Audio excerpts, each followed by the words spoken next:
Okay, I'm going to. Oh yeah, I knew that. I went to the channel, and I'll record. I'll just share it out. Also, you tweeted it, or where would I find it? Here, let me send it to you. Do you have my phone number? I don't say it out loud though, 'cause we are live. I texted it to you. No, I DM'd it to you. Okay. We're live. Racism stops now. And bumps are out of the way.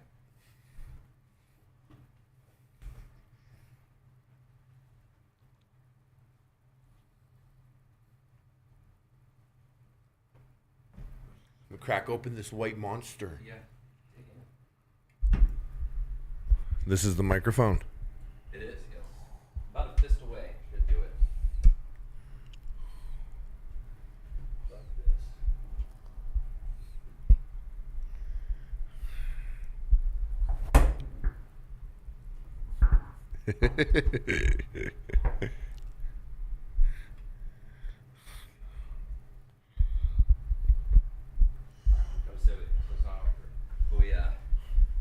Trying to get the It's a large man just like sitting in here solo. Well, there you go, sir. Whoa! I appreciate the reaction as if you haven't been staring at it for 5 minutes. Yeah, but now that it's closer, and you gave me, let me take a little video of it. Look at that. Oh, hell yeah. Beef Bourg. Hell yeah. Or as we call it on the streets of Quebec, La Boeuf. What do you got in here? Bacon, of course. Hey, yo. Hey, this guy knows. Sauce boss. Extra sauce, of course, with the bread. Hey! Yeah, I know all the means. Beef, carrots, onions, potatoes, patats, as they say. Des patates. And then, of course, lots of butter, cream, salt, all that good stuff. Oh, awesome. Hey, these patates are good. Do you get annoyed when the Americans, they start doing that? What, like a French thing or anything like that? You know, just Canadian, hoser. You want to go play some hockey? Oh, that's different Canadian. I like that. Because my Canadian is in Montreal, so we have like short A's. Like if I say like banana, random, ham, pants. Yeah. It's a short A. I know this. I went to go to like a speech coach person because I was going to go to an audition. I remember I went for the audition. And they're like, yeah, read the line out. And I was like, and they were like, too Canadian. And I was like, oh, I didn't realize my voice, it was that telling. For the. Yeah, like Canadian. they got, I don't even know if it was that, but they knew right away. So I went to like a coach thingy. And she was like, oh, it's short A's. So when you were saying Jack Daniels, that was actually more just emphasis on your own accent and not the. I realized earlier on, I said ham in an early episode. And all the comments were like, ham, haha, he says ham funny. I thought and it was just. Like, it is true. I thought it was the voice. You're like, I thought he was being a dummy. No, I thought it was like with some Jack Daniels. You're putting some stank on it. I did put some stank because I put a G. I was like Jack Daniels. Yeah. Yeah. And it's funny, I was already tired of Jack Daniels when the show existed. I was like 25 and I'd been drinking it for like 6 years. And I was like, what drink? We should have a drink. What'll be a fun drink? Oh, Jack Daniels. Yeah, we drank this shit all the time. Everyone who was like fucking up and wants to black out and fight a stranger is drinking Jack Daniels. Let's use that. But I hated it. But then I'd go out to places and sometimes someone would recognize me and be like, yo, Zozbaz, got you a shot of Jack Daniels.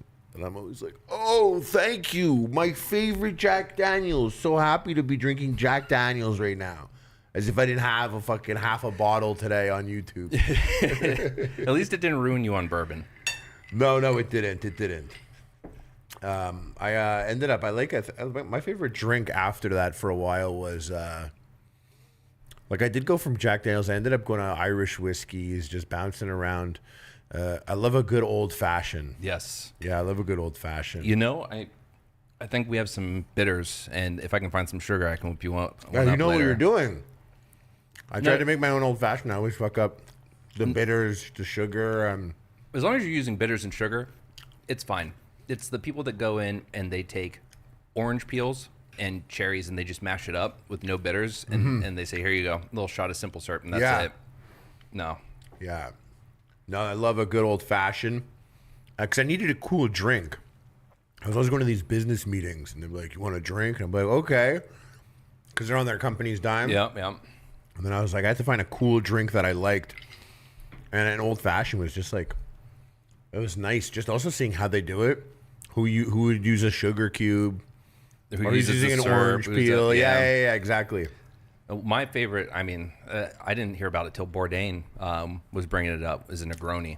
Like, and that's, have you ever had one of those before? It's, if you like gin, it's gin. I don't think we have the bottle for this. It's sweet vermouth and Campari.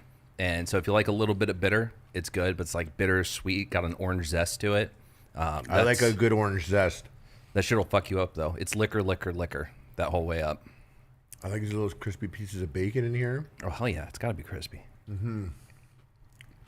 So we were talking about it before we went live. I've been watching your stuff for a long time. Like we were. How old are you? 36. Hell yeah, dude. Normal person age, bro, right? All those 20-year-olds are all fucked up. And the ones before them or after them, even crazier. It makes me question my sanity, though, that I continue to exist in this space and hang out with them, though. Like, what am I doing? Yeah. But, so I've been watching this is the disgusting part of the show where we talk with our mouths full. So, my friend, I think I was just getting ready to go to Afghanistan. And he's like, dude, you got to check this shit out. I had just gone to North Carolina where he was stationed, and he showed me one of your videos. I can't tell you which one it was, but like every time you find someone like that on YouTube, it's like, all right, we're going through the whole cycle. Is where we're going to start with the pizza that you did out in the backyard. Or like, let's go to the beginning. Yep. How did they get here? Yep. Where did this come from? I mean, you have one of the quintessential like YouTube stories of you guys were just fucking around, right? You go out back, you record this video, and it blows the fuck up, right? Yeah. I'm gonna jump ahead before we get into like Lauren's storytelling, which is I've seen a lot of them through like the original Epic Mealtime days. What was your favorite one to record? Oh, to record. Because people are always like, oh, what's your favorite episode? What's your favorite meal? And I like breakfast food, so a couple of breakfast episodes. But to record, we did an episode called The Sausage Fest, where it was only girls. Like no guys were there. It was just girls, and there was like so many girls. There was only one like that, right? Because I remember there's like an island in the kitchen. And, there's a ton of girls, and it was really like, we felt cool. I was like, look at us, all these girls. So between the sudden fame, like the YouTube money and the early day money coming in, like, and then doing all that stuff, it had to be like you were a teacher, right, beforehand? Yeah, I was a teacher. I taught. So I got my degree, and I was teaching high school, elementary, and for all those students of mine that went on, that would be like, that guy was my teacher. I'm sure people are always like, well, that's a fucking lie. this guy here. So that Sausage Festival like? was a good one. It was just cool because it was like a lot of, we were just like, whoa, look at our fans. And I don't know. I never thought of it like that. There was like a brief period of time where some things like that would be like, we're a bunch of potheads in the kitchen, and we're like, we have like this little minuscule microcosm of boy band energy at this thing that we're at. It's like we're at some thing, and I was always like, man, these girls, they'll fuck us. And that's crazy because I'm like, the bacon guy on YouTube? Like the bacon guy on YouTube, you know? I don't know. I mean, again, I'm coming from like a, male friend group that's going crazy over your stuff. So for us, it was like, these guys are so fucking cool. It's funny as hell. How long into doing the early parts of the series were you still teaching? I had done my first year of teaching before the first episode came out. And then they asked me if I wanted to teach the next year. I said, no, I don't. Because I was going to take a shot at on YouTube, see what happens. So we filmed the first episode. And then I took a substituting job or supply job, I don't know what you guys call it, at my at the school that I work at. I went in one time and they were like, "Yo, sir, I saw you on the internet. You said bitch, and then you had to put on hamburgers on a pizza. It was dumb as hell." And I was like, "I'm done here." Okay, so you didn't have. I was curious if you had like a period of like a few months of making episodes where you're still waiting for it to really blow up, but it went pretty fast for you. You were like the right time before the school year. It was like my 6th shot at YouTube show of sorts. No shit. Yeah, I did like a gaming review show before. Filmed a ton of music videos, but I never went on camera because I was a teacher. Mm-hmm. And I was like, well, I don't want to ruin my degree. Some stupid internet shit. Yeah, exactly. Yeah. And then so I did it, and my degree's still good. I don't think you've ever been embroiled in anything that I imagine you not being able to return to. You know what's so crazy, dude? What's that? You know what's so crazy about that? I have all these normie friends, and every time some shit happens, like the Dr. Disrespect thing, where it's like such a big scandal and it breaks to mainstream, I have like normie friends that hit me up like during Me Too, and they're like, "When they gonna get you, bro? When they get you yet?" Or like this thing will happen. They're like, "Isn't this your boy? Your guy you challenge the boxing? What open up your DMs now?" And these are like my normie friends. I'm like, they always joke about that. They're like, "When are you getting canceled for being the way you are?" And I'm always like, wait, is it the energy I give out? Is it how I look? I just have that vibe. They're like, he would. Look at him. And I always thought about that. If someone ever made up like allegations about me, I have like the most guilty looking backlog. I'm like, I fucked all these bitches, and then I ate mac and cheese. I'm getting drunk with my buddies. And then if you watch that video, you'd be like, oh yeah, he did whatever they said. He was telling us who he was. We should have known all along. Yeah, exactly. So I actually have friends that are like that. But no, I never got embroiled up or caught up in anything like that. The most drama I had was I did the boxing thing last year. And oh yeah, me and a guy that got booted from the thing, Froggy Fresh, who actually was one of my favorite YouTubers there back when he was Krispy Kreme. He got booted from the thing, and I was like, the consequences of his own action. And everyone was like, oh my, well, everyone, they were like, you fucking turned your back on him and blah, blah, blah. And then I was just like, whatever, dummies. But what's shocking is like, it'll be months later, I'll be like streaming stoned at 4 a.m. and someone comes in and they're like, oh, well, if it isn't him and the thing he did 8 months ago. And I'm like, I don't care. Every person you just mentioned doesn't even think about it or care. But you are just a guy now at 5 a.m. like talking about it. Can a brother just hell dive stoned right now or what? I don't get it. These people obsessed with it. Like that parasocial, like got to be engaged. The ones who are like, like with the Dr. Disrespect thing dropping. And everyone can't wait to go look at every person who's ever had some sort of friendly or professional contact with him and be like, all right, where's your comment? Where's your comment? I'm like, I think these people will handle it. Like, are you that concerned genuinely, or are you just looking for more blood? Yeah, that's it. People are like, I noticed it early on. I think like YouTubers started to get canceled before any celebrities got canceled or anything. And I got firsthand experience because I was living in LA at the time. So people were getting canceled, but like they were, like we're at their house right now. While it's happening? Yeah, like people are like, they're very, some places, some circles, very serious about it. And I think like, yeah, texting a minor is really bad. And texting a minor inappropriately. What? It's a brave take. Yeah. Well, like, here's the thing, though. Where we are right now is like, he was like, I was texting a minor. Yes, he went in the direction of inappropriate. And now I doubt it's this, right? I don't even want to comment, but I have DMs. I literally had one that came here while I was talking. They're like, what's your take on Doc? Like, I see what's out there. And I'm like, okay, but every day there's been new pieces of information. And like, yeah, inappropriate messaging could be talking to a 12-year-old like, your parents aren't coming to TwitchCon, right? You want to go to the bathroom with Doc? That's crazy. Yeah. But then there's another level where maybe a 17-year-old is, I want to make a Twitch channel. What should I do? Like, my username is cucka pee pee poo poo piss. And if he's like, listen, caca, pee pee, poo poo piss, that's not appropriate. This conversation is now not fully appropriate conversations with minors. So I'm like, when did he find out? What did he know? Like, my biggest thing now is like, oh, the doc is handled in the sense that everyone, it's out there and there's the charges or whatever that happened or didn't happen, and all that is being settled. But I can't help but be like, so what does Twitch know? And whose messages do they go through? They go through everyone's messages? Does every app go through everyone's messages?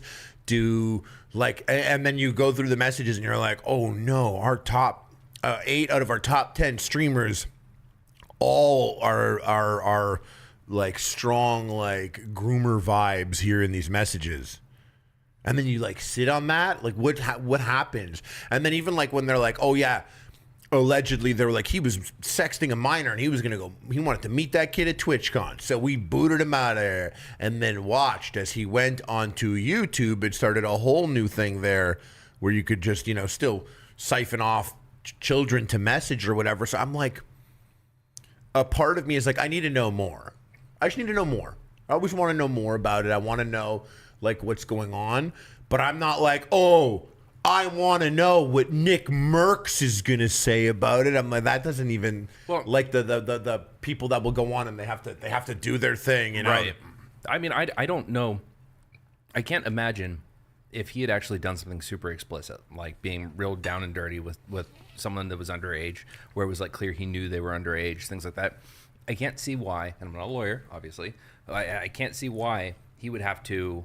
They would have terminated the contract, and he would have won a settlement. Like that seems like a clear cut and dry. Like, you broke TOS, you're fucking done. And not only that, we could publicly say why we did it, or maybe there is some laws that would prevent them from publicly. But at the very least, him getting the settlement.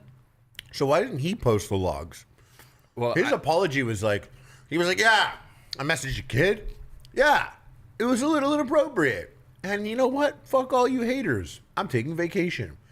I was like, I don't know if this helped him, this apology. I don't think saying anything. I think saying stuff is always bad. I don't know if he went through his legal team when he did it, but you think his lawyer was the hunter? He's like, oh wait, edit out minor. No. Put it back in. I thought that when because it was immediate. People were watching that like a hawk, and there were like instantly tweets, and as soon as the tweets came out about it being deleted, it was already back in. Was he a boomer and didn't know that? He's got to know that everyone could see the edit history. Oh no, I think that I think he just genuinely thought there, whatever reason, it was like, wait, no, I shouldn't have said that. Like, I don't know if it was because it was like, that misframes it, the actual situation. I don't know. But then there was the whole part about like, it did lean a little inappropriate to some degree. Like, what was that? What was the comment as innocuous as like, you're a pretty person, you're going to be successful, you just got to get out there and stream? Or was it something a little more like, hey, you're a cute chick, let me know in a couple years. Yeah. I mean, even being like, even sending like a meme that is funny, but is genital or poo-poo related is inappropriate technically. And there is an element of me that I'm like, I think it's purposefully vague. And I think that's a decision, because I think this guy's best days were the days when he had controversy and he bounced back. I always have, so when I deal with influencers in my mind, my default is worst case scenario, everything is fake, everyone lies. So when I saw him put out the video that he had cheated on his wife at the time, and everyone freaked out about it. You thought it was a little bit of content? I thought it was major content. I'm like, oh, she knows. She doesn't care. He heard that someone was trying to use this against him. He saw maybe how popular, like in that little sample of someone being like, I'm going to tell that you fucked and you have a wife, and it got around. He was like, oh, I'll do it. So he went and he put up a video, and then didn't he get eye surgery? Like, right after the LASIK eye surgery that put him out of, like, you can't go on a computer for 2 months anyways. Yeah, you can't do any of that shit. If you're gone for 2 months, you might as well take a big old noticeable shit first, you know? Mm-hmm. And then you come back once the smell's dissipated and everyone's been smelling your shit, so they're just happy to see you not stinking right now. And like you get to come back, and it was cool. And this one, I'm like, it's really crazy. If he's low key playing up the allegations. I don't know, man. This is the subject where it's like you don't come back from this, like, right? But Kick has already tweeted out being like, "Yeah, we don't see anything wrong. We would work with him unless there's more information that comes out changes. We're all cool." So if he has any platform like a Kick or a YouTube to go live on, I believe he'll kill it and he'll make a ton of money and a lot of people will watch. I want to know more. Like there is something missing between the settlement and. Well, that's really it. Because he could put out the chat log if it was really not a big deal. Someone brought up that he probably has the chat log because they went to discovery to court, so they have to have it. So it's like, well, what's in it? Is it because would the lawyer say? Because people will automatically go to, oh, he hasn't released it, so it must be terrible. And there could be a lawyer in the background saying, I know that it's not as bad as people think, but people are still going to be fucking weird about it. I don't know. Did you see those messages that transgender sex worker Twitch streamer had posted?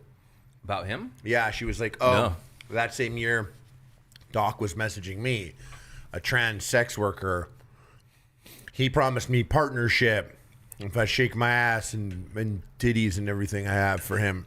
And then he didn't even give me partnership, something like that. Something that was kind of like, okay. But then people are like, whoa, look at that, the fucking Doc. And I'm like, wait. Let's not take that and put that in the same bucket as what's going on here. I actually don't give a fuck about what agreement he and his wife have about what he does. And I don't care if he wants to fuck a girl that has a penis. All that is different from inappropriate sexting of a minor. That is like between him and his wife and him and that girl, whatever they're doing, that's them. But at this point now, everyone wants different. They want to. People are put it all together because, like, you can be a creep in one way and a creep in a completely different way. But people are like, well, it's a pattern of behavior. So obviously, if he did this, he must have done the worst thing too. Well, what's crazy is like one side is all like, oh, I don't even need proof. The Doc, fucking cancel him. He's fucking done. And then there's a whole bunch of guys that are like, wait, not until we get proof. Doc's like, I texted a minor inappropriately. They're like, I need more proof. And then these things come out where they're like, Doc had a consensual back and forth sexting talk with a transgender person. And then those guys that were like, I need more evidence. They're like, oh shit, he's cooked now, dude. Now he's cooked. And it's like, I think having anything sexually related with a 17-year-old is a million times worse than any sort of consensual thing you would have with another adult. But like, it's like if you were trying to target him and take him down, then you would bring forth this and that. That's what they're going to do, regardless of what it is. It can be something that on a normal day, you and I are like, okay, that's nothing, whatever. It doesn't matter. Like, people want to go for it, they're going to go for it. Mm-hmm. So, I don't know. He's the target. He is, through the allegations of one of the most, like, again, the thing that will fuck anyone the most, the target's on him, and it can't get off. It's like, I don't know, you ever play World of Warcraft, Hunter Mark is there, and you don't have any of your cooldowns to take it off. So everyone's going to be looking at that. Who's susceptible to 20% more damage or something? You know, I never played Hunter. That was the one character. Nerdy blind spot. Warcraft, World of Warcraft. Nerdy blind spot. StarCraft 2. Got it. Because I got caught up in the hype like in 2013 or whatever. Yeah, I'm like, I'll play a StarCraft. Sick. Yep. I'm like single player level 4 and I'm like, I'm done, bro. My actions per minute are that of a 7-year-old idiot kid. Like, it takes time. There's some people that are freak prodigies that sit down and they go from 0 to GM in 3 months. Yeah. I was not that person. I hit diamond, like, it took me 3 or 4 years to hit diamond. Yeah. It was a rough grind. So I took some shots at it. It was like a little fun to play on easy. Have like a little unit to manage. But then when it got to all fucking I always found Command and Conquer so much easier of a game to play. It's like you could laugh. They're making jokes. Do you have like laser, like polar bears with lasers on their heads if you're playing Red Alert? It was like fun. It's all cool. StarCraft's like mean, bro. It is. It's Asians are vicious. mean, dude. It's a ruthless world on the ladder. But I mean, I find that now with every game. Oh my God. You ever play Hearthstone? Yeah. I just got back into Hearthstone, and my friend was QA at Blizzard, and he told me when the first iteration of the game came out, he said it had a chat. And they said that was one of the first features they cut because it was absolutely fucking vicious. And we're talking about employees talking to each other. So if it was that bad for those people, imagine the global populace playing that game. I gotta know though, why is that bad? It's bad. When were we like chat is dangerous to people around us? Trust me, I wish I could tell that piece of shit that as I had him down to 3 health and he has just been stacking up trap cards that fucking forget everything that I try to play, I want to tell him he's a cunt and he should die. I do. I really do. Because he should. Yeah. But I understand why. Because they saved you from taking it out. Think of the downtime. Like, you're in a Battlegrounds in World of Warcraft or you're in a StarCraft game. Like, people will take time to shit talk, but it's like stupid little fuck you messages, right? Yeah. In Hearthstone, you have a minute and 30 seconds between turns, something like that. Like, so as the game goes on, it's just like, oh, you would play that, you stupid piece of shit. Yeah. Oh, yeah, go fuck yourself. freak, all that. You've got a lot of time to type. I think that maybe that's why Hearthstone gets the exception. Yeah, I liked when they brought it back. They brought it back briefly, talking shit in games. Like Call of Duty had it, not maybe Modern Warfare 2 or 3, the new one. And man, that sucked when I found out because they made it like when you die, you have like that half second. 2 seconds. Yeah. And only Call of Duty. I don't get angry in video games ever. Call of Duty though, sometimes I die and I'd be like, fuck. And then I'd hear a guy on the headset be like, oh, and I was like, oh, you heard me? Shit. Now I'm a bitch. Or when they brought back shit talking, like, you know, you'd have it in lobbies. And then you get into a lobby, it's like you and your buddies, and you're like, they're there, the enemy, the ops. And you're like, haha, whatever. And they're like, oh, yo, shut up, bitch. And then you're like, what the fuck? And they're like, blah, blah, blah. They'll fuck you up. They'll fuck you up. And then the game starts. And then you have this moment with your friends. You're like, hey, guys, seriously, I really want to win this one. Because we want to talk shit after. And then you win. You're all like waiting for it to load back into the lobby. Like, what's up now? And that moment's amazing. Or you lose. And you're like going back to the lobby and you're like hitting fucking leave lobby, leave lobby, leave. You can't even hear a fucking millisecond of what they have to say. I missed.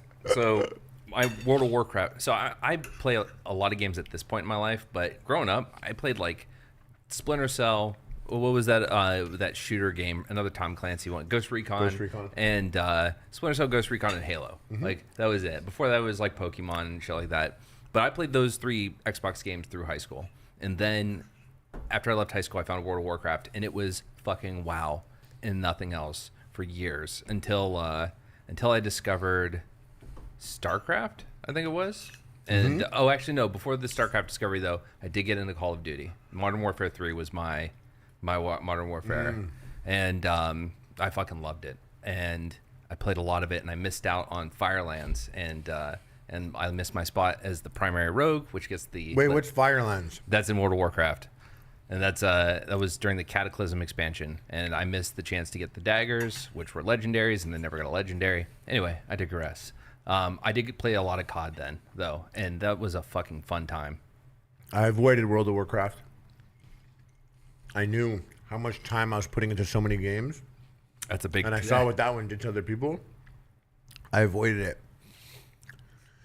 About 2 years ago, I was like, okay, let's see.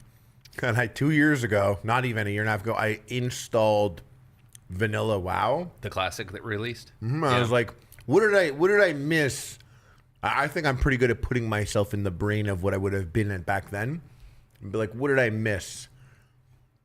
And I started playing Vanilla WoW, and I'm like, oh my God. I could imagine why this was so special, but holy cow, playing a 2024 Vanilla, this is like shit. This is such a crazy bad experience. It's funny to hear that because, like, for me and my friends and our nostalgia rose-tinted glasses, we got back into Classic WoW when it came out in 2019, and we're like, fuck yeah, this is the greatest thing ever. This is amazing. They never should have fucked with it. Every expansion, we're right there. So we were there for Burning Crusade. We were there for Wrath of the Lich King. I just logged back in for Cataclysm. And it's all the same shit I did for fucking years. hours and hours, years probably at this point, spent Back in my when life. the world was normal. Back in the good times. Back when the world was good and normal. Dude, it's I don't know, you've been around a long time. Like, the internet feels like a more frenetic, crazy place nowadays with all the shit that's out there. There's always something crazy. I don't know, I used to log into the internet 12 years ago and be happy.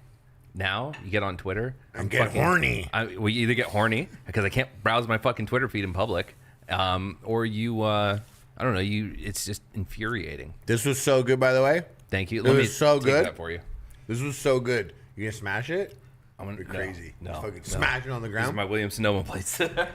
Oh yeah, I wanted to. Let me. Did you send me this link? I did not. Give me a sec. Let me do Okay, no problem. Yeah. So the like when I open up Instagram, where I stand, I'm 6'6", so like when I'm holding my phone, where I hold the phone is at the height that if you wanted to show someone something, you would hold it for them. Like that's where my phone is. It's in your face if you're next to me. I'll like open up Instagram at the airport and like go to my home screen and it's like someone I know who's actually like a really nice girl. It's a friendly acquaintance of mine and we follow each other. And I'll open up Instagram and now her big wet tits and oiled up ass and like practically see-through G-string and white shirt rolled, just like all just body, tit, pussy oil like on my phone. And now I'm like, I'm looking at porno at the airport. Like I'm gonna be on the list. I'm gonna be on the RCMP or FBI list instantly. So I stopped.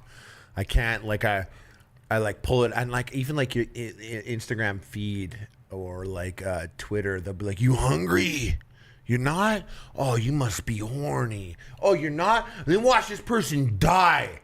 That's been the other one. It's like, and you know that algorithm is fucking checking everything, right? It's like, how fast do you scroll past this? Do you like it? Do you share it? Do you rewind the video? Apparently TikTok watches your face.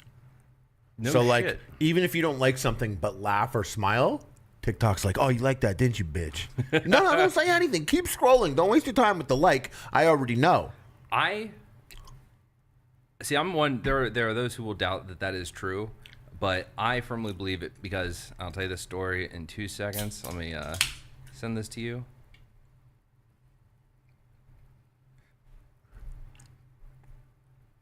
All right, so Steven doesn't think that Destiny doesn't. Steven 2. He doesn't. The second, he doesn't think that like anything is listening to you, right? Like your TV isn't listening or whatever.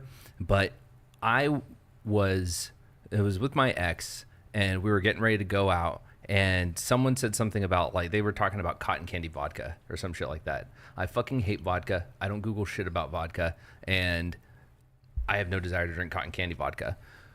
But we are out and about, and we're in the mall, and I open up my phone and I check it. No one had the chance to Google this back at the house or anything like that. We weren't on a shared Wi-Fi network. I get a fucking ad in the random fucking place for cotton candy vodka. Why? As someone who doesn't drink vodka, who doesn't Google shit about alcohol in the first place, why did I get that ad? I'm sorry, but there's certain moments of serendipity I believe in. I totally agree with you because you're like, dude, it's not. Because a big thing was like people are always like, they're listening to you. When the whole thing was like, oh, it's not listening. It just so happens that on your phone, you buy cat food the first Thursday of the month. You always do that. On average, your phone knows that. It's there. And then on Wednesday, you're like, I need to get cat food, which is true. And then the phone's like, ad for cat food, but not because you said it, but because you always get cat food around this time, and you do need cat food, and by pattern, that's it. But when the fuck did you ever talk about vodka, cotton candy vodka? When did that ever come up, right? Yeah, and you'll have conversations with people, and like if you join the Wi-Fi here, right? And we were talking about fucking Buc-ee's, right? And I'm googling Buc-ee's sausage sandwiches or some shit like that, and then you walk out of here and you get a Buc-ee's ad on your phone. Well, that's because we're on the same IP address, and you were logged in here, and so it's going to give you ads similar to mine. But in that fucking case, there was no Wi-Fi to be connected to, no idea how it happened. It blows the fucking mind. Yeah. See, going deeper on that, I have a buddy who, like, movies come out. Like, a movie will come out, and it'll be, like, a weird idea. And he's like, dude, I told you about this, man. I knew that was, if they're fucking listening. I'm like, no, they're not. No one's, that's not, your idea wasn't even the same or whatever.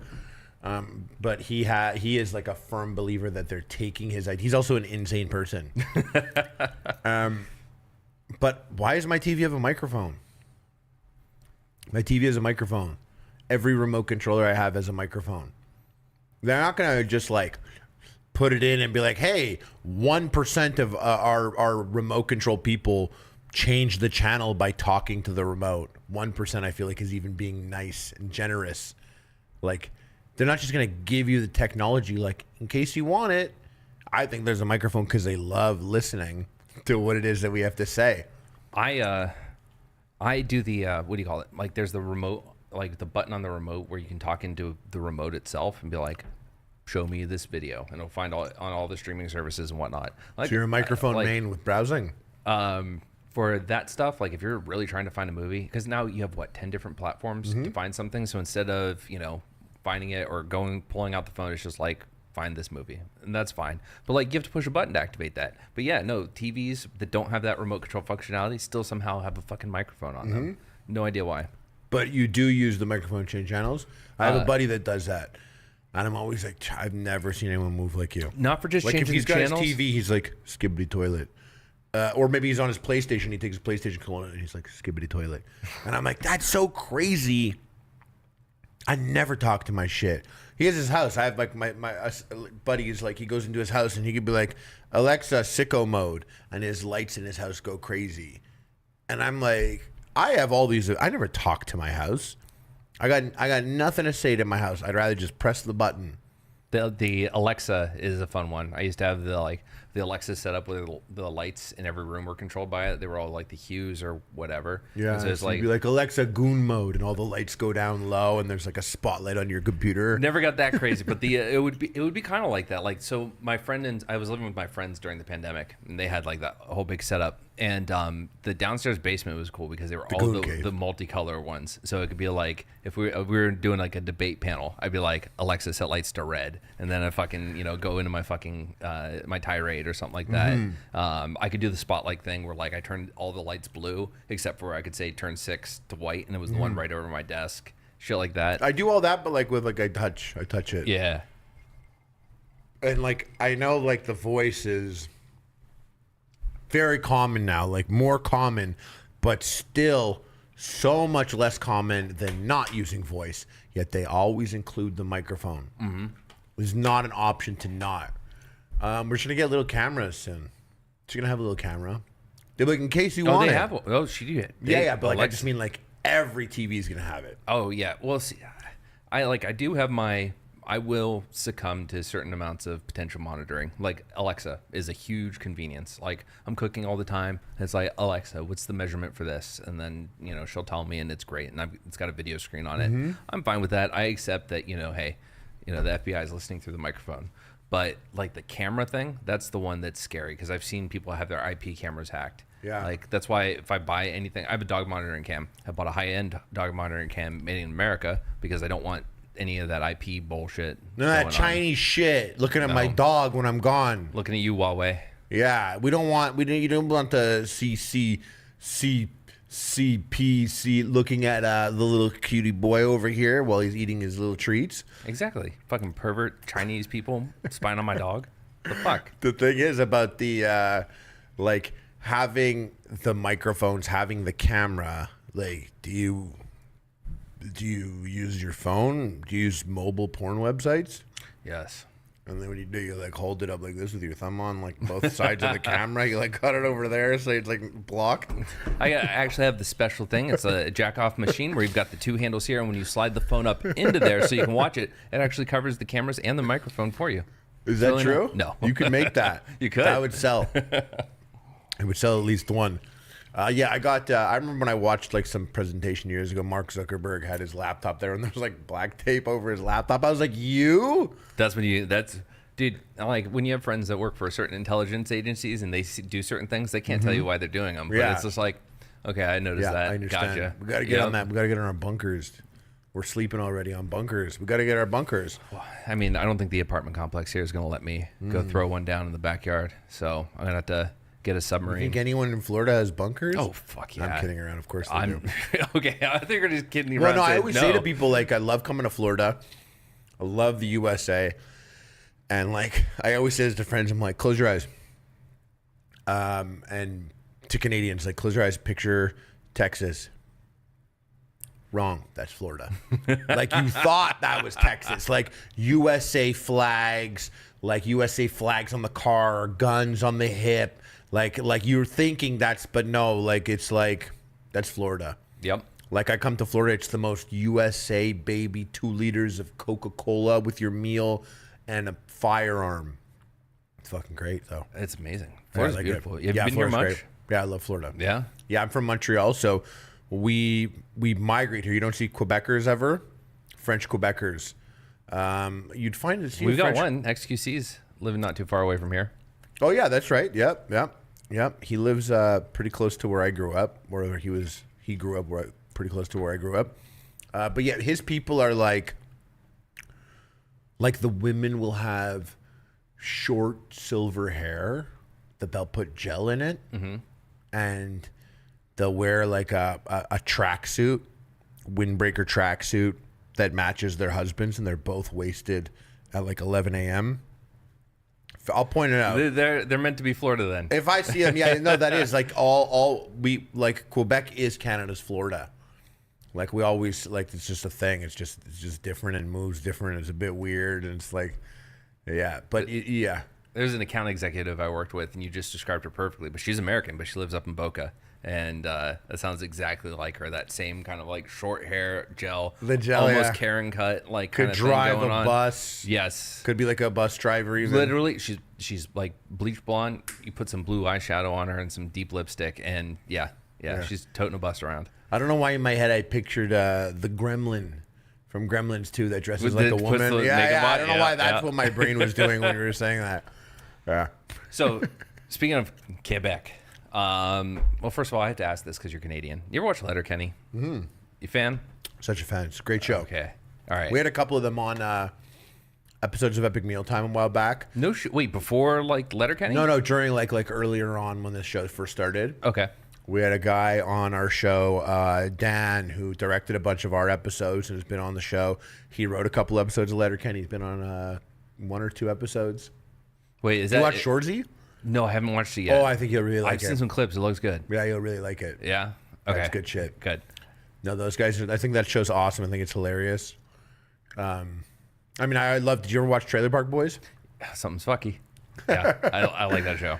So we did an episode. I really tried to set up a Letterkenny and Trailer Park Boys episode of Epic Mealtime a couple years ago, but it didn't line up. But we did an episode of Trailer Park Boys, and what was so crazy Did you? Yeah, we did. And they came. They were like, "Can we come in character?" And we were like, "Oh yeah, for sure." They're like, "And no offense, like we won't break character the whole time." And we were like, "We want to chill." That is amazing. With Ricky and Bubbles and Julian, and they came.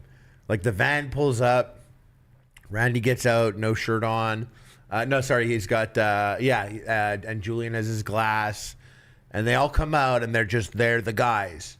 And that's who they were.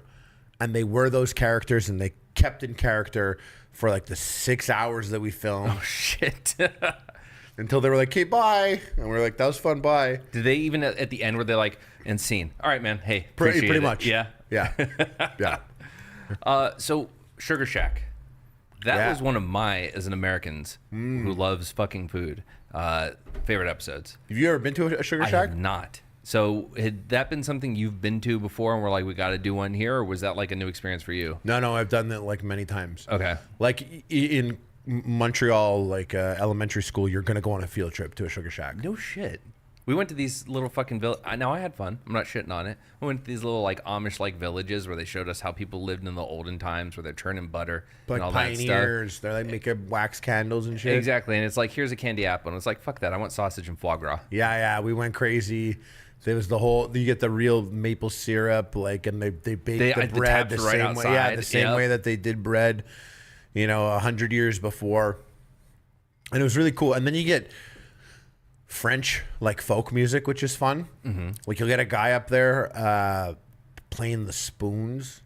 Spoons is like a serious instrument. It is some bullshit, man. There is rhythm and skill to that fucking instrument. And French Quebecers, they love a good chant.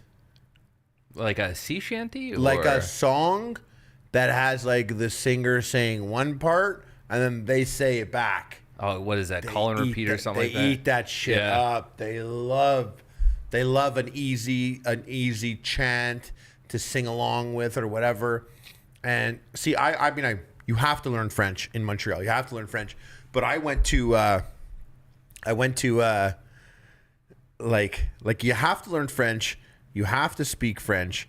But I could sit down and I could watch a movie from France with no subtitles. But I cannot watch like the local news in Montreal. Like the French Quebec accent is not the same thing that I was taught. French, not hillbilly French. Yes, I learned French and not the Quebecois style of French, which is like a little mix of English, their own words. The way they say things, words will like mix into one another. I can't, you know. Back in StarCraft days, it was at one of my first events, so I'm like a little starstruck and sitting there, but like I'm there with a bunch of the pros and commentators, and this one French guy walks up, and him and the other French guy I was talking to just start shooting the shit. But I was sitting next to a Quebecois guy, and after he leaves, Todd looks at me and says, his French is fucking terrible. Yeah. So yeah, his French is like, cheeseburger avec bacon extra mayonnaise. And it's XQC. That's what people sound like. That's how people. XQC is like not the most unique sounding individual around Montreal. I couldn't tell he was French Canadian until someone said, "Oh yeah, that's that." And I have not heard another French Canadian sound that way until like the chick they were calling female XQC came around. Who's that? I can't remember her name. I think she did Keep Her Kick, like one of Steven's shows that he was doing, and that was the first time I had ever heard any other human being talk the way that XQC talks, with the same like dude, like all that stuff. Yeah. Like, yeah, no, it is crazy. It took some watching of X to get used to it, because otherwise it was stressful. It was like, say something, please, just get a sentence out. Like, you have to learn to decipher. Yeah, exactly. It's not even he's not speaking a language. He's just speaking a vibe. But a lot of people in Montreal sound so different from one another. It's a funny accent. I think it helped with early days of Epic Mealtime. Yeah, because people were like, "Where is he? Where are they from?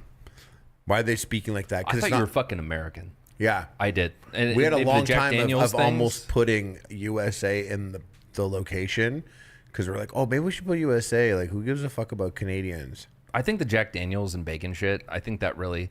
Okay, sorry. Do you think that you helped usher in the era of lay epic bacon Reddit? Because you started in what, 2009? 2010. It's funny because when we did the first episode of Epic Mealtime, I had always been obsessed with the Baconator. But like I came across a pair of shoes and a shirt and a tie, that were like bacon print. And I loved the Baconator so much that I just thought bacon was a funny thing that is like, because we talk about it every morning, like in Montreal, getting bacon for breakfast is very common. Because everyone's like just like bacon every day, you don't think about it. But then like it was around the beginning of Epic Mealtime being like, man, bacon's pretty cool, eh? Like, it's fast to cook. These little strips, it'll stink up the whole house nice. This is like bacon's a vibe. No, I'm kidding. But like it's like it was already special and it was funny to me. I thought a bacon tie, like a tie that looked like a strip of bacon, was such a funny thing that I ordered it. And when we started to do Epic Mealtime, I wasn't getting a lot of like, it's kind of almost the same time. Like if it wasn't us, it was going to be someone else. That whole Reddit, the bacon, like it was 2010 when we did it. I don't think I had experienced it firsthand yet. Any of the Rage comics and stuff. I got it like 2011, 2012. I think you guys did like usher that in because like when I got really into Reddit, it was like late 2011, 2012. I had already been watching you guys, but I get to Reddit and it's like the narwhal bacons at midnight and all that shit. Gay bacon. We did that. The candy calling the rainbow strips gay bacon. Then I see that everywhere. People call it gay bacon. I get tagged on something because someone's like, "Ooh, remember people used to call this gay bacon," and then people would tag us on it. But yeah, it's so funny. Even Reddit, going back then, like looking at old Reddit posts, the whole conversation on Reddit or the way people joked or what they joked about, like looking at like Rage comics, like a Jackie Chan stencil reaction to something was like such a weird time of the internet. It was. Like I used to. Now I'm not gonna lie. I fucking loved it. Like the Insanity Wolf comics. Which was that, Insanity Wolf? That was like I don't know, some angry looking snarling wolf, and it was like, oh yeah, the motivational, like it was like that. It was the meme with the pinwheel behind it, like, and the little baby success baby. Yeah, it was those ones. This is like around the same time, yeah. Tell girlfriend you're breaking up with her on April Fool's Day. Mean it. Like it was that kind of shit. But like, donates blood 3 hours before Christmas party. Just stupid shit like that. But like, I would fucking laugh my ass off at that. You know, I don't know. As a younger man, innocent times, whatever. But then, but Circle Jerk was funny then too. Reddit Circle Jerk. It got kind of weird in the years later because Reddit became more normalized, so there really wasn't that much to lampoon and make fun of. But like they used to call it the F7U12 revolution, because remember that FU comic? It was one of those Rage comics where the guys the this, because it had 7 Fs and 12 Us in it, and so they would shit on it and say Reddit was so much better before the F7U12 revolution. Like that kind of memeing. The Circle Jerk was funny, and then I don't know. It's been nice. Reddit's like, anytime I need to Google something, it's almost always this question Reddit at the end of it, and then you find the thread. Google should be embarrassed for that. Dude, Reddit has... Like, Google is just a fucking... Google is like this glass. It is... I don't care about the glass. I care about the bourbon that comes from the glass. But I need the glass to drink the bourbon and not look like a heathen, right? Yeah. So Google gets me those Reddit answers. But no, Reddit's an amazing place now. But back then, it's one of those things that like... I don't know. I assume that every generation goes through looking at, like, I'm sure the hippies from the 60s look back on it. We're like, we were kind of fucking crazy. Dude, if you go on Reddit back in, like, 2010, the front page of Reddit would almost always have, like, a jailbait post. Like, jailbait was common to be on the front page of Reddit for anyone listening at home. Jailbait was, like, someone would post, like, a hot minor and be like, look at this one. This will trick you and get you into jail. Right, Doc? And it was like, that was on the front page. No, it fucking Wild Now, West shit. I was already, like, at that time, I was a teacher, you know, like, or going into school to be a teacher. And I was like, oh, this is so fucking weird. And when you're a male teacher going into, I was going to be an elementary school teacher, you already have different rules than your female colleagues, like in the sense that like if a kid is sad, then you're encouraged to hug them. Unless you're a male, then you put your hand on their shoulder. And I understand. I get it. I understand. We know now that any human can be a creep and a fucking weirdo. It's not that long after, but I was always like, because it was, you know, if I had someone stay after class, like when I was teaching high school, and if I was like, you know, Daniel, stay after class.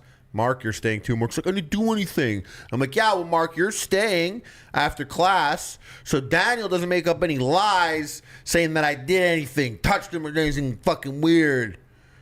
You know, it wasn't exactly like that, how I said it. That's why I was like, never, ever. You would never catch me alone with a student. I went to... in any scenario. And then you go on Reddit and like, I see like there's kids on the front page and they're like, this is such a crazy subreddit to have existed for so long and be on front page.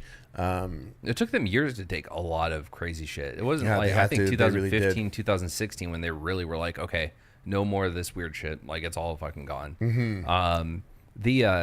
It's funny you bring that up with the like keeping the kid around. Like I had a tick bite me in the ass, and the head got stuck inside of my fucking butt cheek. So I had to go to the doctor, and they had to like lance it open and pull it out. It was a male doctor, and he still brought another person in to watch because he was touching my butt. And I was like, okay, I mean, I'm not worried about you doing anything. I'm a big boy. I can handle this. But yeah, but he saw how caked up you were, and he was like, "This cheek's looking tasty. You better come and It's make more sure. for self-control. Better come here and make sure I don't do anything stupid. This doesn't make me act up." Ugh. But wait, where the tick was? What tick was that? Where was it? It Where was this? like, so you know, on your butt cheek, like that little, like as the bend happens, and there's like that little inner little thing, you know, you like to give it a kiss. I meant like where in the country was it? Like Oh, when you were this is up. like, I'm sorry, I thought you wanted to know exactly where my ass that tick was. This was up in Maryland. okay. So they have the deer ticks and all that stuff. And yeah. I don't know. And there's no like Lyme disease or anything. Isn't that always like the fear that you get that shit? Oh, it's like immediate. Like they gave me a course of antibiotics, like 2 fat fucking amoxicillin. and they have to extract pills. the tick Yeah, that's the big thing, is like making sure that head gets out. So because otherwise you pull it out and the head stays in your ass cheek. And then what would happen? One of the mistake that we made. So this is how it happened. So like I feel this pinch in my ass, like literally the day before I had gone to the doctor and for something else. I was like, oh, I got this pinch, and while I was waiting for him, but I didn't think anything of it. And he went down there and he was doing the physical, so he was checking that area. But he does his thing. We get out of there. The next day, I feel that fucking pinch again. I don't know what the hell this is. And I'm sitting there like looking out the window, and I'm like, and I reach down and I feel. It's unmistakable if you've ever touched a tick. Like it's this fat, hard little thing that is stuck on my butt, and I jump up. Sucks, bro. What'd you do? I yelled to my girlfriend at the time, and I was like, "You yelled at your girlfriend? You're like, you stupid bitch! Look what you did to me!" No, I said I've got a tick on my ass, and she's like, because I'm a little bit of a hypochondriac. She's like, you don't have a tick on your ass, and I feel it again, and I'm like, look, and I pull my pants down. Sucks. And she looks and she goes, you do have a tick got on your bug ass. in your ass. You got a bug in your ass. So prevailing like white trash wisdom is that you put rubbing alcohol on the tick and to kill it and pull it off, right? Learn that's not what you're supposed to do, because if you do that, it makes the tick throw up. Oh. And so we do that. I'm up there spread eagle, like I take the pants off. He's puking in your ass cheek. He's puking in my ass cheek, and she's trying to pull it out with tweezers, and the motherfucker disintegrates. He just falls apart. So she's picking at all the pieces, and she's like, I can't get the head out. So I drive a couple miles down the road, go to the patient first. That's so crazy. And he had to fucking cut me open and pull that head out. So that was fun. Did it hurt? And you got a little dimple on your ass cheek? No, he did. It was like he just had to kind of like move something around a little bit, just a little pinch, and it was gone. I hate it. It was harrowing experience because I Where'd you sit that the tick got in your ass? Where'd you bare ass sit? It was fucking. He crawled up my leg, and he just wasn't satisfied with the little meat on the thigh, so he had to go all the way up into the nice little crevice, and yeah, it was. Now I don't like walking in grass at all. Yeah. But what? So like the tick, he's gonna go in your ass, and then is he ever gonna leave? I don't know if they lay eggs in their host or if they lay them on the ground or what, but he was. But he at stays least for 48 hours feasting. And he stays. He stays after he lays the eggs, or no. I think they. Does he like pop his head at a certain time? Like, oh, fuck. My understanding is yes, they drop off, they go down, they mate, they lay eggs and shit like that. And you know what they do to latch onto you? So the reason that they say that tall grass is where you get ticks, it's because the short grass, you just step on the fuckers, right? Mm-hmm. They have nothing to latch onto. But what they do is it's called preying. And if you look at it, it's kind of cute. If you see a picture of a tick, it's on a blade of grass. Out there, and they're like this, and they're just waiting for you to walk by, and they'll just latch onto you. Like, someone trying to catch a train, like in an old Western movie. It's so crazy that they know that is important. That they know that I must do this. In their stupid little like brain, they're just like, they know. They're like 90 generations of this tick family never grabbing or even seeing a person, yet this one still knows to pray. It's praying. It's called praying. Yeah. Just praying that nice juicy cheek's gonna walk by and they'll latch on. They got some cake. I like to think that I had a couple years in my life where if a tick did get in me, he'd be fucked. I was like partying hard, like my blood, nothing's good. There's nothing good for him there. This is 50% alcohol, brother. Enjoy. Yeah. Yeah, like he takes a sniff and he's like OD'd on coke. That's it. That's done. So did you go really hard in the partying then when Epic Mealtime kicked off? Oh yeah, like sometimes like people are like, oh, I saw you at VidCon in 2013, and I'm like, oh no, I didn't SA you, did I? No, I know I didn't. But like, I'm just like, I'll be like, I think about there were times where I was straight up wasted. It was like, we're going to this event, we're gonna be there, and it's like 2012, 2013, so people like the show's popular and apps are popular and people are coming up to me and they're like, yo dude, can I show you something real quick on my phone? So check out this app. This app is basically like you could track where the sun is rising at any point. And I got pitched a lot going to these parties because, you know, it was like there wasn't many channels with 1 million subscribers. So I'd go there, and then I would just be like, oh, I got to get wasted. Let's just get fucked up. So then we'd go there, and someone would be like, oh, let me show you the app. I'm like, yeah, show me your app. I take their phone. I'd be like, and then I say them. No, I don't. But, like, the whole thing was, like, it was a whole different type of existence, and it was hard. So I got wasted all the time because then I would just want to, like, I don't know. Like we had shit to do the next day or whatever, or these people were people that we knew or were super comfortable with, so we're like, oh, let's just get wasted, and then you kind of stop thinking about those details and run amok with your buddies. Was there a moment where you were like, I gotta slow down, like it's been hard and fast, and I gotta chill the fuck out? I was never drinking for no reason. I was never really drinking during the day. It was just, we were doing so much. We were invited to so many parties. They always had unlimited alcohol. Open bars, baby. Yeah, and I'm pulling up with like a couple of my buddies. So it's like, yeah, let's do it, you know? And it was exhausting in that sense. Do you know who Hassan is? Yeah. I'm joking. So he has, remember he made that comment where he was like, streaming's harder than a real job, and everyone freaked out? When I saw that comment, I was like, okay, but hold up. Hold up for a second. It's not right, because being your own boss will automatically trump everything no matter what when it's just you making the calls for yourself, that's for sure. I was like, but I do know what it's like to be popular. And I was at a party once, and Hassan was there. And I mean, there was a lot of sexy mamas there, and they were down to like hook up with the washed up bacon guy. So obviously they'd be down to hook up with this guy, like top of his clout game right now, and look at his like the painted nails and look at his drip. It's so drippy. Oh my gosh. And I saw that and I was like, that looks hard right now. That looks hard. I mean, cause it looks hard to be so tall and handsome and the most popular the man streamer. Who is probably as tall and as handsome as Hassan. A much lumpier face, fatter body, but like I'm watching him and I'm like, oh, like this guy's he's drippy and he's got all his rings, and all these girls here would fuck this guy, and that looks like hard work to me. This doesn't look like a chill vibe.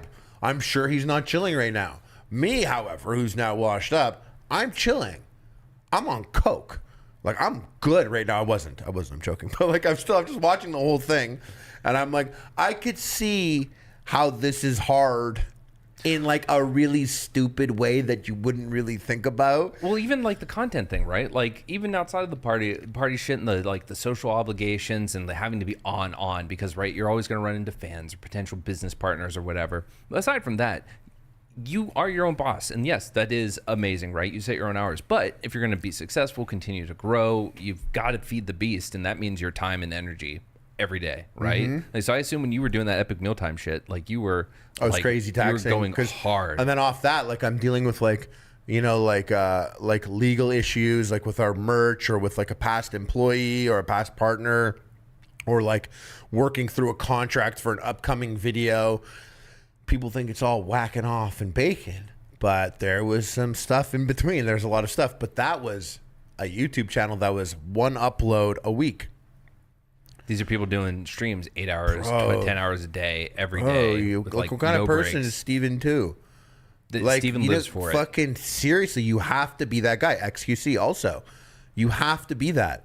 Like, and a lot of people that'll tell me, they'll be like, oh, I want to be a streamer. I want to be a streamer. And I'm like, well, you got to consider that worst case scenario, you end up being successful. And that means you are bound to your computer. Not ever going to be delegated. It's not ever going to be a thing. You're not the chef at a Michelin star restaurant where it's like you only have to show your face a few times a week for the press. Yep. It's like, no, you're in that kitchen. It's you. You're in the kitchen. It has to be you that turns on the stove and watches the whole thing cook, and then you have to clean up at the end. It has to be you. And when you do take a vacation, you're going to be scared that big slot of yours that you always dominated isn't going to get taken by some next person, you know? People don't like taking a 1 day off, let alone 5 or 7, so you can go on a cruise or go to Aruba. I never missed an epic meal upload on a Tuesday for 12 years straight. Like, and you can go back, you'll see there's like a year and a half where I fucking hate it. Like, I'm there, I'm like, guys, Jack Daniels, you fucking happy? And bacon, oh, we love bacon. Shut the fuck up. And just I'm taking notes while we do this. As I have questions. Yeah. No, but that's exactly how it was for me. I was just like, oh my God, I'm fucking like done with this shit. And then 6 months pass, and I'm like, wait, no, I'm not. This is a phenomenal job. Why did I ever get mad at it? You know? So real quick, a moment of levity before we get into some more serious. Who came up with the bacon weave? We did the first couple episodes of Epic Mealtime. I used to go to this website, thisiswhyyou'refat.com. I actually saw a picture. It was a pizza, and someone put a Happy Meal on top of it. They put a burger and the fries, and next to this little pizza with a burger and fry on it was a loaded handgun and a huge stack of money. And I was high enough staring at this picture. You know, everybody's like, yeah, Harley, what's wrong? And I'm like, shut up. This is a show. Like, it's a pizza with a hamburger on it, a gun, and a stack of money, and I'm like, this is a vibe. No, this is a fucking thing. I'm gonna take this, and we're gonna do it for 10 years. And the first episode we got a pizza, put burgers on it, and then we put a Crunchwrap Supreme on it. Got a little crazy, put some fries, some onion rings, and made the first episode the worst pizza. Then I remember going on the internet and I was like, crazy food, what's crazy food? Then I found this thing that was French toast with poutine in it. So I was like, we could do that crazier. What if it was French toast baguette? Make it Frencher. It's baguette now. Put poutine in it. And in Quebec, they love their steamed hot dogs. So put steamed hot dogs in it too. And maple syrup. It's the Angry French Canadian. That was the second episode.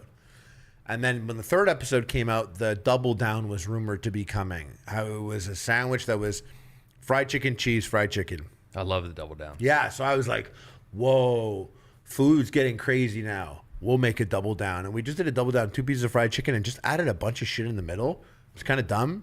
Stacked it up real high. And I remember stressing because I was like, oh, we gotta be the ones, we gotta make this shit happen. We have to do something big for Thanksgiving. So I called up a chef that I know. And I was like, I question. You know, like a turducken? Can you put a turducken in a pig? And he was like, yeah. And I was like, are there other birds that can go inside a turducken? He was like, yeah. So that's how we got to the quail inside a Cornish hen, inside a chicken, inside a turkey, inside a duck, inside a pig. And that was like our big Thanksgiving one. But now I know that the next episode cannot be big, epic in the sense that it's going to be all these birds in a pig. It can't be that big. So it has to be something like smart. And when I was watching back the Turbacon Epic episode, when I was like bacon strips, bacon strips, bacon strips, and bacon strips and bacon strips, it was the most replayed. You're able to see that back in the day behind the scenes. Now everyone can see it when you go browse through the timeline there. But I was like, oh, this is the most replayed. They like the bacon. So let's go all bacon. And I called up that chef and I was like, can we make a bacon knife, a bacon fork, and a bacon plate? and then we'll eat bacon off of the bacon plate. And he was like, I don't know about a fork and a knife, but we could for sure lattice pie crust bacon. This guy was Sean Daskell that came up with that. And he was like, we could definitely lattice pie crust that. And I was like, let's do it. So he made the bacon weave. And when the bacon weave was done, like we were all there. And sometimes I think about going and getting this footage where it's like not the footage where we were like trying to be all cool and we're like, we made a fucking plate out of bacon. But the one where we're like just exceptionally excited about it. We're like, oh my God, this is a bacon plate? It's crazy. And so the bacon weave was just such a big deal. We loved it. And it was supposed to be the plate that meal was served on. And then it just ended up being a thing on its own. We just like loved the bacon. And that episode, that was the breakfast of booze. And I always liked that video because that video I found, that's the video where the sauce boss like found his voice. Before that, I was like delivering it one way and then delivering another way. And then I ended up becoming this mesh of kind of like Macho Man Randy Savage, and there was this skit called Unforgivable back in the day on YouTube. Waffle fries for free. That guy was like direct inspiration for who the sauce boss is. Yeah. The sauce boss, direct inspiration, Macho Man Randy Savage, both those guys together led to whatever it was. And it was kind of hard to get that footing until the Breakfast of Booze episode. Because that's when we were just like, oh, we made all this 12-egg frittata. Suck our dicks, hater. Oh, you don't want it? Well, then have bacon, bitch. And that, we leaned into that. I got wasted in it, and we were done. We were all laughing. My buddy's like, you got to get wasted every week now. And I was like, I know. And I did for like 3 years. Did you, were you, before like the real parties and all that shit started, were you like taking it easy a few days, like eating some salad and some fucking lean chicken? Or were you like, it didn't stop? Epic Meal Time started when I was 25 years old, and like the weight gain didn't stop till like it slowed down a little bit sometimes, but it like about till 29, like the first 4 years. And then at 30 years old, I had gotten fit. Like I'd seen a trainer and I just got my shit together. But it was never the epic meals that made us fat. It was like the ingredients or the live shows. We would go on a tour and live shows and eat on the road. Making an epic meal, we're like snacking the bullshit. Oh, dude. Oh, we got 40 Big Macs. We only needed 30. Eat these 10 Big Macs. And you're drunk. And you're like, okay. And so, yeah, and you know, another thing is like, I'm trying to eat better, right? I'm like, I don't want to be so disgusting. I'm like watching myself on camera get fatter week by week. I'm like, so I'm going to eat well. We're going to go out. I'm going to get a salad. So I go out. I'm looking at the menu. It's 2013, 2014. So the channel's bumping. I'm sitting there. And then all of a sudden, like a big fucking burger comes down. And the guy's like, hey, the chef in the back loves the sauce boss. Wants you to eat this Jack Daniel's triple bacon burger right now. And I'm like, oh, so and they're like, it's free. Don't even order. We got you. And I'm like, well, thank you so much. So happy to do this. And I don't want to let this guy down either. So I'm like, I'm so happy. You know, my girlfriend at the time's like, but I thought you were going to eat better. I'm like, so not in front of the fucking fans. It's like 2013. I can't let them know that a woman has a say in what I'm doing right now. I have to be the alpha. I ended up eating a lot. Even when I didn't want to, people would bring it. They'd be like, extra bacon for the sauce boss. How many Baconators at fan events did you get? You know what? Baconators weren't as common, but the Big Macs were very common. Yeah? Yeah. We did a live show, and I think back on the live show, it's so funny. We would like go to universities, and it was just such a different time, like 2012, being like, we got any horny bitches here?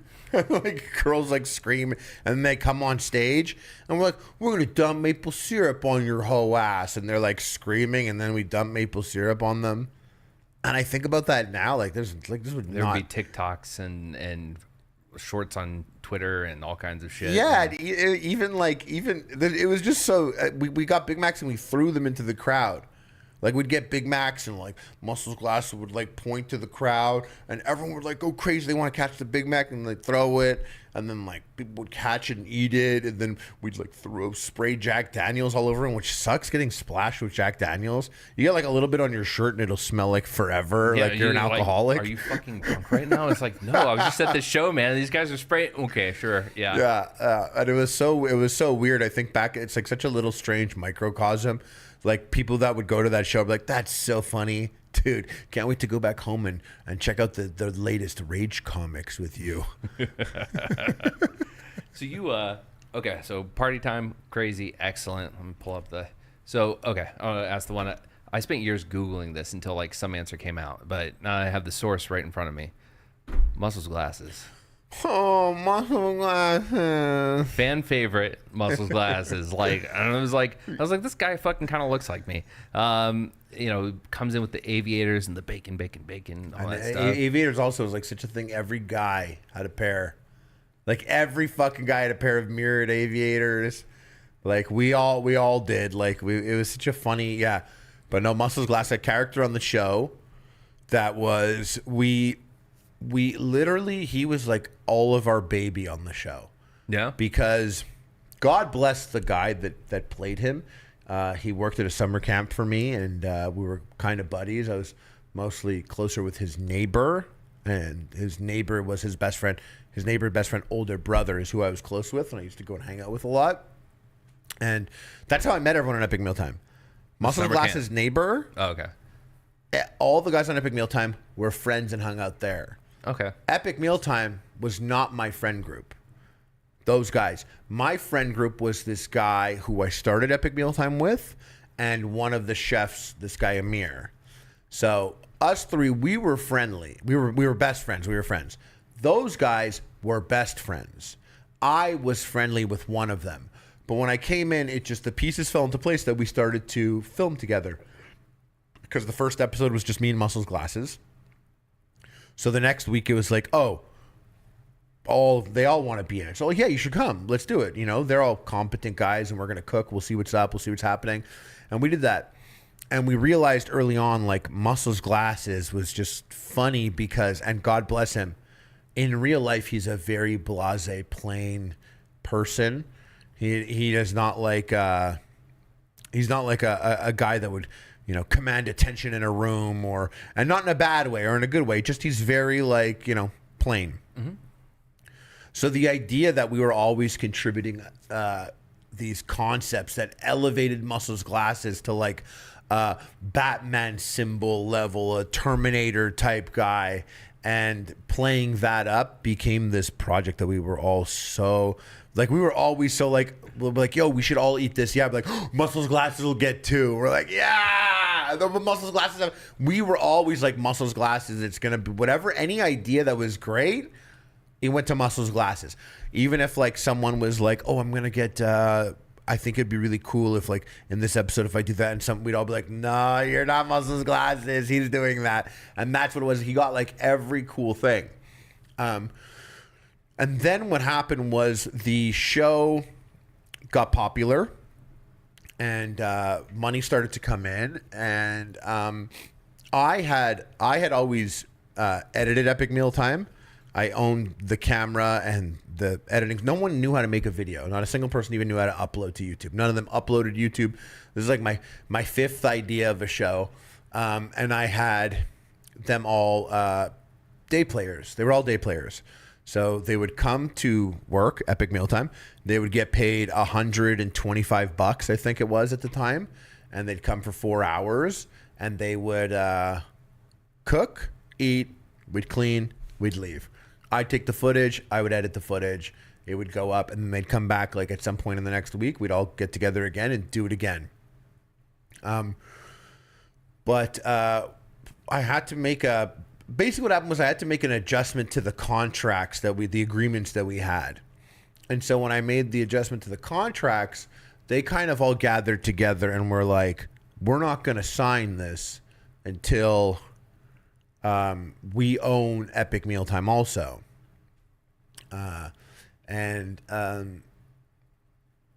This is about 6 or 7 weeks in. It's max 10 episodes in. I remember at the time being like, okay, I understand. And then I left. I think they wanted me to just kind of do it there, but I didn't. I knew some of them were not good workers. They were not people like, even though I have like 6 guys here and they're like, we want to own this. I see 2 of them as guys that are good workers and that I would definitely partner up with, and I'd be happy to do that. But I didn't want to cause dissension amongst them all by picking and choosing either this or that or whatever. And I was like, no, yeah, let me think about all this. And I left, and then I called Muscles Glasses. And I said, we could work out something. So I worked out something with him. Gave him 40,000 USD at the time. It was like $60,000 for me to own Muscles Glasses. Even though Muscles Glasses was spoken aloud on the show, on Epic Mealtime, and it comes from Epic Mealtime, and that's where it exists, and that's what it was. The first like major paycheck that Epic Mealtime paid out was to Muscles Glasses, so that Epic Mealtime owns Muscles Glasses. So I want to interrupt real quick. Yeah. There's an episode with the return of Muscles Glasses, and the guy looks a little different. He looks a little thin in the hair. More recent-ish, right? It's like that guy got a hair transplant 8 years ago, something like that. Oh, like I think it was like he returns, but he's a little bigger. Looks like he's put on some weight. Tattoos? His hands. I don't remember that. So like, were there multiple return of Muscles Glasses? There's one Muscles Glasses dude. Call him Al. That's the original. Okay. And he was the guy that he came in, and I made the deal with him. We gave him tens of thousands of dollars, profit sharing with the merchandise of the company, lion's share of profits from the Muscles Glasses merch that gets sold, and he was going to be he was the guy. He was Muscle Glasses, and I sorted it out with him because he was important. Mm-hmm. We had built this up, so now me and Muscle Glasses are doing the show. So you guys are good at this point.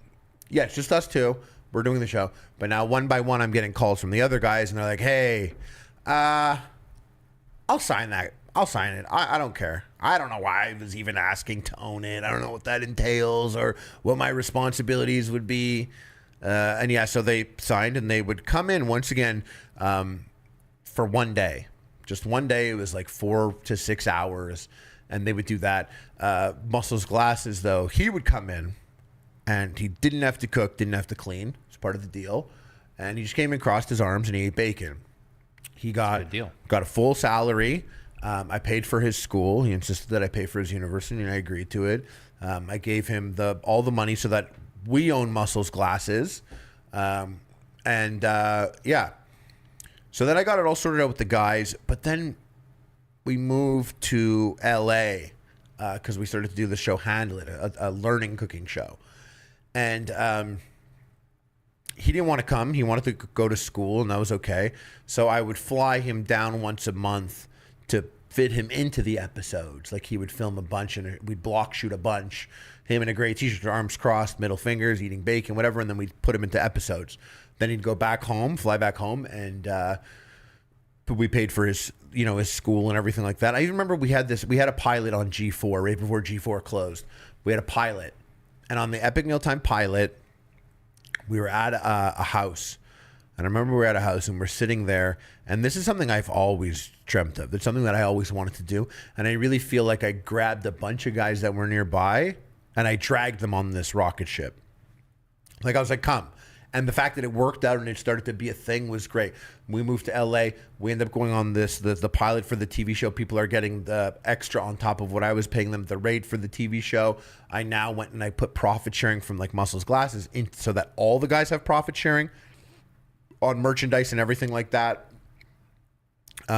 Anything that we sell, we're profit sharing with all the guys. They're not owners of Epic Mealtime. No one's an owner. It was always an open discussion. But there was like 2 guys that I would have wanted to own it with, and Muscles Glasses was not one of them, because we own Muscles Glasses now, and to be honest, like I'm flying him back and forth. He comes into the video. He doesn't give ideas. He doesn't help make it better. We just make him better. We all throw him ideas. And it's good. It's worth it. It's cool. We have basically a superhero on the show. And it was good times. And then I also started to make another show Legend of Muscles Glasses that was going to star him, and he was going to own that. That was going to be his show. And that was something that could have happened down the line with any of the guys. I feel like I'm yapping here right now. No, I feel like you're telling some deep lore, man. Well, so he ended up kind of like just trying to get more now. It was less than a year since we made that deal, and then we bought Muscles Glasses and all that, and he's been going to school and all that. And then he came in, and like at this whole point, like we're like over a year and 2 years in, I haven't given myself a salary. I'm not paying money. I'm putting everything back into the company just to try and make this keep going. You know, YouTube AdSense, if a great video comes out, the video is great. It's awesome. We're getting like $800, you know?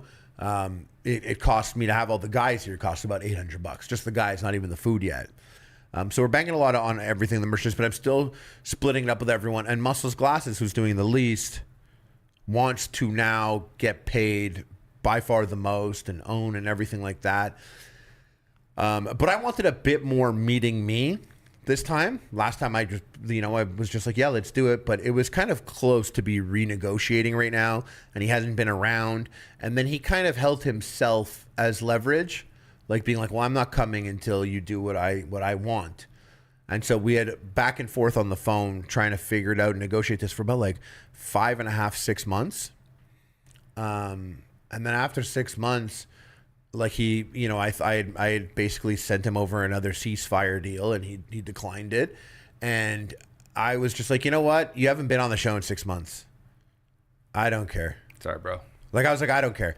I'm coming to Montreal next month, and we're filming episodes, and we're doing this one episode, and I need you to be there because I'm going to be in Montreal. And if you're not at that shoot, then I'm just going to count this as your resignation and that you quit. And then I went and I filmed, and he never came, and I called and he didn't pick up. He didn't come, and he abandoned. He hadn't been on for 6 months now. So I was like, okay, that's that. All right. And then he even sued me. He had sued me for, first he wrote an article, and this was like early. YouTube drama didn't hit yet. So like there was a lot of drama and article. This company put an article out, and a couple channels like spoke about it, but YouTube drama was not a thing back then. People were they were scared and nice and polite. They didn't want to. For years after Muscles Glasses seemed to disappear from the videos, I had tried to Google like where's Muscles Glasses, what happened to him, and yeah, that whole area is like a black hole of information because the only thing I could find is like some small article from like I don't know if it was Kotaku or some shit like that, and it's just like. There was just a disagreement. It's like I got a small quote from you about it. There was just a disagreement about the business, what it was, and it stopped being fun and was more about business now. Exactly, and that's it. That fucking article is the only thing I've ever seen about that story. Like all these details now, never heard. Well, it's funny. Like back then, I was like, I'm like 27. This is my dream, and I'd been like working hard for it. I felt like he didn't appreciate it the whole time. Like when we were doing the TV show for G4, we had this house, and sometimes shoot days could be 12 hours. And we were there. It's like we're there for 7 hours, and he was like, "I want to go to Saddle Ranch. Like I'm done. I don't want to do this anymore. I don't want to do this." And I was just like, "Dude, we're in Los Angeles. We're making a TV show, like our own TV show. The character that like you're invested in here, that like is getting you paid and is currently changing your life, just needs to cross your arms and eat bacon. We could go to Saddle Ranch, which sucks, tomorrow." Like this is a dream, once in a lifetime opportunity. I don't think you're grasping that. Unfortunately, back at that time, I was not the best leader. I was 26, 27. I was cocky and egotistical. Every single fucking YouTuber gets 1 million views and they're like, I'm an author? I'm a rapper? I should be on real TV. And like, so I had that too. Like I had that. But you guys are getting it. And I'm like, and we're also like one of the first. So there's been no humbling scenario here. You haven't watched predecessors before you rise and we're fall. Trailblazing, exactly. Yeah. So I think I'm the best. He thinks he's the most important. And like, I didn't know what motivates him at the time, and I didn't care to ask, and I'm just a better leader now for sure. But like back then I didn't, and I was just like, you fucking loser, bro. This is a dream. You're like, everyone here is spending time to make this show because it's their job, because this network literally put like 6 figures into us. Can we just do a fucking episode, and then you can go eat that shit. What is Saddle Ranch? Saddle Ranch is just, it's on Sunset Boulevard. They give you a big thing of cotton candy. It's like real, like, it's like it's a fucking restaurant. Oh, it was you destroyed my image of Muscle's glasses. Like, I knew that there was probably some diva shit, but like, fuck me, dude. If I'm getting a TV show. He asked a girl who was like a PA, she was like, can I get you guys anything? And I didn't hear this, but he asked her to get him a box of condoms, which is like you don't, like, a PA is there to help, but like, you're not like, yeah, how about you go get me some toast and put some grape jelly on it and a box of condoms. Okay, sweetheart? It's not really like that. You're kind of like, whatever. Like, they can help out. They'll help out things, but it's not like in that particular scenario. But so after this, when we went and he didn't show up, he ended up like sending us a lawyer's letter. And I remember, like, I just gone through so much lawyer shit at this point that, like, I wasn't even getting a lawyer. I was writing back to his lawyer. And I think I don't know what he thought. I don't know what happened or what he thought. But he, like, asked for some crazy amount of money. We practically ignored it. It dragged on. There was no case. I never broke any promise or anything. Mm-hmm. It was like, I don't know what the deal was. I don't know who told him to do this or advised him. But we ended up, I ended up, like, giving him like $1,500. It's like, and this was like the amount of things that he passed upon. Like, I was a firm believer that if Muscle's Glasses had followed the vision that I had for it, it would have been like Ray-Ban sponsorship. The fitness boom on YouTube hadn't even occurred yet. And Muscle Glasses bicep workout, like, would have been sick. Healthy eating for Muscle Glasses. So many things, yeah. It fit in a lot. And I did say, like, if you stick to all of the guys, if you stick around long enough, you're going to see what your path will be, and Epic Mealtime can help you do that. And I really did believe that, and I do believe that still, like that it would help you do whatever it is that you wanted to do. And I don't think he had enough thought to what his own vision would be or what he wanted to do. He and I had that falling out when he sent the lawyer's letter. He and I stopped talking, but I got a Carl's Jr. opportunity. They called and they were like, we're going to give you, let me make up the numbers for a second. We're going to give you $100,000 to be in this commercial. And we want Muscle's Glasses to be in it. And I was like, oh, he left. So that'll be a whole other... Muscle's Glasses. It'll be a whole other negotiation or whatever. And they were like, okay, well, here, take $40K and see if you can get him to do it with that. So then I went to him and I was like, do you want to be in a commercial? We can get you this amount of money, And he was like, yes. So he came down. He didn't give him the whole $40K because, like, some of it I used to fly him down, and he wanted to fly business and put him up in a hotel, and so we did all that. I don't think he realized that, like, it was his own money, because, like, if he didn't do that, he just got all the money. So I was like, yeah, you can fly business. Hell yeah, dude. But so he came down and it was very awkward. He was like, he wasn't friendly with me. I was trying to be friendly, and I was just like, oh, this is just dead now. This is just dead. I find it difficult to go and try and be entertaining or funny if someone's, like, poisonous. We had a guy on the show that used to walk around the kitchen. A guy, I hope he's happy these days. He should be happy these days. He'd bang the doors and bang things and slam shit, and he'd be, like, in a bad mood. And I remember all of us were all trying to be, like, jovial. It was like, yo, let's be chill, because we have to make stupid fucking bacon jokes for the next hour or whatever. But anyways, Muscle Glasses left, and we continued going, and it led to one quote between Muscle Glasses and I that I think about all the time to this day. It's almost like a leading mantra that I follow. And I was on the phone with Muscle Glasses, and he was like, he needed something. I forget what it was, and we did something that we didn't even need to do for him because he wrote an article about us and sued and all that. And I was on the phone with him, and he was like, yeah, and I was like, yeah. And he was like, maybe sometime we could hang out again. And I was like, yeah, I would love that, And he was like, yeah, we could maybe film like a video or whatever. It'll be like the good old days. And I remember him saying that, and that hit hard for me at the time because I was like, the days that I had with him were great. They were. But now, at the moment that I was talking to him, we were doing the TV show for A&E, which was 2 seasons, 17 episodes with a 1-hour special. All the guys were getting paid from it. The cookbook, all the guys are getting paid from it. They have credit. They're on the cover of the cookbook. And, you know, we're living in Los Angeles. And these are the good old days. Like what you're referring to was the good old days. But today is the good old days. Like those days are no better than today. And when I think about that day, when I thought about that, I'm like, those were the good old days. I remember that.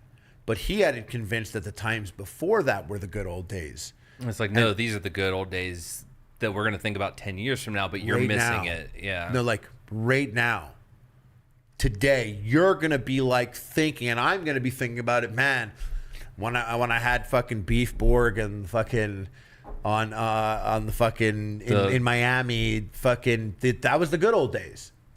Today's a good old day.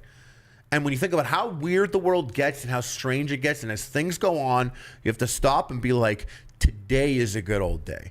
You're going to look back one day when maybe you're sick or old or fat or whatever, and you will think of today as a good old day. Every 3 to 5 years, I look back.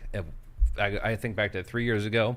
It was the pandemic. I was getting paid to work very little from home, and I was sitting out by the fucking pool at 3 p.m. every fucking day with a fucking drink in my hand, a book, and a joint, and enjoying life. And that was it. Like, that was the good old days. Mm-hmm. And 3 years from now, I'm going to do the same. But I have learned in adulthood that I will go through this cycle every 3 to 5 years and just be like, damn, I didn't take, like the pandemic, you know what I did? I would fucking wake up at noon. I would cook an extravagant fucking meal. Mm-hmm. Like every project I wanted to do, I'm learning bread, I'm learning fucking roast duck, I'm learning Peking duck and all that shit.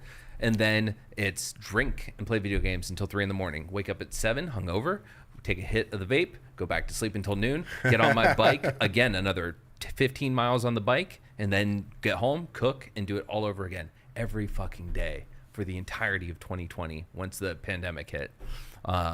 And that was a fucking blast. Yeah. I didn't take full advantage. I should have been learning a language. I always say that too, learning a language. I was like, man, I wish I knew so much fucking Japanese time. Or Arabic right now. I know. Like, so much fucking time to do something cool. I didn't. And then 3 years, 2 years later, I'm sitting by that fucking pool and enjoying myself, thinking about how fun the pandemic was. 2 years after that, I'm missing my time by the pool. It's no, I totally get it. Times, man. No, the pandemic was crazy. There was a moment in time there where everyone was playing Animal Crossing. Mm-hmm. Everyone was just like happy to be staying at home. The whole 2 weeks thing. No one cared because it was like, oh, cool, man. We're trying to pay back Tom Nook. And the whole thing was like, I look back on pandemic and I'm like, man, I knew there was going to be like some PTSD vibes to it. And I knew that there was going to be some backlash mentally that I wasn't realizing. I mean, I was 70 pounds heavier, the whole thing. So probably like low key depressed, but like, man, I also like was beneficial. I was lucky to have a job that had me working at home. Same here. I was pandemic proof. And so then the pandemic was not as crazy. It didn't happen at a crazy time in our lives. Imagine you're graduating high school and like you don't get to graduate high school and then you miss the first 2 years of university. You're just sitting at fucking home. Like, I watched my friend's kid go through fucking school and like start failing the shit out of it because he would like turn his camera off and like not fucking work. And yeah. I remember them coming home to bitch at him and like saying like, wait, why the fuck weren't you in history class? It's like, you have nowhere to go. You can't go anywhere. Yeah. What are you doing? And I'm looking at this kid like, I cannot believe the balls on this kid. I would have fucking died. But like, yeah, the pandemic shook things up for everyone because like, the kids weren't able to go and be like looked at, made sure like you were going to do your assignment here. It's like, okay. It's like what, I don't know, as an adult I do in fucking meetings. It's like, okay, I do not really need to be here, but I'm going to listen in and I'm going to play Hearthstone. I'm going to play World of Warcraft, whatever. Like, but kids can't afford to fucking do that. Like, they need to be paying attention and I don't know. I think the pandemic. The thing is, like, they like I was gonna say kids. I was gonna say about the kids. OnlyFans. What's so crazy? Excellent segue. What's so crazy about kids on OnlyFans, Doc? No, I'm kidding. What's so crazy about OnlyFans was like at 18, you can go and spread your ass cheeks on OnlyFans. But what freaked me out was I'd see in pandemic, like a 15-year-old going through pandemic is like a pandemic 15-year-old. So when the pandemic was done and they're 18, they were a pandemic 18-year-old. What's that like social development like? What exactly? So that person only knows like TikTok brain rot shit. They spent so much time on Twitter, social media, or whatever. I don't think that's a full person. It's interesting. But that person can go on OnlyFans, which I support. If you want to have an OnlyFans, go do that, of course. But like, I thought it was weird now that it's like we're getting that person who was like literally 15 years old. The pandemic happened, and now they're launching an OnlyFans because there was a lot of pushing for that throughout pandemic. It was like, people starting OnlyFans. They're getting so much money. They're getting so much money. You're like 16 years old. You can't help but hear that and see that. And then you're like, I'll do that. And there's no one's ever like, I did an OnlyFans and I got no money. I sold this picture and like one of my friends got it and they gave it to everyone in my town and it never broke outside that circle. Now my life continues the exact same, except everyone has a butthole picture of mine. And I was thinking about how a pandemic 18-year-old was different. And I thought that it was weird that, coming right out of the pandemic, you lost these crucial, important years of your life. And then you can make this major decision, like a major decision, whether or not we agree, disagree, blah, blah, blah. It's not even the point. We know how the majority of society or the world feels about it and how they take it. And once again, whether we agree or not, it's just, I can't help because like I'll go to these YouTube events or I'll go to a YouTube thing or I'll go to like Creator Clash and I'll see someone who like is like, they could be butt naked on Twitter. Like I'll see them like literally giving a blowjob on my Twitter timeline and I zoom past, and then I meet them in person and I'm talking to that person and I'm like, oh, hey, it's nice to see you, blah, blah, blah. And I see it like in their face, like a high school student. Like that, when I was a teacher, I feel like I'm talking to a child, but this person is like having sex on my Twitter timeline. So with the OnlyFans thing, I like get that. I think we have a similar view, which is like even if you take away the pandemic thing, right? All you're hearing is about the people making millions on like OnlyFans. The people who are changing their lives and buying big homes and all that stuff, which is great. I have a friend who makes $200,000 a month on OnlyFans. That's awesome. But you only hear about those stories. You don't hear about the horror stories, or you don't hear about the sad stories, or the fact that like it's only like the top, point whatever percent that are making that serious buku bucks, right? Mm-hmm. But the social development thing, it's interesting because I get what you're saying, but there's a part of me that also sometimes like talks to these younger people, and it's like, man, I don't know if I'm just a grumpy old man or this is what I sounded like when I was a fucking kid. Like, I wonder if we went back in time and it was like before the pandemic, but we talked to some fucking, I don't know, we had the same access like through the internet and all that stuff. We watch these people make their TikToks and the things they say, and it's like, maybe this is just the younger generation? I don't know. Because there's always a saying that resonated with me I'm in my 30s, but I feel like I'm in my 20s. Until I see people who are in their 20s, and then I realize I'm in my 30s. Yeah. And, like, it's true. Like, I feel like that. I'm like, man, look at me. I'm fucking Bucky's baseball cap on, bro. Smoke weed after this.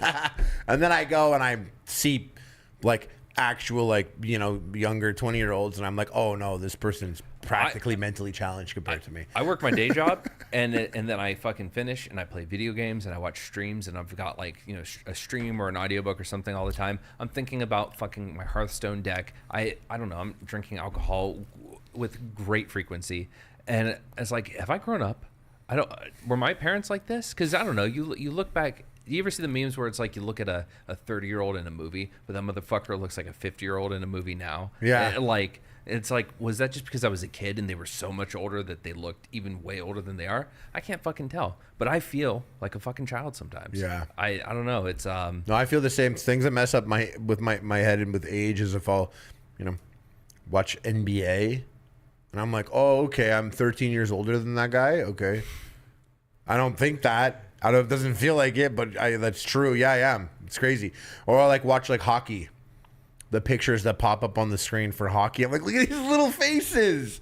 Who are these little guys? They're like, look at them. They think they're people. They think they're adults, you know? They're like little faces. They have like a mustache. And I'm like, nah. But yeah, the whole timing thing, pandemic did so much to mess with the timing. And people like you and I, we were just not like, you know. It took me about 3 years after the pandemic to fully grasp like the sense of time, because from 2020, like late 2020 to I'd say mid 22, it was that jarring thing of like, oh fuck, wait, that was only like a year ago. Yeah. But it felt like fucking decades. Yeah. Like that pandemic, I don't know, it was the dragged 2 weeks, because breaking it down 2 weeks at a time. It was like 2 weeks, only 2 weeks left. 2 weeks left. 2 weeks. So you're like what was it? weeks. Stop the curve or, yeah. or like It shorten was like the curve? 2 weeks every time. Yeah. Pandemic changed a lot of the way how I behave, like thought process wise. Like during pandemic, I got vaccinated, I got boosted, and you know, I had friends who were like, oh yeah, my mom's immunocompromised and I wish people would whatever. And then I have other friends that were like, bro, there's no way I'll let the government put a needle in me or whatever. And I got like I'd get mad. Like I'd see like another YouTuber go and be like, don't take the vaccine. Don't take it. And then I'd like DM them, be like, bro, what are you doing? Like, what the fuck do you know? Just make a list. Don't tell them what to do with their science. Go make a fucking list video. Don't do that. You're not the guy for that or whatever. And then I fought people, fought my fellow countrymen. And then I look back at it now and I'm like, oh yeah, you know what? Like I would never do that again. That was a lesson. That was something like I learned. Not that I'm like, I think the vaccine was wrong. Like, no, I got vaccinated. I got boosted. I didn't die. I know people that didn't, and they didn't die. Who knows how many lives were saved or how many more could have been saved? I don't know. But all I do know is like, there's no way that I'm going to go to my fellow countrymen and be like, you fucking better get vaccinated. It was a hostile time. It was hostile, and I was pretty hostile. And I was like, oh, I'll never do that again. If the world makes a disease and we don't want to cooperate and that is how we die, well, then whatever. That's how we go out. But I'm not going to go and, DM another person mad that they posted that So they you're telling think me they the know. world isn't worth fighting for? Is that what you're saying, Harley? But, my buddy had said something very similar. He was like, you think the world has a chance or something? I was like, I don't know, buddy. I don't think so. He's like, that's the difference between you and I. I still think we have a chance. And I was like, shut up, Derek. We're on mushrooms, dude. Like, stop bad tripping me. No, that's where it's going. He's clearly on a different plane than you. You're on two different planets. But even, Communicating. I even think about the pandemic now. Like when I was like, oh God, I wish I could just like complain about the vaccine.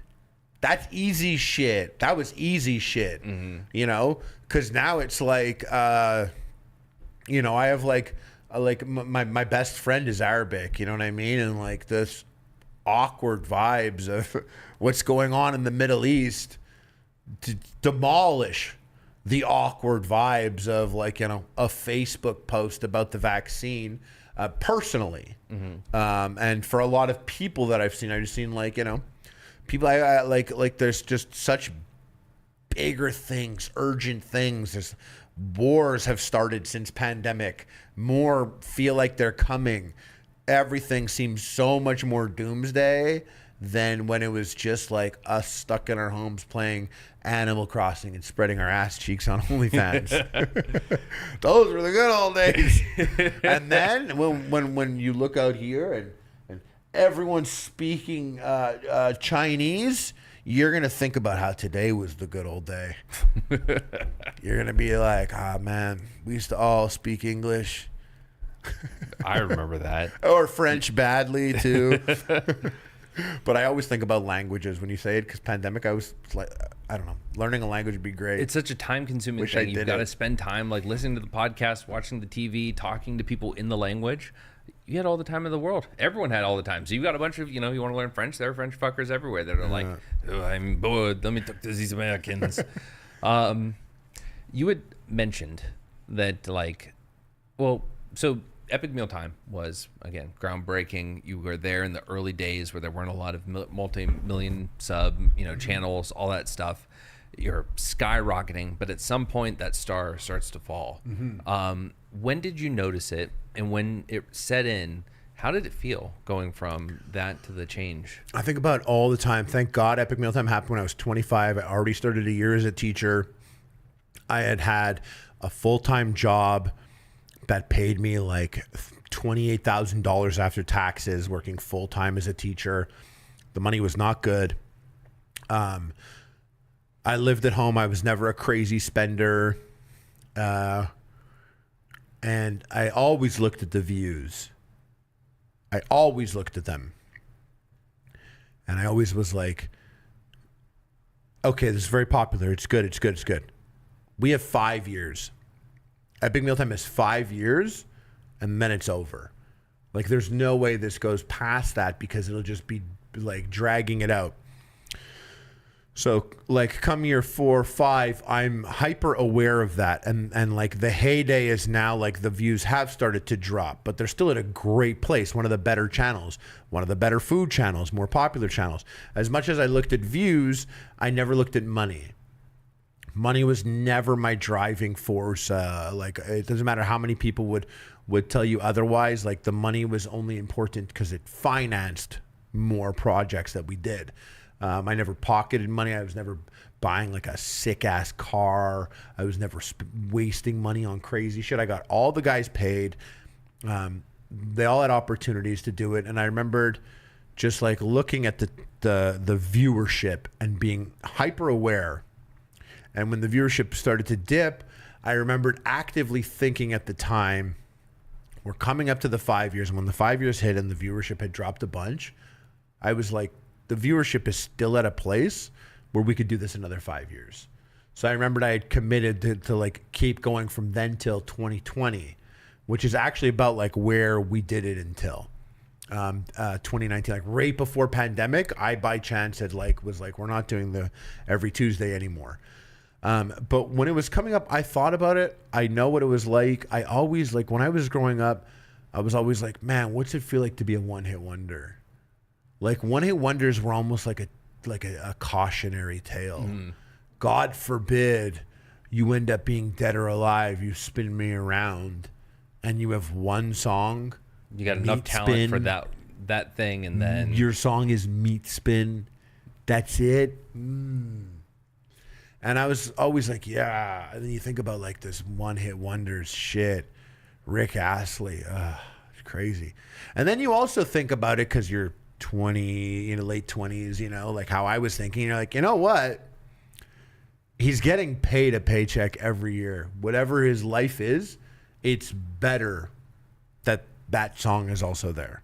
Those guys that are alive, You Spin Me Around, like they're getting paid when that's put into Metal Gear Solid 5, Phantom Pain. They're getting paid today, decades after the fact. So I was like, oh, maybe there's some long-term thing to Epic Mealtime. Maybe Epic Mealtime as a brand goes beyond this. I mean, with all intents and purposes at this point, Epic Mealtime was on the air longer than WCW was. And WCW is something that I think about today as a brand. Hasn't been around forever. Maybe Epic Mealtime is someone's WCW. So I'm not going to be caught up on it. I watched more Epic Mealtime than I did wrestling. So yeah. I will say that. Oh, yeah, I did. Straight.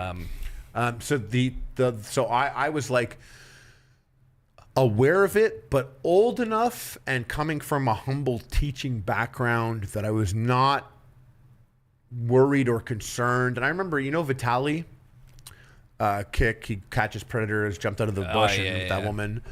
He was a guy that I hung out with a bunch of times. Loved hanging out with him. He was younger, but he was fun and funny, and he really does truly in his heart always meant well. And I liked hanging out with him. And I remember one of the first times I hung out with him, I was like, dude, you should come by the house. I am a very inviting person, welcoming person. Yeah, come by. Like, yeah, come by, we'll hang out. And he was like, oh, you're just being nice to me because I'm about to pass you in subscribers. And what I thought was really funny about that was I was like, oh no, like, you think I look at that? Like, I haven't looked at that. I haven't looked at that in forever. And It's healthy. I worry about the person who is so hyper aware that they would second guess this scenario because they think it has something to do, like as if he thought he was here. We actually genuinely found him funny and we loved, and he brought the energy up and it was just like fun to hang around with, you know? And he genuinely thought that he was only there because of his subscriber count. Now the guy was close friends with FouseyTube. So I'm not, like, I could see how that happens. Like, I saw, like, when my channel views went down, like, I remember thinking, like, watching, like, a very popular YouTuber at that time when my channel is starting to dip, FouseyTube is coming up, and, like, you know, having these brief encounters with him, like, I remember specifically being like, he's not built like me, or maybe I'm not built like him, in the sense that if he's going to experience like what I'm experiencing, like being the top 5 most subscribed on YouTube, to now being like, Sony V2 voice epic mealtime failed, like that. A lot of people are not built to deal with the mental anguish of such a thing.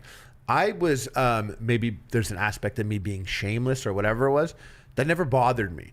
I was always so happy. Like, there was every single step along the way. We went on the Jay Leno show, like, in the first year. I remember that. 4 months in. I remember being like, to my brother, who was my business partner at the time, being like, no matter what, You just got on Jay fucking Leno. we did this all the time. The book comes out. No matter what, we got to here. No matter what, we got this. No matter what, it's always Can I offer you happening. any? What? Can I offer you any? Oh yeah, I'll have. All right, you can keep talking. Camera's on you, baby. So I felt like I was always mentally preparing for the event that it doesn't last forever. And I feel so bad for some YouTubers that can't handle it gracefully. Like, they can't handle, like, you're never going to always be number one.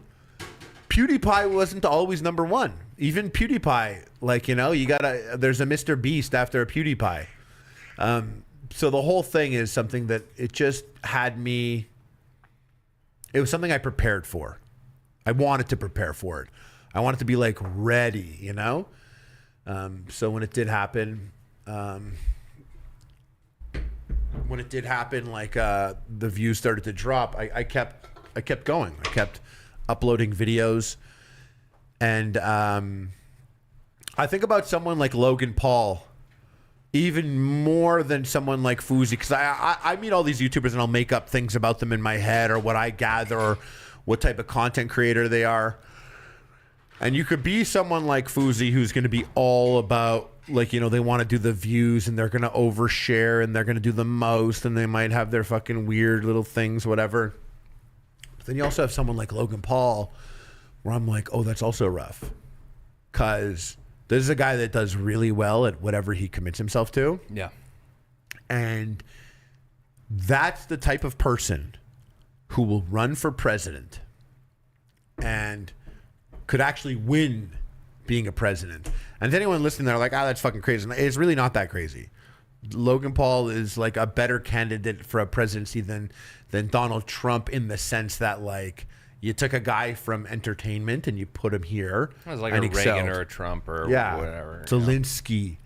So, like, you have this guy. He's like, he boxed Floyd Mayweather. He starts an energy drink that disrupts Gatorade and all of these sports drinks in the beverage industry. He ends up being all over mainstream and has to apologize because of a little video that he did that he didn't think much about. The Forest ended up being like the biggest thing ever. He has his brother who's also like out there doing it, and they have their feuds and then their get-togethers or whatever. He's got this podcast, and he still goes and he ends up getting the U.S. championship title at WWE. He wrestles Rey Mysterio Jr. He's wrestling at WrestleMania. These are all like bucket list things. You could choose one as your life maybe path. Fucking get it. Yeah. Good luck if you dedicate your entire life to wrestle at WrestleMania And he does that, and you know what? He's a fucking great wrestler. And then he boxes, and he boxes Floyd Mayweather, and he starts. These are all things that, like, you don't get all of these, but he's done all of them. That is a guy that will run for presidency, can win the election, and he will be sitting in the White House. He will be sitting in the White House in the Oval Office, most powerful man in the world, and he will still have that void of what now? What do I do now? Also, Gordon Ramsay has that, and like obviously everything Gordon Ramsay does is food related, right? But he is a nonstop workhorse. Once he got that first bit of success with Harvey's, I think it was. Remember that was Marco Pierre White. But either way, he gets his first, restaurant, and then it's his second, and then his third, and then it's down to the stars, right? I got my first Michelin star. I need fucking 3 now. And then how many restaurants has he opened? As of like 2009 or something like that, he had opened like 12 restaurants in the year before that, or the last 5 years before that. Not a single fucking one turned profit, but it's a continuous machine where he's just going and going. He has the Hell's Kitchen show. He has Kitchen Nightmares. He has some people the just British built like version, that, the American version. He's got a National Geographic show. I don't know if it's still going, but he is constantly fucking doing stuff. Then he gets into TikTok and doing all that stuff. He's like reacting on TikTok, like he's like, yeah. He's crazy. got that energy too. Like you watch him move, like talk. He's like, all right, yes, hot pan, but he's always like rocking and going back and forth. And he looks like but he's gained some weight, so he's not, right? Yeah. But like he's got that fucking energy. Crazy. And he's going, oh yeah, like fucking Maddie Matheson, like how, sir, how? But you want it, you want it all. You want it all, you're gonna get it all, yeah. No, but it's exactly that type of guy. Like that type of guy, you're like, 10 years ago, you could have stopped, slowed down, and enjoyed life. But some people enjoy life by working, by doing it like that. And I worry about those people a little bit. Because it's intense. Yeah, because that's where someone like Fousey, where it catches up instantly, quickly. Who is Fousey? Sorry, this is a YouTuber I'm not familiar with. That's so lucky. He's actually one of my favorite YouTubers ever, and he has one of my favorite YouTube videos ever. But I watch YouTube differently from most people. I like my example of a good YouTube video. This is how I actually watch a lot of Destiny. It's like I and have for years watched long form content. So I love to watch like a 3.5 hour video about a YouTuber I don't give a shit about. So Fousey does like the content about other YouTube. No, he's the guy. Okay. I've watched lots of him. He was a guy that he did like he used to do like social experiment pranks. Oh, like he was the guy. Oh. He like hired people to fake a prank, and he would like give them money, and he'd be a homeless guy and try and give like a rich person money. I saw that. I hated that video. Yeah. You know that fucking now. I saw this. So fake shit. Like listen, what's the 4chan saying? It's like everyone here is you're an idiot if you believe shit right on the internet, right? Like so much shit is fake.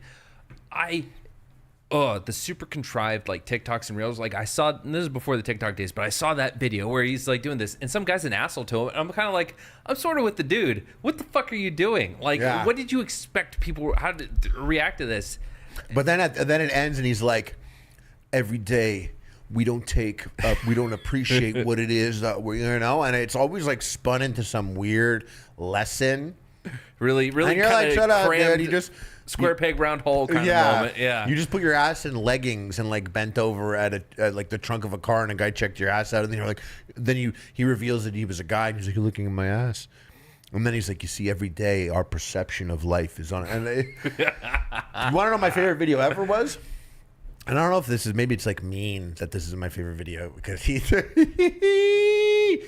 this down, but you can still find it. Oh man, it's a fucking great video. Holy shit, it's one of the best videos ever. He went to, I forget where he went exactly, but he basically went to this girl who does like, I think she was doing his eyebrows or something. And he has a shaved bald head. He's like clean shaved. And she told him she could tattoo a hairline on his head. Like, it'll make his hair look good. Did he do it? Like there. Like right there. she was like, I could tattoo your head. And he had gone through things where he was like putting like little hair things in that stay for like 2 weeks and then they wash off. And it was like, he had like hair for a minute. But she was like, yeah, I could tattoo your hair. It'll be better. So this like random girl at this place that he happened to be at tattooed on his bald head like hair. And it wasn't even good. It was like Lego. It was like a Lego piece. It went like straight across and like came down and it looked like someone was like a Lego thing on his head. And every time I watch it, I'm always like, how do you do that right there? How do you like, imagine like you're like, yeah, I'll be back. I'm going to go grab some lunch. And then you came back and you had a head tattoo. I can't buy a new pair of shoes like on the first visit. I've got to go look around, try them on, and then go home and be like, okay, which ones did I really like? God, you see me shop for a computer part is insane. Yes. He tattooed his hair on his head. What a fucking champion. Holy shit. Absolute What star. a complete,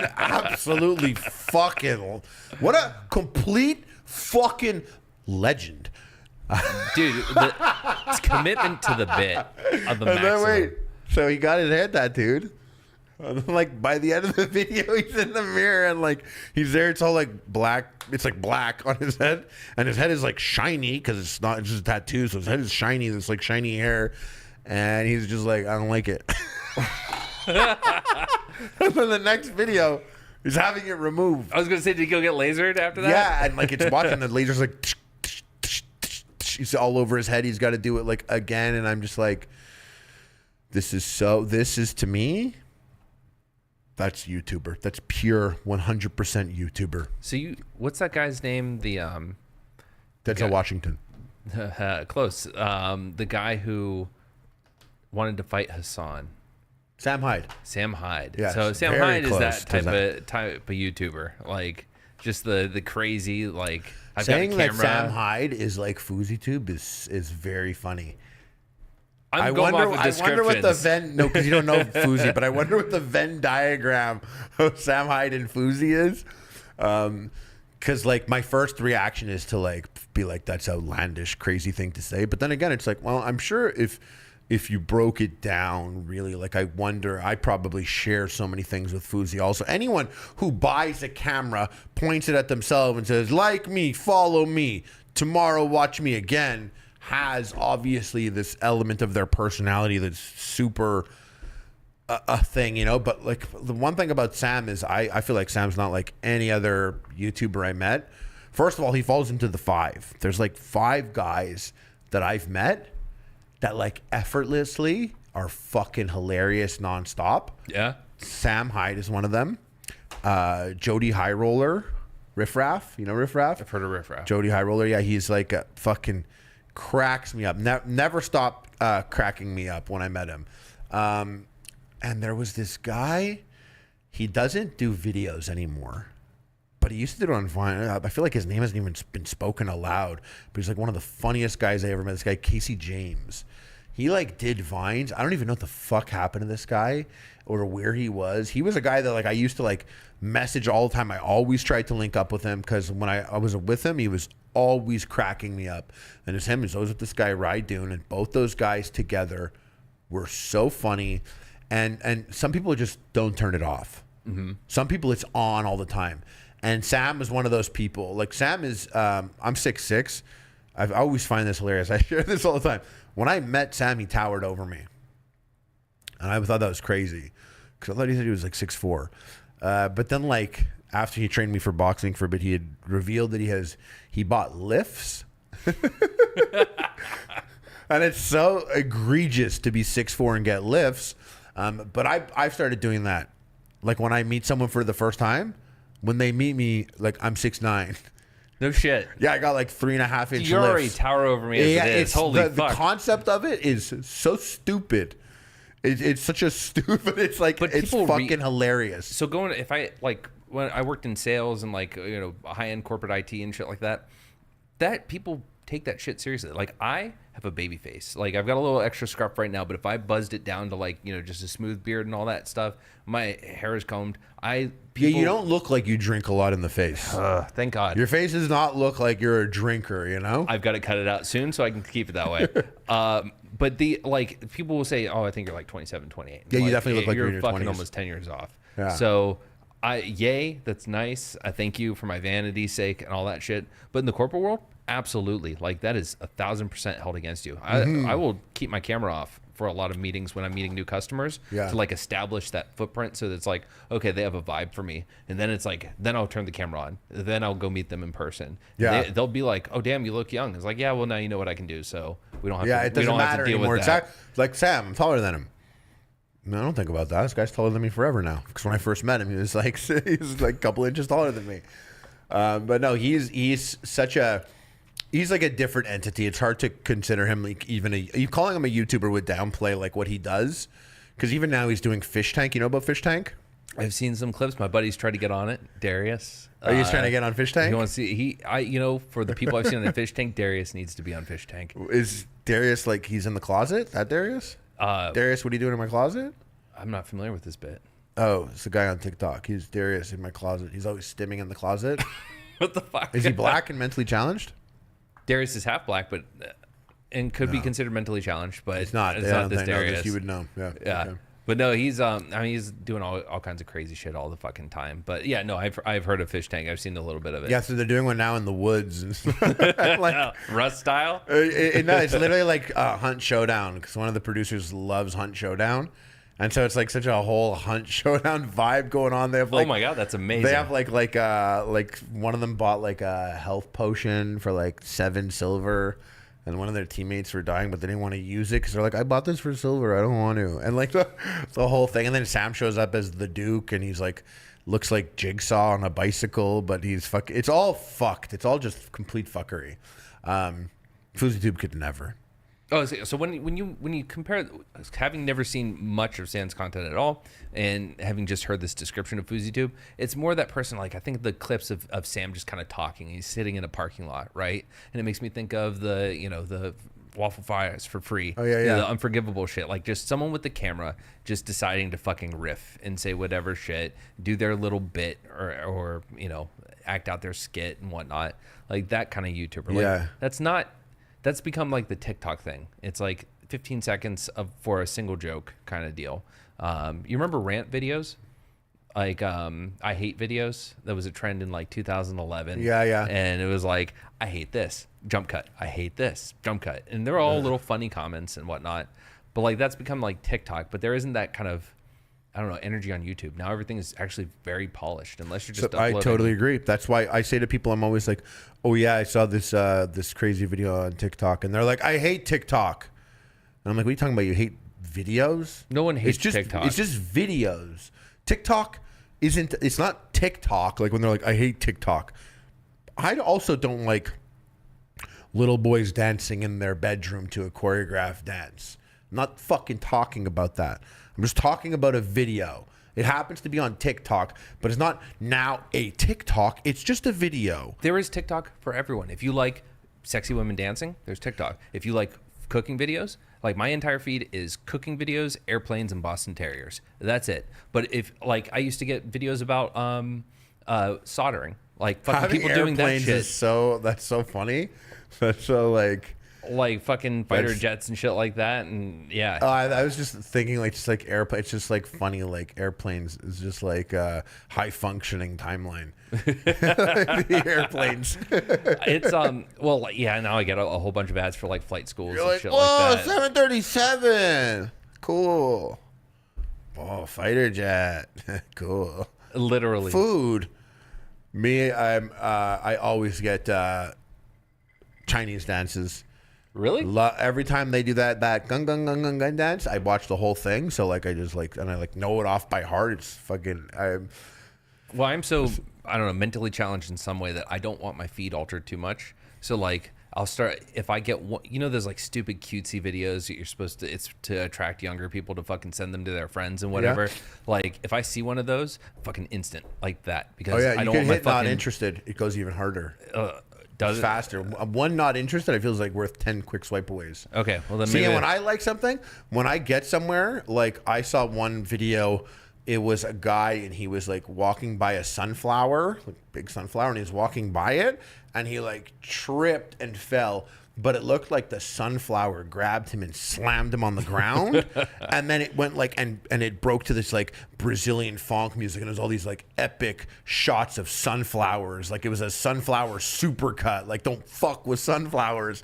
And I thought it was so stupid and funny that I was on my phone. I was like, ha ha ha ha ha ha ha ha. I'm like typing. I'm like, ha ha ha ha. I'm like liking it. I'm bookmarking. And I texted to my mom. I'm like, ha ha, it's so funny. Because I just want to be there on that part of TikTok. Yes. And I want those motherfuckers to know that I'm Everything. laughing and having a good time. Bring it back. Apparently loitering, like your loiter time on a thing is huge. So like, I'm like, oh, such a good TikTok. That's why you don't even need to like it. I leave it on there. I'm like, let it stay. I want to go where that is. I want to be there. And then right after that, I started getting like water supercuts. It was like a video where it was like 90% of the human body is made of H2O. 75% of the world is H2O. And then it had like coffee and energy drinks. And then they got blasted aside and it was just like a cup of water. And it was like water and it was like boom, boom, boom. And I was like, thank you. Thank you. Refreshing your feed, literally. Yeah, but the whole like TikTok thing, like I'll watch a video on it and I'll send it to some friends and they'll be like, oh yeah, I don't like TikTok. And I'm like, it's just a place where you'll get a video. It's not like a particular like you know what I get a lot of on TikTok, and I don't mean this in like some rude or like clowning on them way, even though I said you were high functioning before. Is like I have a lot of mentally challenged creators who I am a huge fan of. I love Sean and Marley. These little assholes fucking ruined my channel. They're two buddies from New Zealand, and they cook up food all the time in their kitchen. They get on YouTube. I have followed them on Instagram, follow them on TikTok. I go on VR with my friends a lot, and we go on big screen, and we watch them on big screen. We're literally like 15 people. New Sean and Marley, we meet in VR and watch it on the big screen. Theo Vaughn was on like a month ago, and we're like so hyped up. It was like WrestleMania for us. We're like, oh, Theo's going to be on Sean and Marley. There's this girl, Up Syndrome Queen, on TikTok. She's so fucking funny. Up Syndrome. yeah, and she hates her sisters. Her sister. She always comes in, she's bitchy. She was like, that's not my sister. No, tell her to mind her own business. It's not my sister. And she's like, just like ripping her sister. wait. It's so funny. Have you seen it's one with the folks with Down syndrome? And you just maybe we're talking about with Theo Vaughn, where he came on and did the cooking show. Is that what you're talking about? Yeah, that's Sean Marley. Okay. Now I know what it is. Yeah, that's good shit. And they did the beer can thing, right? I think that was the meal they did. They put the beer can in the chicken. Oh, okay, yeah. I think that's what Theo did. But yeah, no, but it's a great show. Worth a follow. Great guys. Absolutely. Yeah, Up Syndrome Queen, hilarious. Darius, what are you doing in my closet? Darius, so he stims, and he'll be in the closet and he'll like stim and like make like a noise and be like, and then people are like, oh shit, new Darius just dropped, and then they take that and they sample it into all these crazy remixes and shit, and they use but like this is what the difference with TikTok is compared to what you were saying, going back to when you said YouTube was polished. YouTube is like, what's up, guys? Welcome to the channel. As you know, we are not getting Starbucks because we are not taking part in any of that. I want you, though, to head over to my merch. We're dropping new stuff. Leave a comment, leave a like, smash it right now, and let's get into the newest Fortnite tips. And you're like, okay. And then you go on Instagram, and it's the most like edited, fucking fakest thing. Literally fake BBL ass with like a protein shake balanced on that shelf, being like, head to my link to get the affiliate code for my supplement that I'm trying, and like it's also the people advertising clearly when they're cooking and they're advertising the devices and shit. And then you go on TikTok. And it's like straight up just like, yo, I'm here with my brother and he's about to fight this fucking crackhead in the Walmart parking lot. Oh my God, he's got a knife. And like, that's real shit. Can't compete. It's real. Like it's really happening. Like there's no polished YouTube. There's no contrived pushing of something. There's no OF link in the bio. No, there's a problem. There's just like none of that's happening. What's happening is real shit. And I go on TikTok, and TikTok will give me it'll give me some real ass shit. Dude, if someone says they don't like TikTok, say, what do you like? And it's like, well, I'm a fucking truck driver. And it's like, okay, cool. Truck driver rig. And, truck driver, housing setup. And say, just search 5 of these things and watch a couple videos and hit like. And their feed's going to be full of the shit they fucking dig. Like TikTok, there's no one in the fucking world unless TikTok takes 20 minutes to understand you and show you something you like. Yeah. If I open up TikTok, and there's why I don't open up TikTok. If I open up TikTok, there's a 95% chance it is going to show me something I really very much enjoy. And you will be there. I used to fucking open my phone first thing in the morning and just scroll. And I'd wake up at 6 thinking I'm going to wake up, go to the gym, be productive. Fuck that. I'm scrolling for a few hours. Just watching videos. It's crazy. It's crazy. I bring my Steam Deck on the plane to go and play games. I have so many games I want to play, and I love my Steam Deck. But I get Wi-Fi. I'm like, let me go see what's up on Twitter first. Let me go see what's up on Instagram. Do you do TikTok, the cycle where anytime you touch your phone, it's like, oh, I got a text message. Okay, real quick, Instagram, Twitter, refresh. Yep.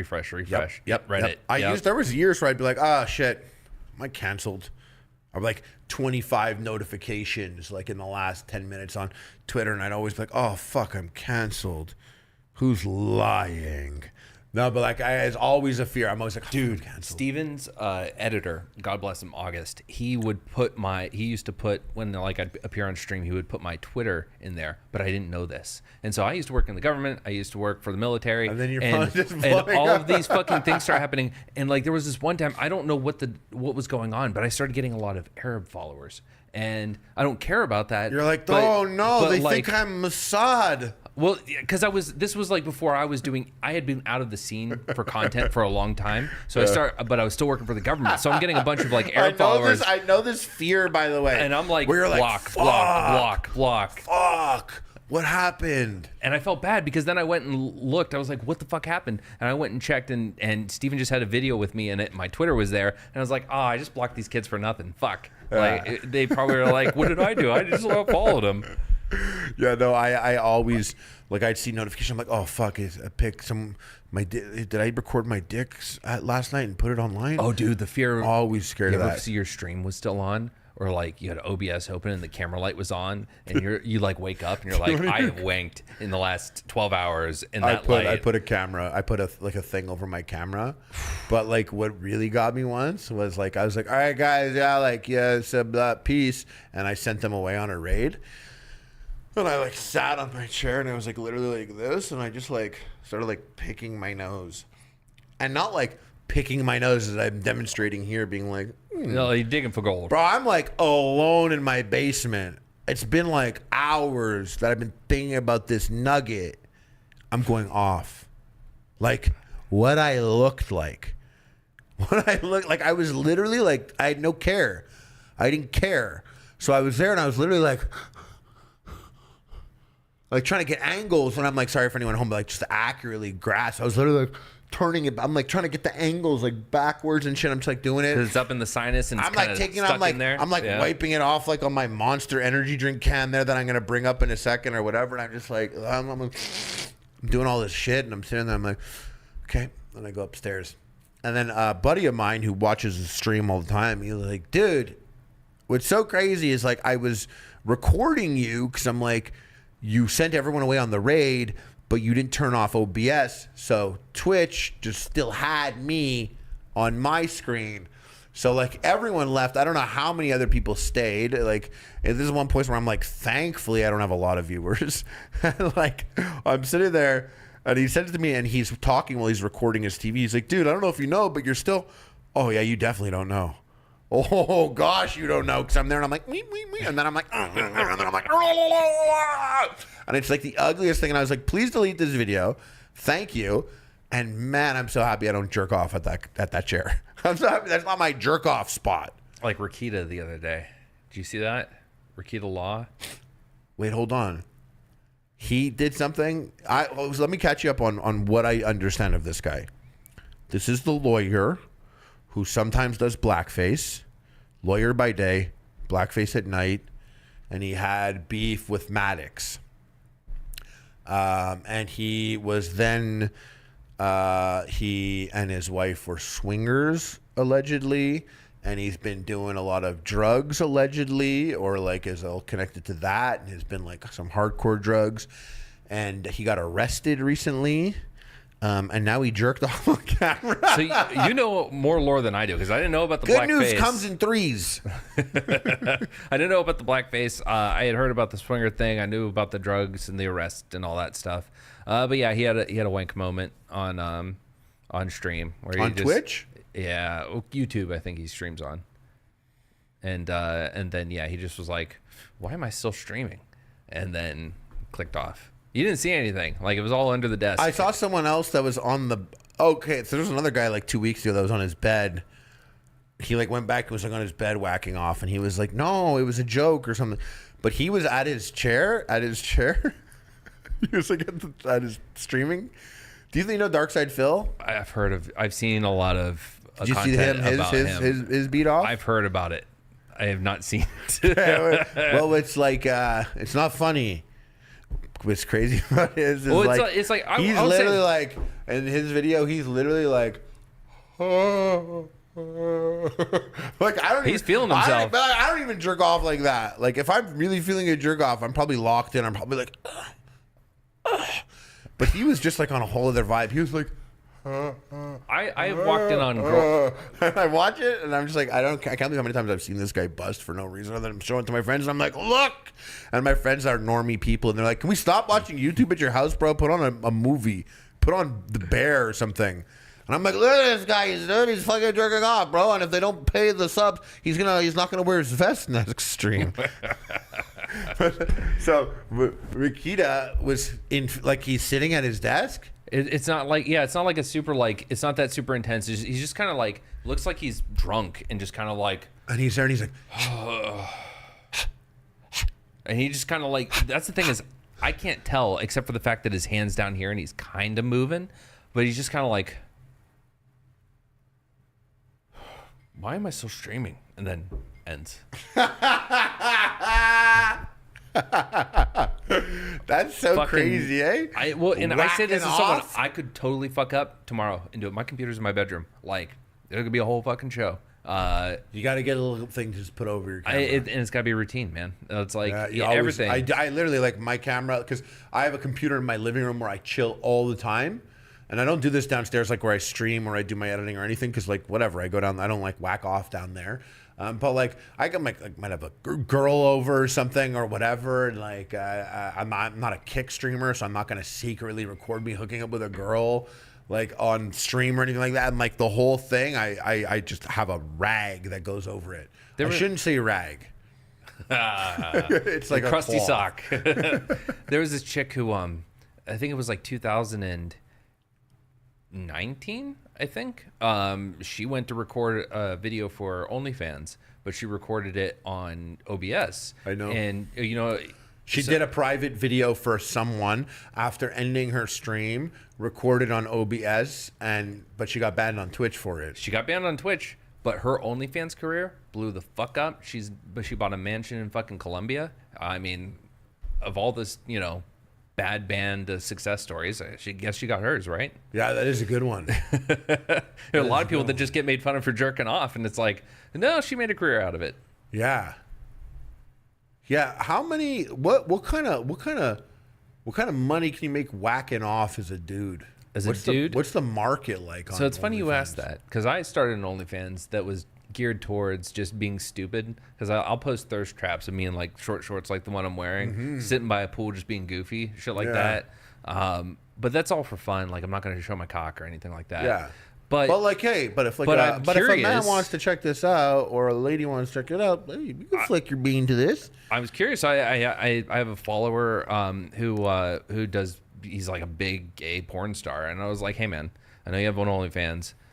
What does a guy make usually for cranking one out? And it was like faceless, first of all. Like, if they don't show face, how do they do? And then it's like, okay, they show face, but it's a solo guy. Okay, fine. It's a guy and a girl. They're just kind of getting the rundown. And it's basically guys are at the bottom rung of the totem pole. So the faceless dude, not getting much. It doesn't matter how hot you are. And then it's like, okay, if you're the solo guy, but you show everything, you can do decent. Like, the gay dollar is strong, as they say. but it's really the male-female content for guys if you're going to be successful. Yeah, I had this one. I had to save it because I don't get this type of shit often. Ever, actually. I won't be able to find it. I think I deleted all evidence of it. But I had a guy that was like, he had hit me up years ago and described like what he wants to do.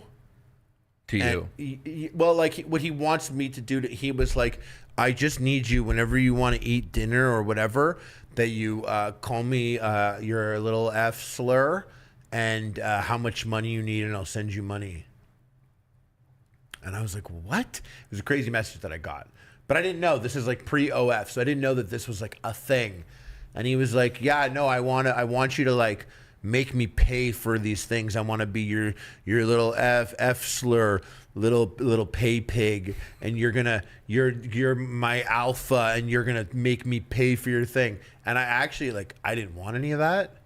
Because I'm like the guy that in Fuzi's social experiment where the homeless guy is giving him the money. I was like, I buy my own pizza, dude. I'm not offended by anything else now other than this guy thinks that he has to buy my pizza. I'm like, I'll buy my own pizza, bro. I ended up coming up with a great solution for that, though. He was like, oh yeah, please just tell me how much money you want, and I'll be your little F slur, and like whatever it is, and like and Daddy like, Harley please, here. yeah, something like that, yeah, or whatever. And I was like, no. And he was like, why not? And I was like, because you can't afford me, F slur. And then I blocked him. And I was like, he's got to get one good nut for that, and it was free, right? That's a good point. He's got to get one good nut. He's jerking off to that free. Screenshot on a regular basis. I hope he is. That's good. I mean, it has to crack that nut. Like, it's got to be along the same thing. I wanted to leave this. Well, even Cameo, like where like people can like, get you send a message. Like I got one once, and the guy was like, it was such an elaborate thing, and like I started to do it, and then halfway through, I was like, wait a second. This is horny. Hold on, I think I have the request still. I got to pull it up. The request was something that I was like, yeah, I don't know about that, pal. And I started to do it, and I was like, wait a second. I'm there with like my feet up. You realize. I have like my feet are behind my head. I'm like, wait a second. Was it? Can you read here? Wait, no, not that one. No, not that one. Well, you looked at here. Oh, you found it? All right. Yeah. It's like, hey, I was wondering if I could ask you for a custom video. Not a shout out per se, but something from you to me. This is the second one, actually. The first one, this guy was like, yeah, my buddy is something like with feet. And like, he's like, so if you have the angle from your foot, and I had my foot, and I was like, oh, you fucking, and I was like, oh, I'm looking at the video. I was like, what the fuck? And then I wrote back, I'm like, I'm not doing that. But this guy was like, hey, I was wondering if I could ask you for a custom video. Not a shout out per se, but something from you to me. And I was like, I don't understand. And he goes, I was wondering if you'd be comfortable with a video in which you make me smell your breath. I know that's kind of a not so standard request. If not, that's totally fine. I was like, what do you mean? Balls on like, this dude. I tell you to smell my breath, and he has to pay for all these messages. Like it's it's Cameo. Like $5 a message or some shit like that. Yeah, exactly. So like it's like for every time, so he's sending it, and I don't want to like have him keep sending it, but I'm just genuinely curious. He's like, yeah, have you breathe at the camera as if I'm smelling it. If is that okay? And I was like, how old are you? See, doc? Do you see? I said, how old are you? And he goes, I'm 26. And I was like, yeah, I don't know about that. Sounds like some fetish thingy. No offense if it's not. I get some requests that are probably innocent. But something specific like this, I'm going to have to pass on it. I hope I didn't offend you. And he's like, no, it's fine. It's not a fetish, but I understand it's unusual. Yeah, I don't want to make you uncomfortable. Thanks for taking the time. And I was like, yeah, no problem. Happy holidays. Oh, my God. It's hilarious, the thought of you. Fucking all 6'5" of you sitting there like doing some foot pose and then having the realization of, oh fuck, what have I gotten into? I had a friend over also. He's like, what are you doing? I was like, making a video for someone. He was like, what kind of video? And I was like, oh, I should charge more, I think. It's not enough. I'm not charging enough. I got to charge more. You know, some of the cameos are more than like what people charge for lewd content on OnlyFans. Like I bought a few. Mine's reasonably priced, and the ones that I got, I think mine's like $50. And I that's an expense. I do good though. I do good. Like I don't mean like expensive isn't like a cameo, but like OnlyFans wise, like that's me being like that's me being like first time getting pegged, $50, and then I'm gonna delete it after. But then they never delete it. But like it is something like that. But I remember I had a guy like there's also like they have like a business one in there. Like you could charge. Like, so people promote your business. It's promoting a business. Well, I remember Charlie Sheen like making a video saying, "Hey guys, fucking chill on the business shout out requests. Like, let's do some more fun stuff and none of that crap." Yeah. So now they charged for that. But the whole like cameo was. I remember when it first came out, I was like, "Oh, this is so fun and funny and interesting," and a lot of creators were really like, they're like, "Ugh, no, I would never." And they're like, and I was like, "Why?" They're like, I'm not gonna like charge my fans for like a video like that. I'm like, well, will you send your fans a video? And they're like, no. If people tweeted at you and said, "Can I get a video like this?" Yeah, you would never do that. I don't have fucking time for this. Yeah, but then I'm like, and I remember telling one friend, and she was like, "No, I would never do it." I'm like, "Yeah, but I was watching you stream yesterday, and you were like, oh my god, T-Rex 420, thank you for subscribing. I love you." And then you read their message back at them, and then say, and I was like, that's like the whole thing. It's the same shit. It's just like an uppriced, customized. But people don't want to like, message. Yeah, exactly. But they were a little weirded about Cameo, and I remember like even when like it's so funny, I hadn't been like made fun of in a long time, but I had like a friend who like made fun of me for having a cameo, like to another friend, and that other friend like told me, he was like, yeah, he was making fun of your cameo, that you were like doing videos, and I was like, oh, that still happens to me with people I know, because like when Epic Mealtime first started, people would be like, how much money are you making on your little thing anyways? Like, is this even really a thing? And you're like, no, it's cool. Like, yeah, I swear. And like, so then there's like this level of legitimacy where they're like, oh, he was on Jay Leno and I saw him when he had a TV show. But then go full circle, you go to Cameo, and I'm like, bacon. Happy birthday, bacon. Mikey, you're 30. Happy birthday, bacon. And then I'm like, oh yeah, I'm getting made fun of again by my buddies, because it's like, I guess this looks like a weird, I don't know what the fuck it looks like. Every time I'm doing internet bullshit, I'm always like, oh, I hope my normie friends don't ask about this. It's fucking funny that like anyone would have made fun of you for that. So I have a video that got really popular. I say really popular, like it was like 2007, and it was just this. Sorry guys, you aren't gonna really be able to see it. I'm not gonna play the whole thing for you at all. It's literally, I did an improv song, like, and someone grabbed a camera and just watched me fucking sing at a pizza lady, and that was it. And that was it. But like, to the Marines and all that shit, that was the coolest shit in the fucking world. But like, it's hard to imagine that your video's blowing up like that. That people were like, "Oh yeah, that's fucking stupid. Are you guys making that much money?" This is such an old school YouTube video. Look at your high and tight. Oh yeah, that was medium rag. Thank you. But like that thing, like I don't know, maybe Marines are different. I don't know, because it was like that community was around it, and they're like, oh, I know those barracks. Oh, that's French Creek. Blah blah blah. But it's hard to imagine that even normal people would have looked at your fucking videos and been like, so what's up with that?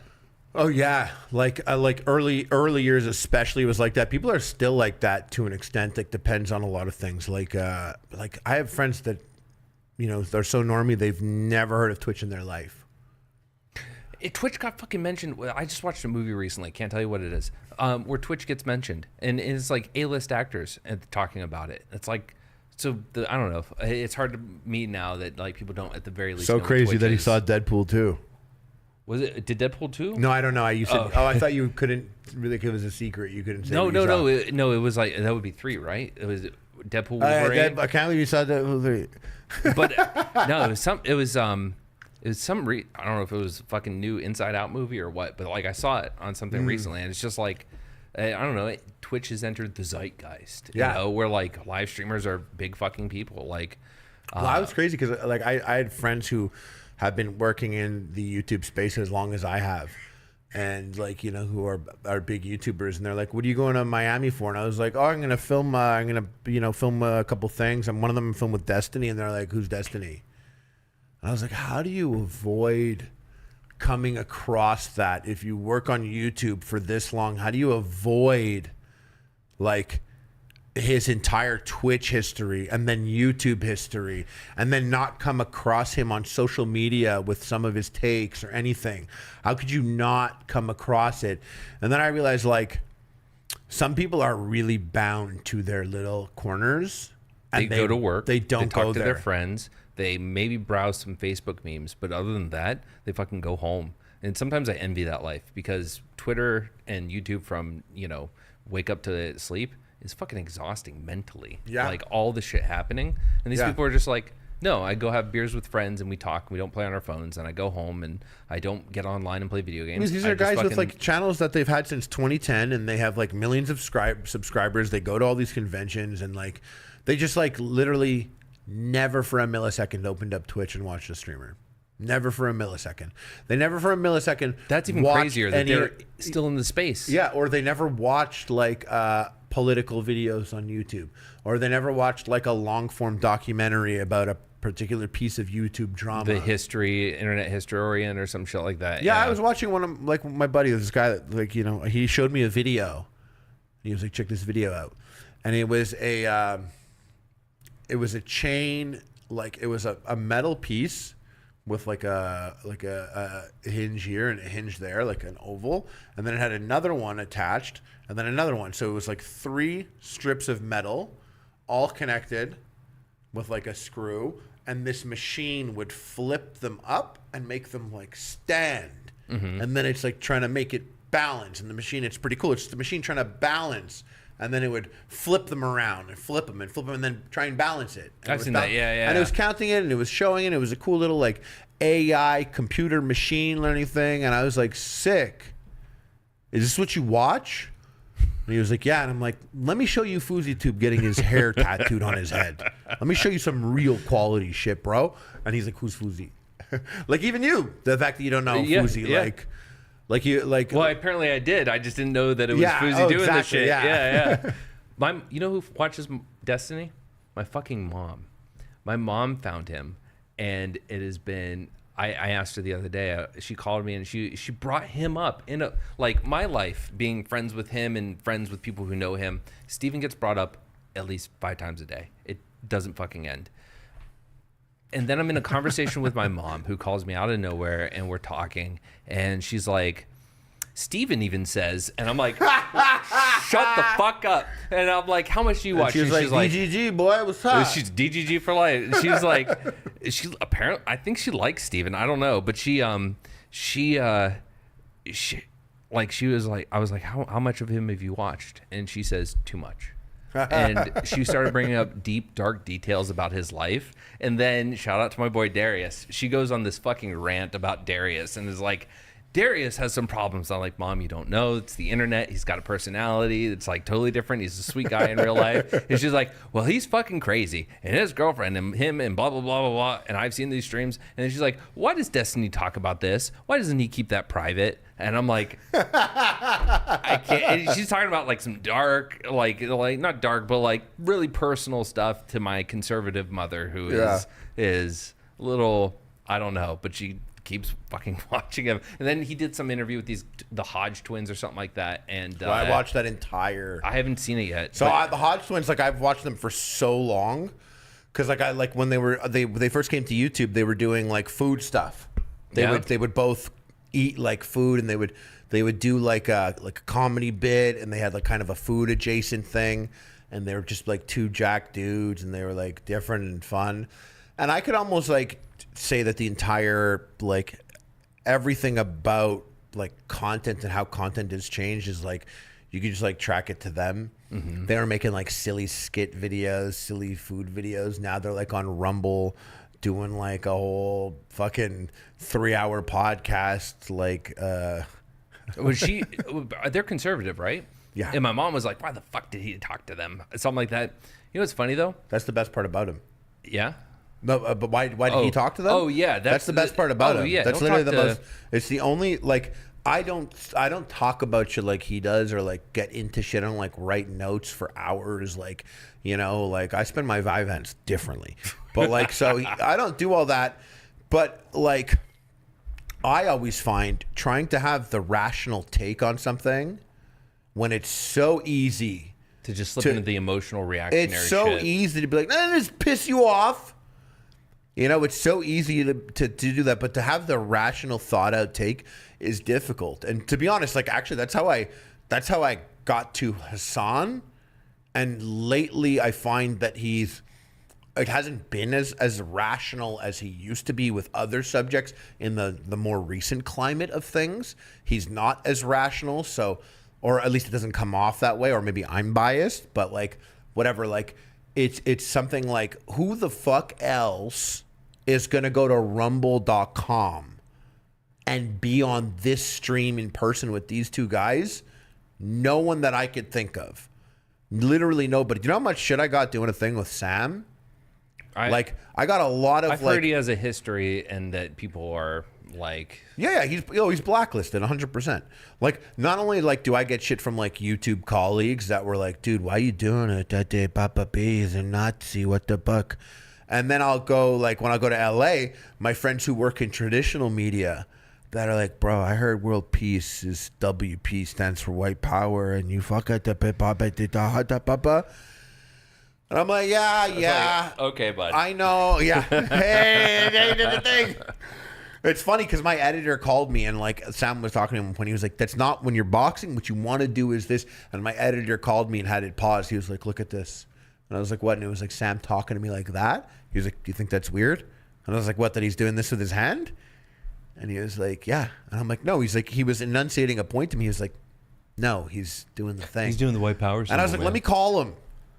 And I like sent the picture. I'm like, you see this right here? And I was like, I don't care. I'm just kidding. I'll even keep it. Are you doing the? And he was like, no. He's Dude, like, I've done no that. one who's no white power person actually does that. I was like, okay. You know where so 4chan does this whole thing where it's like we need to convince people that the OK sign is a white power symbol. At the same time, the military, and I say this like from personal experience, having like the circle game, right? Where you all jerk off on a cookie and no, that's the salty Biscuit. cracker, Limp Bizkit. That's Okay. it.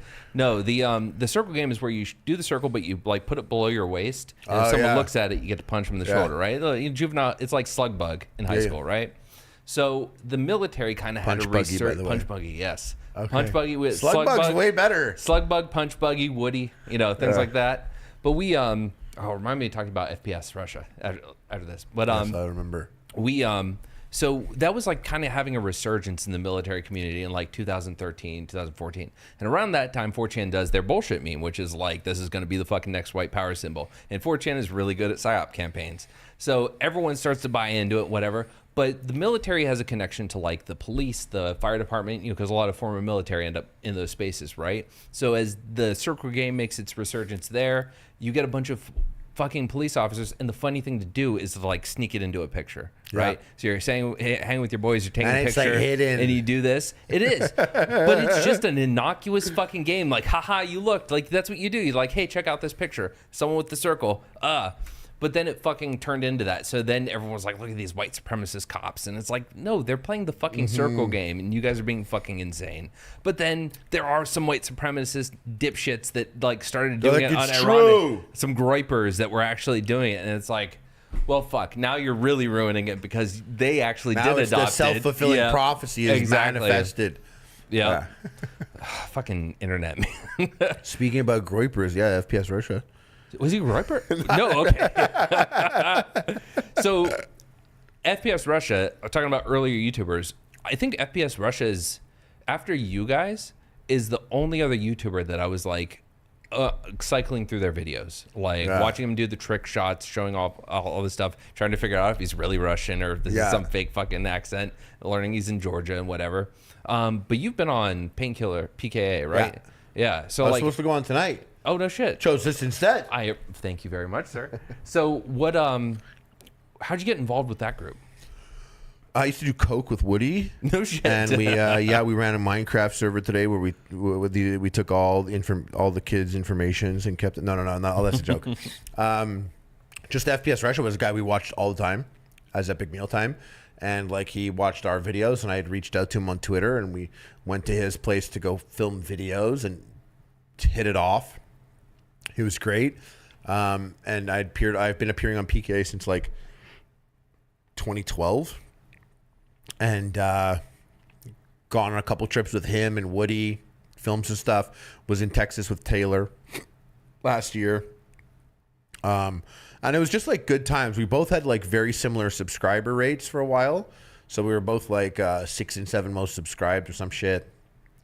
We were filming things. And he was just like, just the brand of Epic Mealtime was basically his brand also. Like it was the same like intense crazy shit. We're badass men. We're so straight on YouTube, dude. We got these guns and this bacon. We're fucking straight as hell, bro. I'm like, that's what we were going for. That's what the vibe was. We connected and hit it off, and like we've just been like talking and hanging out ever since. Like it's like I haven't seen him in person in a while, but I mean I go on the podcast often. We text sometimes. Yeah. You did a commercial, and maybe you can refresh my memory what it was for. I think it was filmed at Universal Studios. Ken Block, Gymkhana, R.I.P. Yeah, the Gymkhana, the guy who does the rally racing. Yeah. What was that commercial for? He used to do these things every year. It was Gymkhana, where he would do like a rally racing tour. And he was the first person that ever reached out to Epic Mealtime. He reached out to my agent and was like, we want Epic Mealtime. We don't have a budget, but it's going to be like a huge fucking video. We could fly them down and put them up. And my agent told me about it, the Gymkhana, and I wasn't really familiar with Gymkhana, and I watched Gymkhana 1 and 2. And then I was like, oh, this looks crazy. And so the third one was really nuts at Universal. It was like the mega blockbuster movie extravaganza, whatever, and he like was ripping donuts around us, and it was just such a crazy video.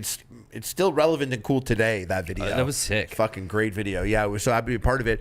And what's so funny is like we showed up in Nikes, and he was like, let me get you guys some DC shoes. Oh, he's sponsored by DC? Yeah, he like owns it.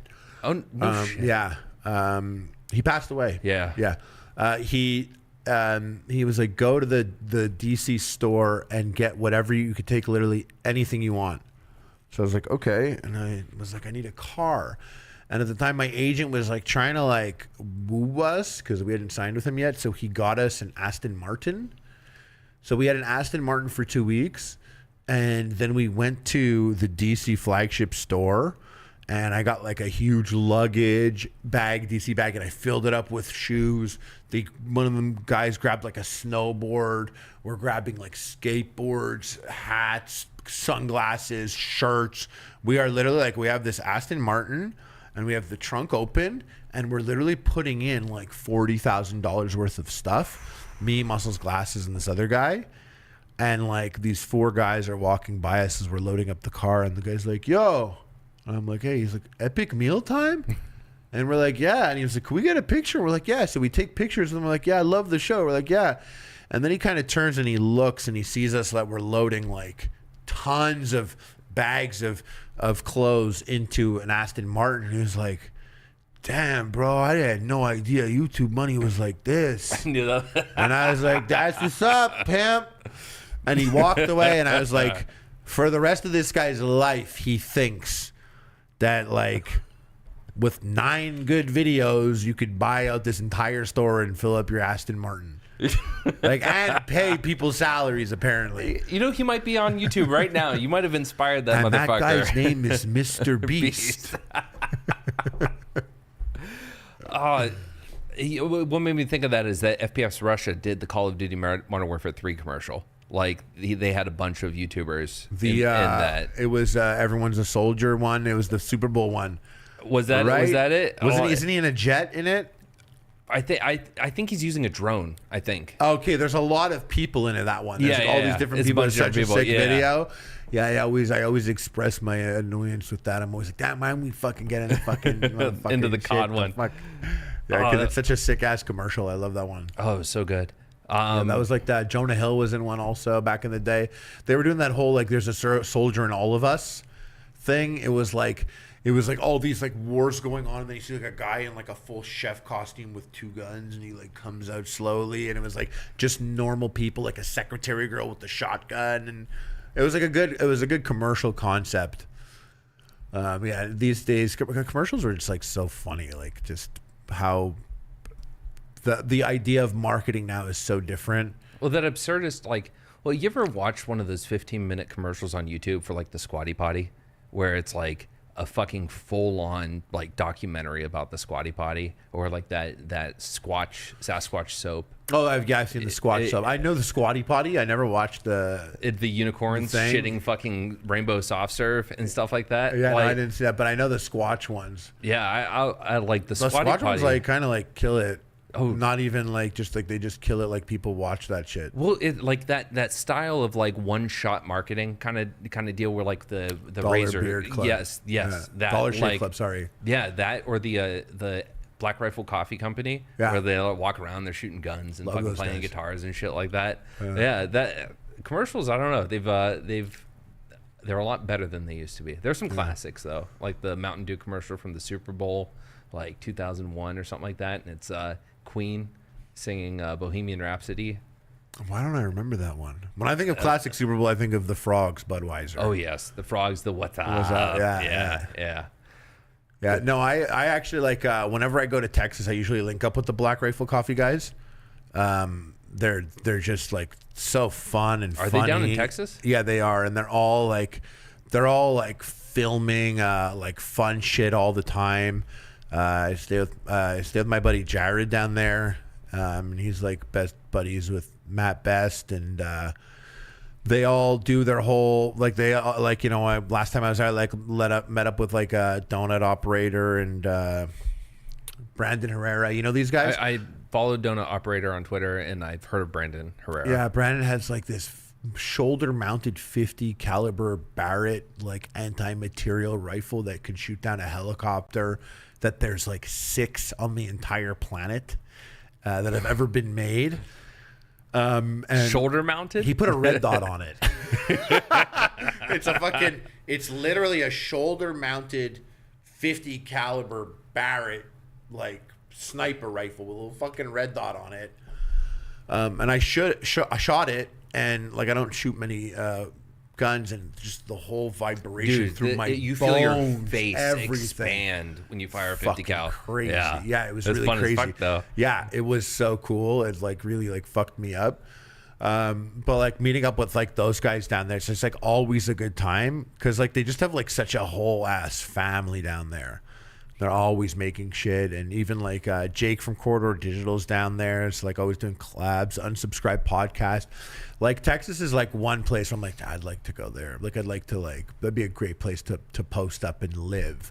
And I always loved LA, but like I was in LA. I lived in LA when it was on a come up. Now LA's like kind of fucked. You know, people started migrating, like the Twitch YouTube sphere started migrating from LA to Austin. Yeah, I mean, LA, like you go to Hollywood, and there's like 3 tent cities in Hollywood now. When years ago Hollywood was like on the come up, like it was coming back. Now it's like, I mean, if you're someone like David Dobrik, you bought a $15 million house in the hills. No one lives there anymore, You could and you have buy to so much navigate. land in Austin for that much money. Yeah. Well, especially like I went to South by Southwest in like 2013, and I rented this house for me and all the guys, and it was like 25% of what it normally is for me to rent a house for all the guys, like 8 people. So it was like sick ass mansion, and it really didn't cost anything, and I had no idea if I should have just like bought it. Yeah. I should have just bought it back then. But then again, when I play that game, I'm always like, I should have bought more Bitcoin. You know what? You're making me think of questions to ask you in a bit. By the way, I just want to say we've gone over time, so whenever you're ready to fucking kill it for the night, chilling, I'm you chilling let me right know. now. Can I get you good. more ice? I'm good. Yeah, I'll take a little more. All right. So what can I set you off with while I go grab ice? Okay, so you've worked with FPS Russia. You've you know the boys. I'm gonna put you on the spot. Give me a crazy story, like something that was like in your experience, either the early days or even now, something where you're like, wow, what a fucking moment, something crazy that you can So obviously say there was a publicly. show called. Well, I used to go every weekend. This you familiar with Tobuscus? Yes. Yeah, so I met him back in the day, and I mean, I was never a girl that he was hooking up with, so like I never had a firsthand experience in any respect in where it all went. But like, he used to have these Great Gatsby parties at his house every single weekend. Like Thursday, Friday, Saturday, you'd go there and there'd be like a bowl of Molly, and you like take these pills, and like there was just like, it was a whole ass like fun, crazy, cool ass parties every single week. And he, I remember one weekend I went there, me and the Epic Mealtime guys, and he has a hot tub there, and there was a show called Teens React, which was like a YouTuber show where teenagers would watch YouTube videos and react to. And I remember when I got to this party, one of the girls from Teens React was in his hot tub. And I know for a fact she's like 16 because she's on Teens React. And I remember instantly like turning to my guys and being like, we got to go. We got to go. And they're like, wow. I'm like, it's just weird. Something that's like, there's like a kid here. It's fucking, yeah. And I remember like just leaving that scene. And since then, like multiple people at that party had been canceled, Toby included. And it was just like, I used to think about how crazy it was that there was just this one spot where everyone went every weekend. And it was like, everyone got fucked up. Everyone got messed up. But it just got too crazy, too fast. And like, I still, like, as much as like I said, like my real buddies will call me up and they're like, when are you going to get canceled? Like, the truth is, like, you know, like I was a teacher before this. There's some things like I'll look at a person, I'll be like, oh, that's like a student to me. This is like this is like a child. And in that case, I remember like just bouncing from that scene. I remember like going to VidCon once and going to my room, and the door opened, and inside was this kid Taylor who was like a big Viner. And he must have been like 16 at the time. He was like, Sauce Boss, Epic Mealtime. I'm like, what's up, buddy? And he's like, dude, you should come in here. We got so much Coke. And like looking in the door, like I just saw like all kids his age, like 16, like 17. They're like guys and girls and whatever. And I was just like, just fucked. And I went in there and I sniffed Coke. No. And I remember like going to my room. And that was like times where I was like, man, I feel like I'm too old for this shit. And I was like 27. Now it's like 10 years later. So I like don't go to VidCon or anything like that. And I wonder like how different it is, because shit felt like the Wild West back then. It felt like it was just like people were doing whatever, being wherever, like being canceled was not a thing. And I know a lot of people hate cancel culture, but sadly enough, it brought a lot of like accountability to a lot of people that needed it. Yeah. Like a lot of people were like, I have so many subscribers, I'm going to do what I want.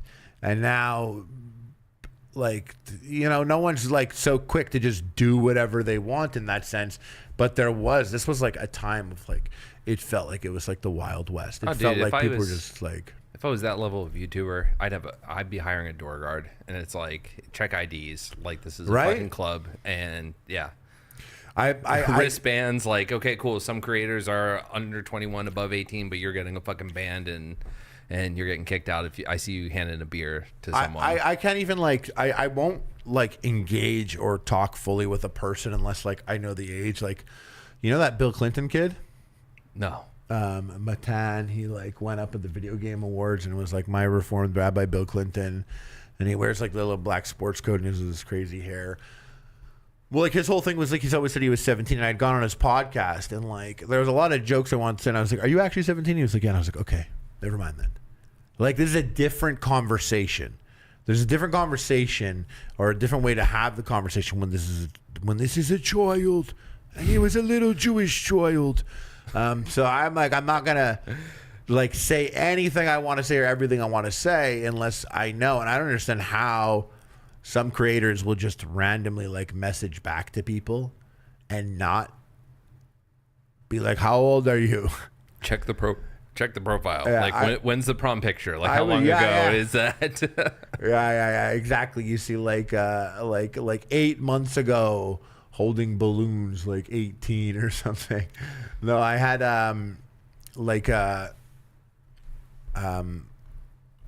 yeah, no, I don't understand how people aren't more careful with that. Well, or more. yeah, like it's been meme to hell. Like you watch a movie from, I don't know, 15 years ago, and you see like them implementing YouTube into it, right? Where it's like, oh, this is blowing up on YouTube already, blah, blah, blah. But now it's 2024. YouTube, Twitch Talk. Wait, I just fucked up Twitch a bunch Talk of would be sick. TikTok, Twitch, YouTube, Instagram, all this stuff. Like you have all these platforms, Facebook, where shit just immediately goes to. Like, the obvious is human decency, right? But then beyond that, like, how are people not thinking about the way that you are going to get fucked for doing stupid shit, for doing awful shit? Someone at some point is going to fuck you for it. It's like with the muscles glasses thing, it's like when you think about, what you're in at this moment, what this could be, and then just kind of like throwing it to the wayside for immediate gratification, for over emphasizing like your importance to the institution that you're working for, whatever. Like that shit blows my mind. Like for people that can't realize the here and now. Yeah, but I also like, you're older. I'm older. Like being older, you start to think like that. You have that like that frame of thought. Like after Muscles Glasses, like even with like the other guys, I was able to zero in on what motivated them and what was important to them. We had one guy on the show he loved cooking. He wanted to cook. He only cared about cooking. So we did the Handle It show, which is showing people how to cook. And we had him host that show the most. He had done the most hosting of that show, more than anyone else, because he valued camera time. He wanted to have a following, and he wanted to get his Instagram followers up, wanted to be known as a chef. So he does that, and he still does that. He makes epic meals now, still. Then you have like other people that like when I was younger and I wasn't as good a leader, I wasn't able to do that. I think it's important to be able to recognize when you're a part of something and it can do something. Which guy? The chef? Yeah. Yeah, right here. Guy on the right? Yeah. Okay. Cool. I don't know. We'll get an editor, but it's the guy on the left that you guys see right there. Him and this guy. Who was his name? So, yeah, this is Dave. This is Josh. When I told you that I said there was two guys that I would have a deeper relationship to work with. They're the ones who were doing that Handle It show, These are the two right? guys. So these two guys, the one on the right, he did a lot of the cooking with Ameer. He valued cooking. The one on the left, I took all of my skills of editing and cameraman or whatever, and I passed it along to him. I believe, I don't talk too much now, I believe he has a job in production now. I think he does. I think he's like a producer for another YouTube show. That's awesome. Yeah, and so he put all those skills to work.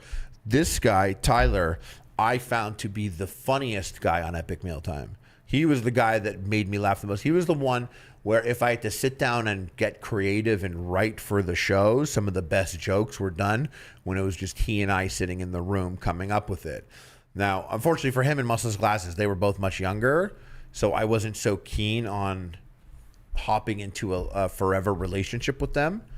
Just so it turns out they're both also the guys that wrote an article that were so mad. he was in on, okay.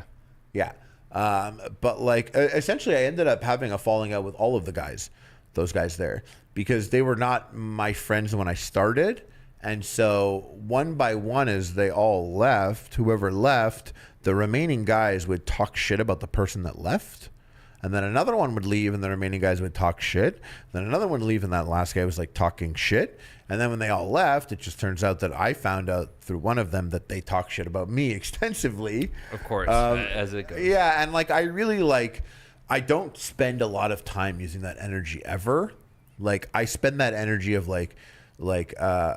being like a hater, like watching a YouTube video about someone I don't know. Well, it's like funny a 3-hour because YouTube video. you get portrayed, even without like explicit intention, with these situations playing out that way, you get portrayed as like, you know, the ruthless businessman, right? Who's just like, no, fuck you. I created this idea. I own this. You guys suck my dick, whatever. But I mean, like, me drunk at 26, handling the business.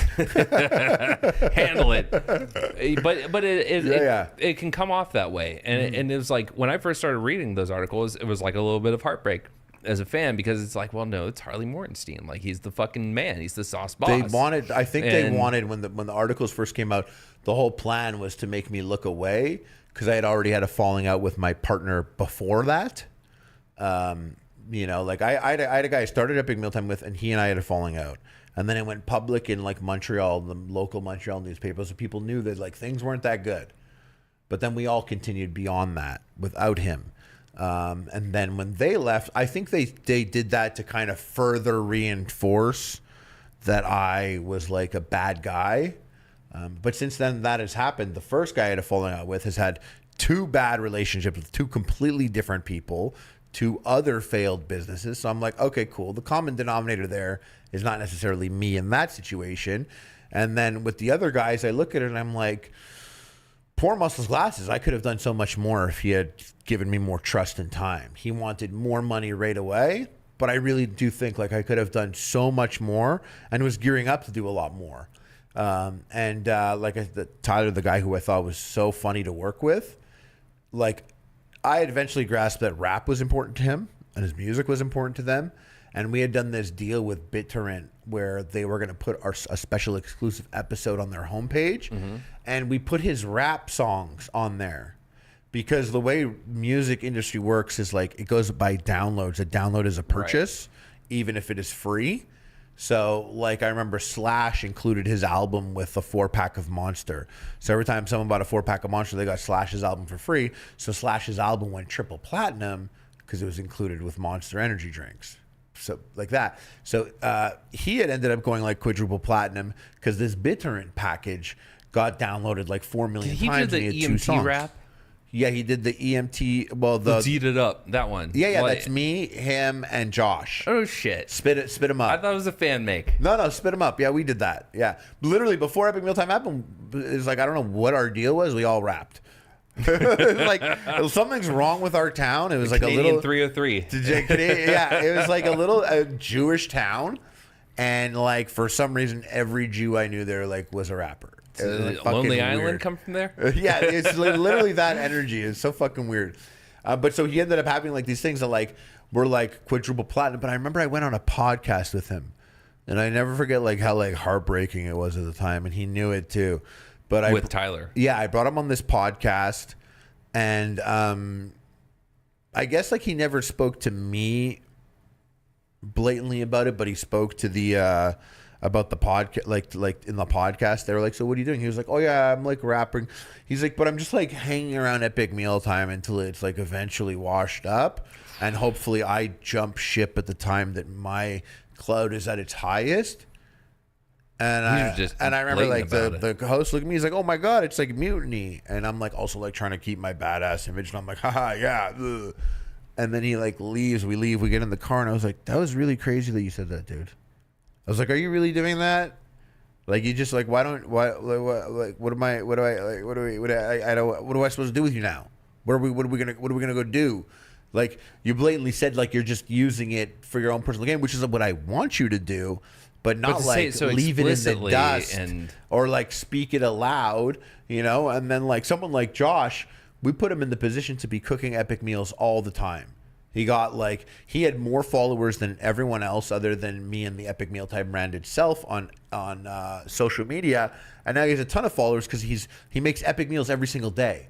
And he does it on his own, and it's his own business, and like, God bless him. I hope he's happy. I hope he's a happy person because like he's doing his thing and it's his way. Well, Josh was on the right side. Yeah, he was chef. He chefed with Ameer, who wasn't in that picture. But Ameer was a chef on Epic Mealtime as well. And I was always like, these guys should, like, he basically did exactly what you should do when you're on Epic Mealtime. Whereas like Tyler, like I know he's done a bunch of shows, and then Dave I know didn't want to be in front of the camera, but it's hard for me to like talk about what they do because I don't follow them or keep up with what Where's they he do. cooking? I went to just look at the YouTube channel. Where's he? He cooks on TikTok. And TikTok. Yeah, he does TikToks. Is he doing like the over camera like kind of thing? We did that for years when he was there, and after he left, no, I think he like I saw one video of his. He put nachos in an air fryer, so he put like all the chips in, and then he put like a ton of cheese in the air fryer and pulled it out, and it was like just like a big chunky cheesy thing in the air fryer. And I kill the air fryer, so like when I got fed that video, I watched it all. But I haven't seen, I think he had me force unfollow him years ago. So I hadn't seen what had happened there. But I know he has animosity towards me because like a certain thing. Oh yeah, this is like a little bit of tea. So we had this deal with a company. We had a sponsorship with them. They sponsored us for 2 years and provided us food. We had been working and doing stuff, and he had got this opportunity to work on a Food Network show. So he was leaving for 2 months to go do a Food Network show. And what we all did was we all worked double time to get the schedule ahead. So we worked double time to get like a month of breathing time because he's going to be gone. So we all do double work, and then when he comes back from the show, I guess he got like a taste of what it was like to be the only talent on set, and he was like, "Oh, I'm going to pursue my own thing now, so I'm going to leave." And I was like, "Cool. I wish you the best. You know, it was all great. It was chill, and it was all amicable." So he left.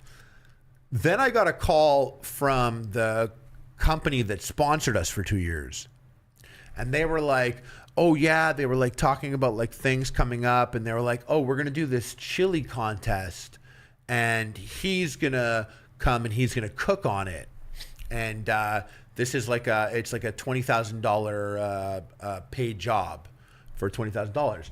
And I was like, oh, hold on. Two things. One, he doesn't work with us anymore. And he's already cooking. Like the first thing he did when he left was he made an epic meal on social media. And I was like, he doesn't work with us and he's making epic meals. We don't want our brand to be conflated with his brand. If he's separating, he's separating.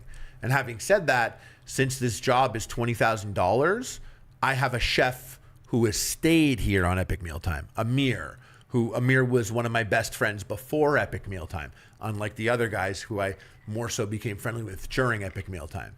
So I was like, that the $20,000 job, give it to me and Ameer, and I'm going to have my chef who works for me, he's going to go do it.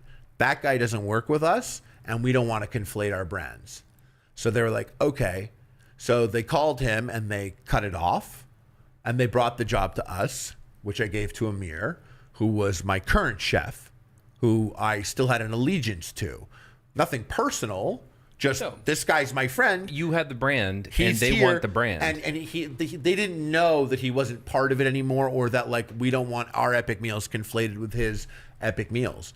So they had cut him off. So I understand. I took food off his plate in that sense, and I didn't think much of it or anything of it. But then I saw after, just because I spoke to people over the years, that he had expressed that I was a bad person for that, which I understand why he thinks that. But he only ever had that contact through Epic Mealtime. They were only ever interested because of Epic Mealtime. And he was doing his branding now, and like, no offense, nothing personal to you, but my friend here still works with us. Right. And so I'm going to do whatever I can brand to bring it to the guys that are on the team now. And you may as well be any other YouTube cooking show that's out there that I don't really care about. You're not my cooking show. It's not my responsibility. And this connection that I've built is important to me because I'm going to use it here. So I had done that, and we did that, whatever. And then like fast forward, we had gone to this Wendy's job thing. And when we got there, I had met the Wendy's rep, and no, it wasn't the Wendy's rep. It was I think it was the marketing person who connected them. And when I got there, she was like, "Oh, you're supposed to be here in the afternoon, not the morning." I was like, "Oh, okay, it's just random. Okay, can we see the kitchen?" And she was like, "Oh, sure." So we walked to the kitchen. We got to the kitchen. He was there doing a Wendy's integration. But take a look. There's room for us both to be here. You're here. We're here. That's cool. But when we walked away, I was like, "Oh yeah, like we used to work with that guy." She was like, "Oh, I know." And I was like, "Oh, how'd you know?" She was like, "Because he was saying that you guys don't do the show anymore. You guys don't have the thing. But one of our guys watches you still and said you guys still do. But like, had we listened to him, we weren't even going to end up reaching out to you guys because we didn't know if it's still a thing." So I was like, "Oh," that's when I was like, he probably was offended by that first $20,000 gig that I brought to Ameer instead of to him, that I took food off his plate. And I was like, and he's clearly like out here trying to sabotage, you know? And I was just like, I find this to be unprofessional. I was never being personal when I was like, "Oh, that job should stay with us." But I think being like, yeah, lying and being like, they don't do this videos anymore, I was like, that I take personally. So that's when I unfollowed him from everything. I stopped paying attention. And the only time I ever got served something was when he put nachos in the air fryer. And then I went and I looked and I was like, epic. Then, you know, Dave, the incredible worker, such a great worker, such a funny guy, one of the best guys on camera. Mm-hmm. He just ultimately told me, he was like, "I don't want to be on camera."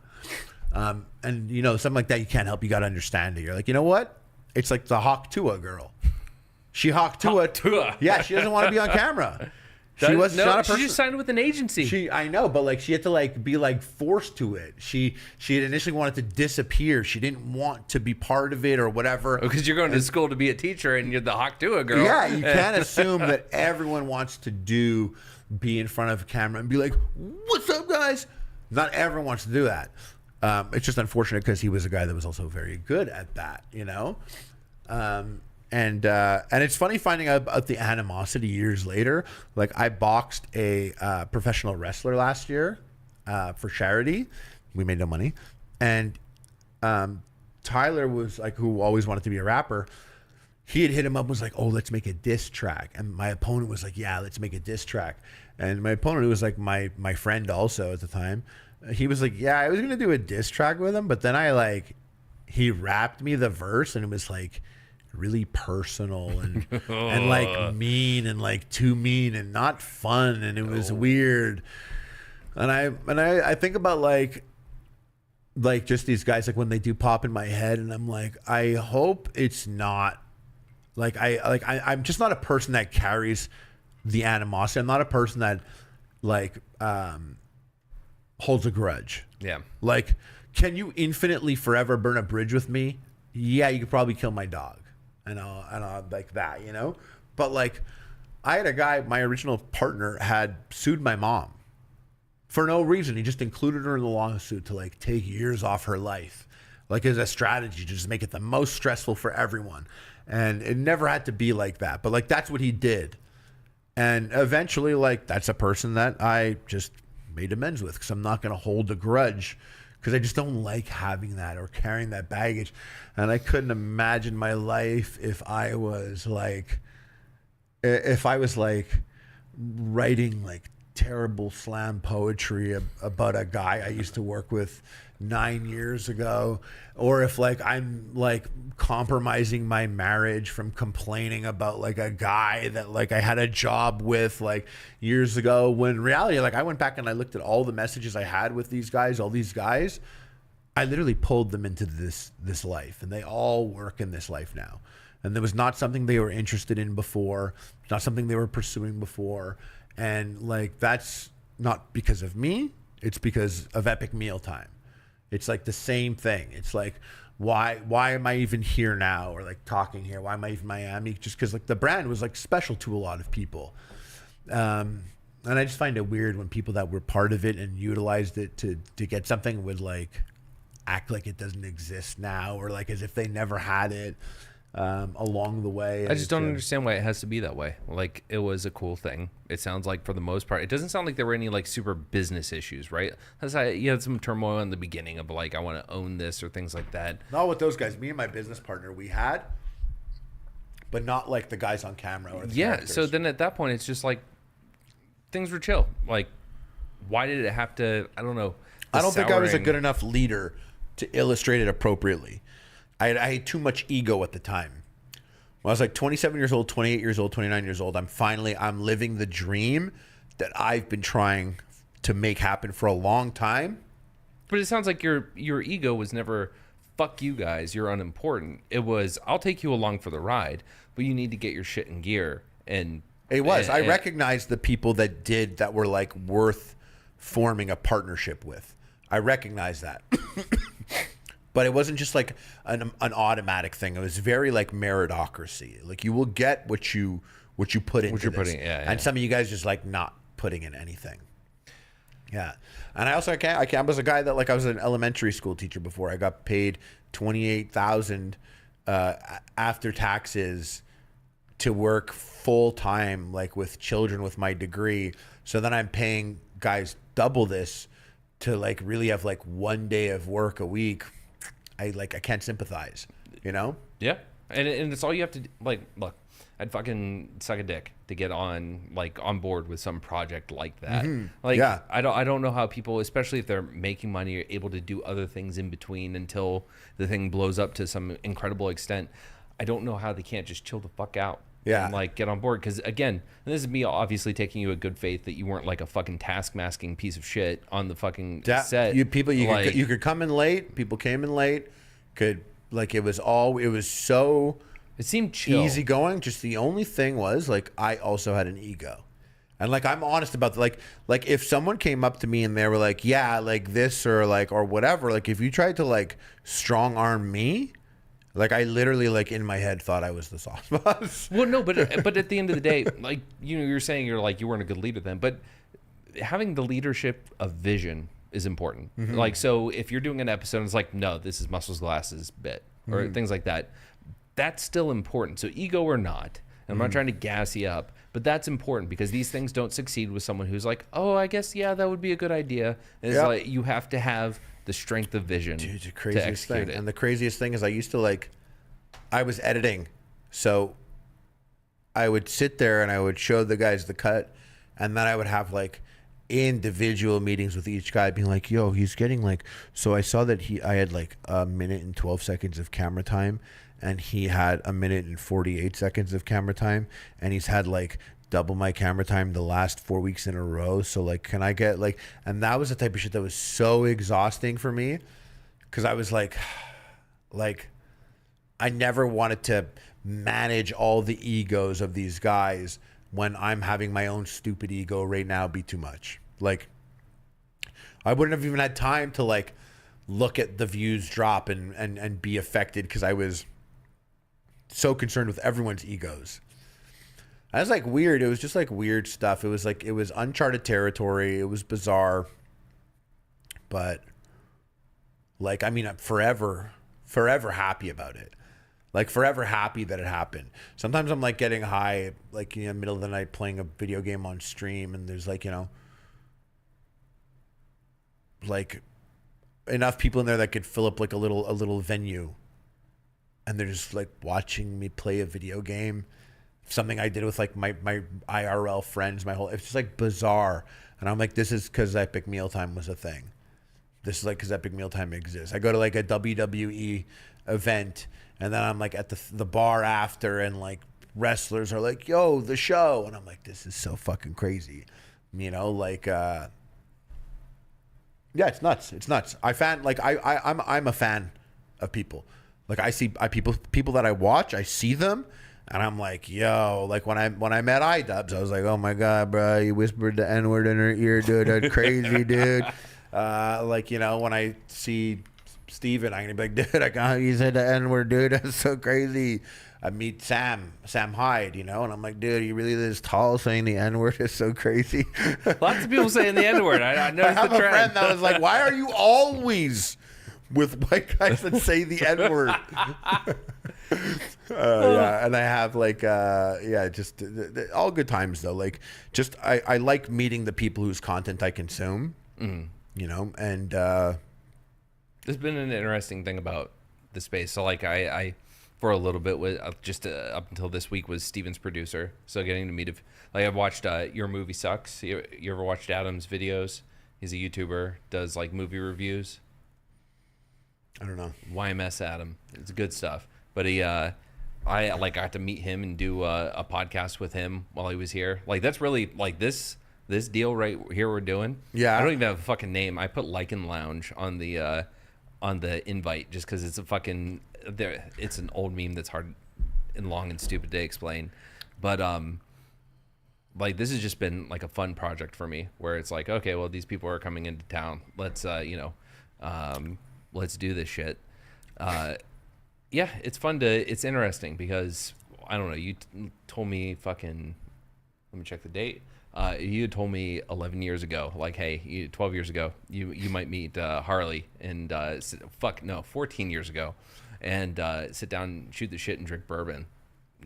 Never would have thought that. And you're gonna be like, well, but so I know how to make beef bourg, and wait. Do I jack off on my OnlyFans or like what am I doing on it? Yeah, right. That's the question. It's like, okay, cool. How much of my real personal professional life do I want to ruin? Like, is the money worth? Because you tell me right now, it's like you'll make about $200K a month. Cool. I'm jerking off for the next few years and then retiring in fucking the Bahamas. I'm jerking off in my own mouth. Yes, I just made multiple years of fucking salary. I'm gonna do the position with the feet up in the air and angling it just enough. Tub girl is nut boy. Exactly.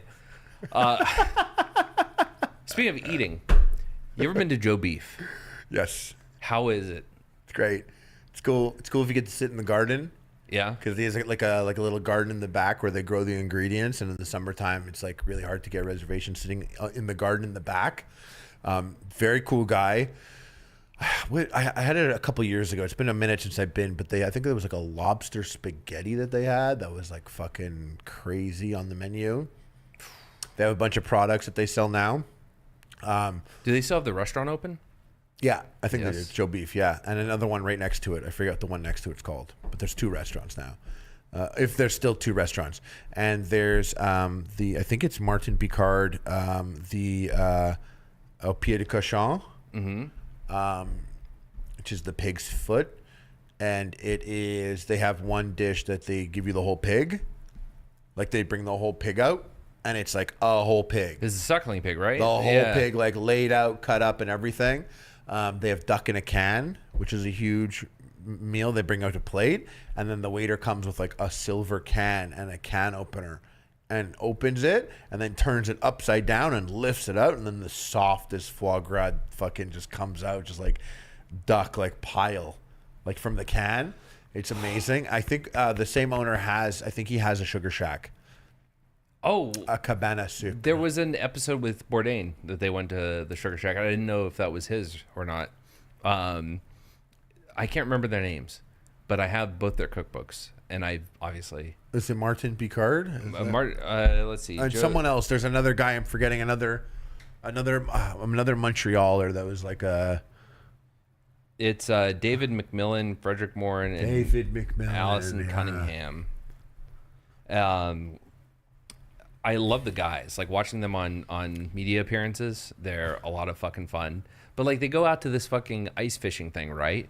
And they're eating this little dinner like in the ice hut, all covered up, and they just pull out fucking a thing of truffles and foie gras, and it's just like the most. You're like, that's my people. It's the most decadent, amazing fucking thing. Oh, I never wanted to be anything more than fucking French Canadian after that shit. Yeah.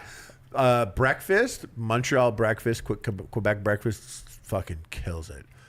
It's so good. Just like, it's just like eggs, bacon, home fries, the usual, but like every single element of it is Just so cooked much perfectly. better than anything that like you'll get here. There's no breakfast that's like the same. Like every friend that comes, we go and we hit it up.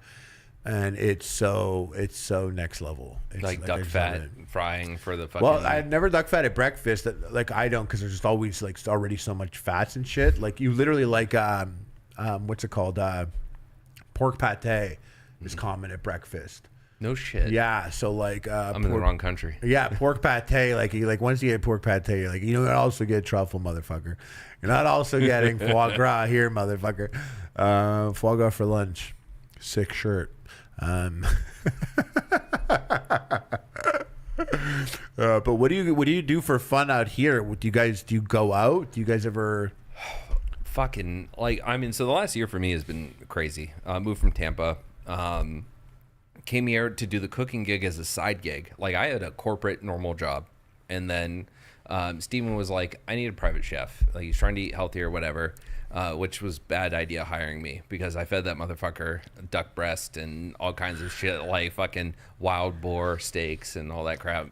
The first round of potatoes, I never told him this. The first round of potatoes I made for him, I didn't have cream, so I used an entire fucking stick of butter in his serving. Yeah, so it was. I feel like I know when this was. This was like August, September-ish, around that time. But so the corporate job, like the IT world in America at least, has been fucking shit. And our company had like 3 rounds of layoffs. So I get laid off. So the cooking gig ends up being like the full-time gig. And then I ended up working out for a political PAC for a bit. And then, yeah, so fun has not been available. But you work out. I don't. Thank you. I appreciate it. You don't? No, I have the gym membership, but I've been so fucking busy. But my contract is ending with the political PAC, and so I'm gonna start trying to do that a lot more often. Were you ever working out before? Like, you were? I was, yes. So like earlier when I first, like around sometime in January, February or whatever, like I got the gym membership. I worked out a little bit. I have worked out. Oh, so a couple months ago. Yeah, but it was, I think I've worked out in that gym maybe 10 times. Okay. It's everything I have is good genetics, because I'm not unhappy to, like, this has to fucking go. Like, I am 20 fucking pounds overweight, and it doesn't look like it. I need to lose like 20 pounds. I need to lose like 20 pounds. Sir, let me say. No, I'm wearing a great shirt. You're wearing a great shirt, but I can fucking see your triceps. Yeah, but I'm like, oh shit, I'm going to Florida. I better work out the tries 4 days in a row. You might be built like me, where it's like everything that happens sits on the cake in the fucking stomach. So my arms will look good, and people are fucking commenting. Like, I came on stream the other day for when Steven was doing his test, and people are like and looking jacked, and I'm like, I have not fucking touched a weight in months. Yeah. I am just fucking like, I wear it well with the right shirt. That's it. See, like, but that's funny. Like, I'll watch, like, it's funny to keep talking about Destiny, but like, I'll watch him like sit there and play some game and listen to a Discord and talk to a person and like handwrite notes and like, you know, like go over and like touch the piano and do this shit. And it's like, oh, you have the brain to be a gym guy. Like, he has the brain to be a gym guy. If it's just like moving one wire over, and the reason why I'm telling you is because that's like, it's you. You'd have to do it, and like, but like guys like that, like my buddy Ameer also, like, he's just like that type of guy that would kill it on Twitch. If he had a Twitch career, he'd be easily able to do it. And like the one time in his life that he just committed to working out, he just like started to like get to like close to bodybuilder status, because those guys, like, when you're just like that deep on the spectrum, like that tunnel vision about certain things, you could just go wild. I had you know what the 1,000-pound club is? It's your deadlift, bench, and squat combined. And if you can do 1,000 pounds, you're in the 1,000-pound club. So just all those 3 weights combined. Oh. I hit the 1,000-pound club almost with just my bench and squat. I used to squat something like 550 and bench 350. My bench is so bad. So my deadlift had to be nothing in order to get it up there. I used to lift. That was also back in the Marine Corps days, when like on my last Afghanistan deployment, I was working out in the mornings and the evenings, doing like, the first one was like, I don't know, like, so if one workout I would do like full supination bicep curls. The other workout I would do barbell curls, right? But I was hitting every fucking muscle group every fucking day, twice a day, with different exercises. Yeah, back then that was, but I had time to do it, right? It was like, you're in Afghanistan, so it's at this one particular place where I really got into the doubles. I was working at a place in the middle of a city that I can't talk about, and I'd wake up in the morning, I would do my workout, I'd work through the day, I'd play a ton of Fallout 3, I think it was. I'd play a ton of Fallout, and then I would fucking go back to the gym and do it all over again because you had nothing fucking better to do. Here, it's so easy to slip into like, oh, I'm just going to watch another episode of Grey's Anatomy or The Sopranos or some shit like that. There's also incredibly tempting things around here, like treats. Like around here, like all these like cookie places or fucking cupcake places are like so next level in the U.S. There's a fucking restaurant and another restaurant in this apartment complex. Burgers, French fries, like the way they do fucking dessert here, they're always like, you can get one cupcake for $4 or 5 cupcakes for $2. And then you're like, okay. You're like, okay, and then you get all these like extra cupcakes. Like I have a buddy who's also like always has issue battling weight, and he was just like, oh, I don't eat there. And I'm like, why? He's like, the portions are too big. And I was like, so what? He's like, I have to eat everything when I get it. I am that way. I will eat it all. There's nothing goes to waste. Same. Like, yeah, but I go to Five Guys and I reach to the bottom of the bag. I'm eating every fucking boiling hot French fry in there. I fucking love the food at Five Guys. I hate what they do with the fries. Why? I'll tell you. Glad you asked, Harley. Fucking bag fries were always a treat. You go to McDonald's, you eat your fucking Big Mac, and then you eat your French fries, and then you pull up the napkins what's to wipe. This? A secret French fry. Oh my god, one little fucking fingerful of fries. But Five Guys are like, we're going, instead of getting bigger cups, we're going to make your bag greasy. So don't set it on your fucking seat or your lap because your shit will be ruined. And here is literally a second portion of fries. Is Fat Jared happy about this? They do it to make the burger hot when you get the burger. The burger's at the bottom. Yeah, they do it they want the cheese on the burger melted.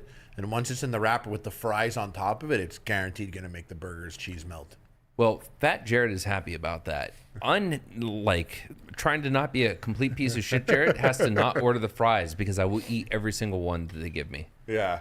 Yeah, no, when I was training for my boxing, I lost like literally 70 pounds. And that's when I found out that like you can't like if you're trying to put on muscle and lose fat, I have no room to take to enjoy a treat. No, you have to. I have to have my breakfast and 4 meals, and then I have to have a handful of nuts. And like, there's no room. If I have something else, well, it's like now my calories are fucked because I have too many calories because I still need to be able to have all my fat and carbs and protein, regardless of whatever it is that I also ate. So now, like, it's not like I'm gonna like be able to cut down at this, but yeah, that was hard for me. Like, that's the only reason why I did the boxing match the first time around, is because I was 310 pounds, and I was like,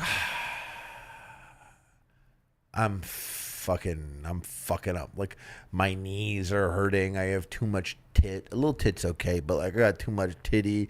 And then I started just like eating well, doing boxing. Do you guys eat everything on Epic Mealtime? Oh no, we threw so much in the garbage. Okay. All right. Because like sometimes like we would make something and it was there and it sat on the table for like 5 hours as we waited to add other parts to it that were being cooked. We have like one oven. So we're cooking the bottom and the bottom is cooked and then we put it on the table. And now we go back in the oven and we're cooking the next segment and we're building it. And then so some parts of this are literally dangerous. So we're eating the top. That's, you ever go to a family dinner and you go to Thanksgiving and it's like 11 a.m. and they're serving Thanksgiving dinner, but everyone is there for 8 hours and you eat that shit on the table anyway? Yeah. Yeah, that would be my mindset, is like, fuck it. I've been to, it's like when someone cooks but breakfast. Imagine there's Jack Daniels spilt all over it. Well, the thing is, like, we ended up like people always thought it was like a scandalous thing. They're like, oh, you throwing like the food or like whatever. And like there were people that like early, like the only gotchas that ever happened to me were people like, so what's up? So you obviously waste all the food. And like I remember like back then, even like, no, we would literally buy expiring meat. The meat is expired. If it's not bought today, it's going in the garbage. It's literally going in the garbage tomorrow. We would buy expired meat. You don't even get like a break for it or anything like that. We just bought it just cause. And apparently like 30% of people's grocery orders get thrown out week by week. Oh, the food waste, huge. You know who Raj is? I'm sorry. He goes by Austin now. Austin Show. Dude, cancel alert. What? Cancel alert. No, He he was worried about it, but I mean, I think he's Pakistani or some shit like that. So I don't know why he was worried. Is but he Pakistani? I thought he was a white dude. He's brown to something, but he did. I was trying to get on one of his shows. I think it was the Roommate Royale. He was doing whatever, and I made poutine. Oh, nice. I shit you not, a fucking bucket of gravy. I made a bucket of gravy, and I'm not talking. I went and bought jars. I'm a chef. Yeah, of course you did it. I made fucking the roux and the gravy, and I peppered it properly as if I was gonna fucking eat it. I don't know why, but I made the gravy. I bought fucking bags of French fries and cooked them up and all that stuff, and then I bought cheese curds. And I was sitting in the bathtub in my underwear, and I do this little fucking bit where I'm like, "Here's why I should be on your show," and then I start fucking dumping French fries. Poutine on you? And I fucking made a poutine in the bathtub. On your body? On my body. Yeah. On my body. And I got so many comments about, there are people who can't fucking eat right now, and you are fucking pouring this food on your body and all that stuff. And I'm like, God damn it. Those people that can't eat, a lot of the issue is a logistics thing. It's too bad because we have the food for the world. We can't transport it and get it there. Yeah. But no, we got killed with that a lot. Like people being like, "Oh, like you wasted this or that or this or that," and we did. We always did. Like even from early on, we donate like 10% of the production budget to feedingamerica.org, and it wasn't even a thing we blasted like crazy or anything like that. It was just a thing I did because like I just had like guilt, and then also because like if some dumbass was like, "Oh, blah blah blah blah," and I was like, "Have you ever volunteered at a soup kitchen?" Oh, no. They didn't. Did you ever donate any food to anything? Did you ever donate any money or your time? And like that, I should have known was like a microcosm of what like Twitter culture will end up being.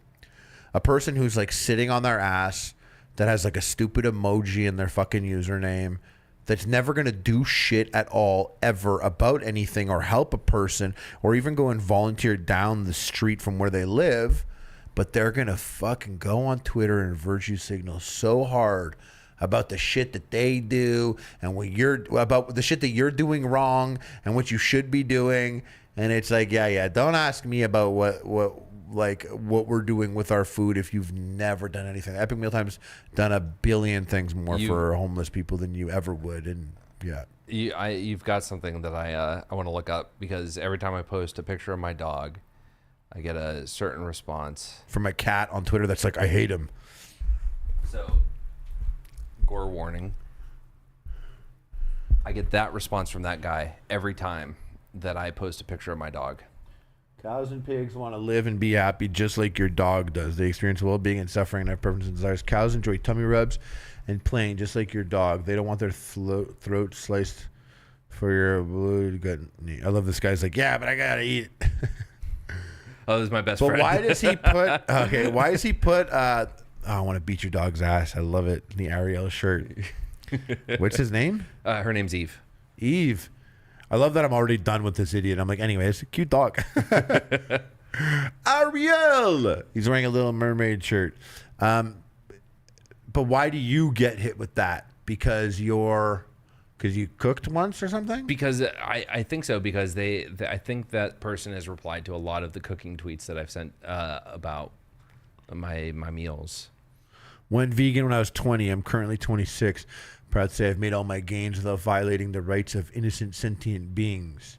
I've just been consuming peptides in the bathtub that I...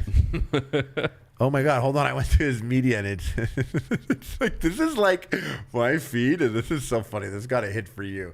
Just seeing like Destiny like sitting at his computer like that. Oh my God. This guy must be Vegan Gains #1 has fan. been wrecked by so many vegans. He's literally just given up trying. He realized just biting bullets in a way that makes it seem like he's memeing is his best shot at saving face to his brain dead audience. Dude, this guy is so... See, I back you. Want to be a vegan? That's cool. You know what I did? I was a vegan for about 6 months. Yeah. Like in the middle of Epic Mealtime, I didn't tell a single person. My girlfriend's vegan. I just did it. It's fine. I did it because my girlfriend was vegan and she was cooking for me. And so I was just like, let me take a shot at it. And what's really fascinating about being vegan is how important flavor profiles become. Because when you're not vegan, bro, steak is like cheating. Beef, cheating. It's so beef. You could have beef and like salt on it and like rice or whatever the fuck you take is going to be great. That's it. It's going to be great. But once you take that away, you go to a restaurant and take away all the meat. Now the menu is like weird. You're like, wait, all you have is salad and soup? You guys don't have anything? And you know then how many like French fries she's eating because that's all they have that's vegan? Exactly. Yeah. And ordering as vegan is hard. It's hard. And the especially hardest thing is if you don't have it planned, you're not going to get a late night option. Like you got to have your shit ready to go. I ended up doing, because I did this wild rose detox. Got me into black coffee also. And I never fucking told a single fucking person I was vegan. Not a single person. And like this guy, like I just look at him and I'm like, you're mentally ill.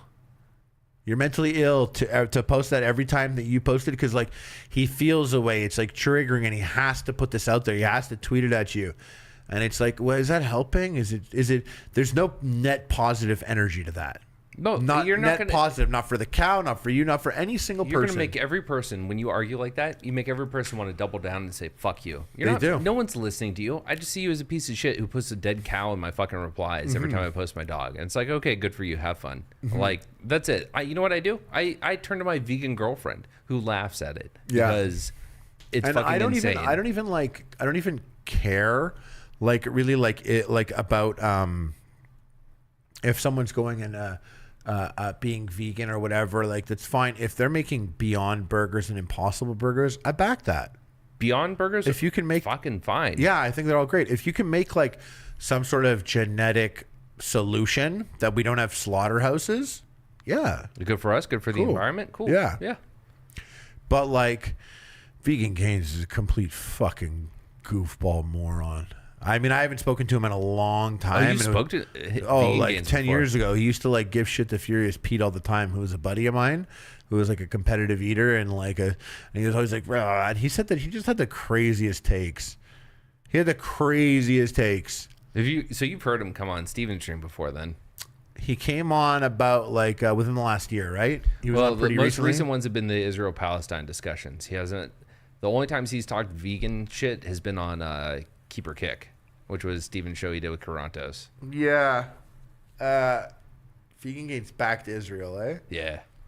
Fuck.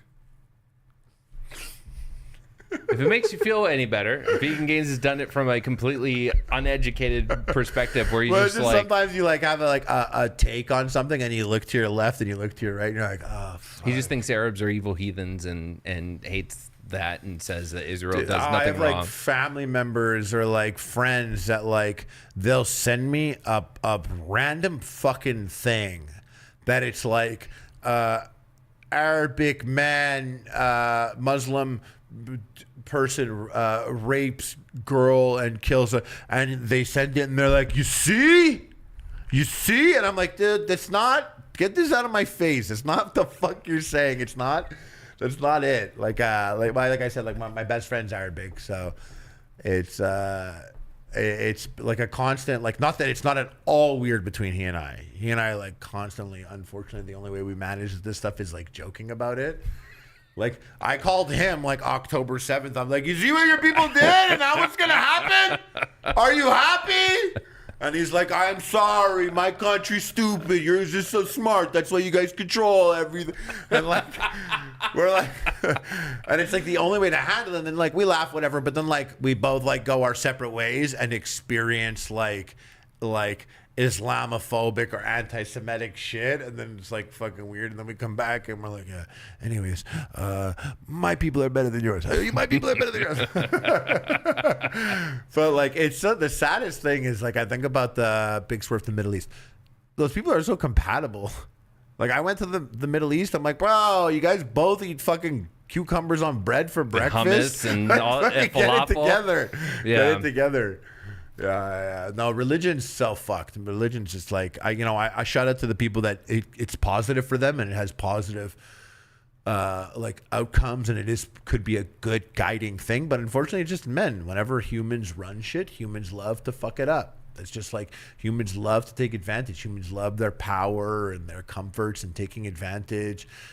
Communism's a great idea. Imagine a world of peace where it could be where you don't want for anything. Yeah. And everything, medical, food, housing, it's all provided. Yeah. But people want more. Yep. And so you're never going to have that truly egalitarian system, because even, I don't know, the leaders want all that shit for themselves, and they run the country the way they want, and they're corrupt and all that stuff.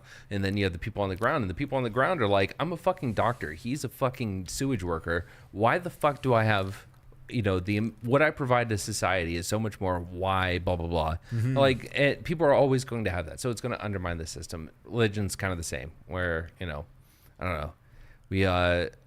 It feels good and feels nice, but at the end of the day, there's a reason that you have people like Joel Osteen with a multi-billion-dollar empire. Do you watch Star Trek? I love the movies. I've never actually watched the TV show. The movies, like the J.J. Abrams ones? All of them. Like from the fucking boring ass one with the Voyager shit all the way through the latest. Okay, yeah. But that's enough knowledge of it. Yeah, no, I always like if you asked me like 2009, I would have been like, yeah, we're so gonna have that future. And now I'm like, damn, bro, the only shot we have at a Star Trek ideal future is AI. And unfortunately, it's a very thin line to also being the Terminator ending with AI. Like, it goes, like, AI is like crazy. It's scary as shit, man. It's cool. It's fun. Like, so I am totally worried about, like, what was that program in Terminator? Fucking Skynet. I'm totally worried about a Skynet situation. But I'm also worried about the way that humans are going to handle automation. Like, automation's been a thing even before AI.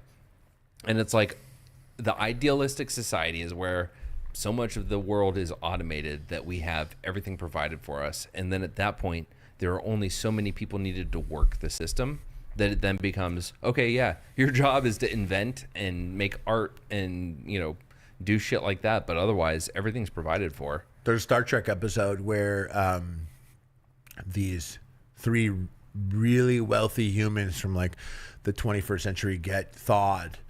They had like frozen themselves, and they come out of their little pods, and they're like, where's my money? And Captain Picard's all like, oh, we don't need money anymore. Whatever you want, you could have it. We have a fabricator. It's whatever you need, anything you want to eat or whatever. And they're like, my money. And they want people to like serve them or whatever. And they're just like, no, it's not how it works anymore. You don't get it. We don't have to have money. There's no reason for money. And like, once you don't have a reason for money, it's like, why would someone just like do something for you? Why would they just do it? Well, they do it for him if they're like, his subordinate on his ship, or it's their job or their duty. But like, you take like the money out of the situation there now, like duty is so much. You do. Well, I'm talking to you about duty. You understand? Duty is probably hammered into your brain for however long. But like, doing your duty is like for the greater good of humanity. That poor asshole in your mentions thinks that's what he's doing. Some people have like, doing your duty for religion is so like, can lead to so many things that are just like not it. But I always hope that we get that ideal Star Trek future. But then like, I mean, what are we going to do? What are we going to do with it? What would we do? I see Star Trek. I'm like, it's so cool. They're going to zoom around the galaxy. But I mean, that's the hope, right? But like the person who invented penicillin, right? Like, I don't think he was a doctor. He was a Jew. Or he was just doing it because, right? And then he fucking, did he give it away? I think the guy who made the polio vaccine gave it away. And it's like, the idea is if in the Star Trek world, it's the like polio vaccine was a Jew, maybe not the penicillin, but yeah. I can't remember the names of either one. Yeah. But if you do that, he was a Jewish child though. Every time you say a child, I think, you ever see a fucking what's it called? There Will Be Blood. Yeah. I'm an oil man. I'm going to speak straightforward to you. My child. I abandoned my child. Every time you said my child, I abandoned my child. Paul Dano's great in that movie. He's the son. They had another son that came in, and Daniel Day-Lewis is super method actor and like likes to stink if he's in a stinky role. So he stinks, and he was the guy. And so the original kid actor would come in, and Daniel Day-Lewis would start doing his thing, and like in every shot, the kid was watching him because he's like an incredible actor. So he was like watching the best acting he's as an actor. He's watching the best acting he's ever seen in his life. He killed his auditions, but now that he's here with Daniel Day-Lewis, he's like, I can't fucking. So they got Paul Dano. They traded him, and they brought Paul Dano in after recording a bunch of scenes. Who was the Riddler in the new Batman? I was gonna say, you mean the kid for the other family, right? For Little Miss Sunshine. He's Yeah. like, the one with the glasses. Yeah, they ended up getting him as the actor, and he's a great actor. Oh, he's fucking. We just watched. Aaron hadn't seen the Batman yet. We just watched it, so I rewatched it. Oh, he was great in it. Oh, so fucking good. Yeah. Do you know what Meisner technique is? No. Meisner technique is a type of acting that I believe Paul Dano is like really good at it, well trained. But Meisner is basically like however good the person you're acting with is, the better you will be if you're trained in Meisner. So like a Meisner actor can do really well with like a really intense method actor. So someone like Daniel Day-Lewis, who's like hardcore in it, in Meisner, like it means like he's giving you gold if you're a Meisner trained actor. So like a Meisner trained acting thing, it's like such a funny exercise, is like acting is your brain, your heart, and like your gut.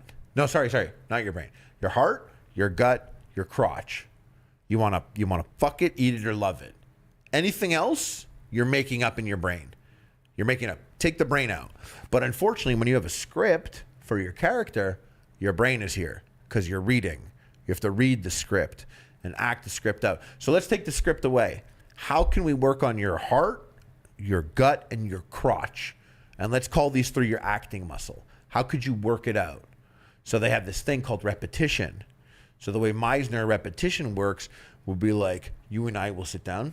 We don't do anything. We sit down, and I'll be like, you have nice hair. And then you say, I have nice hair. And I say, you have nice hair. You're like, I have nice hair. I'm like, you have nice hair. You're like, I have nice hair. And I'm like, you just got annoyed. You're like, I got annoyed. You got annoyed. I got annoyed. You got annoyed. I got annoyed. This is funny. This is funny. This is funny. This is funny. This is funny. This is funny. And then someone's like, you're sad. I'm sad. You're sad? I'm sad. And you're like acting. There's no script.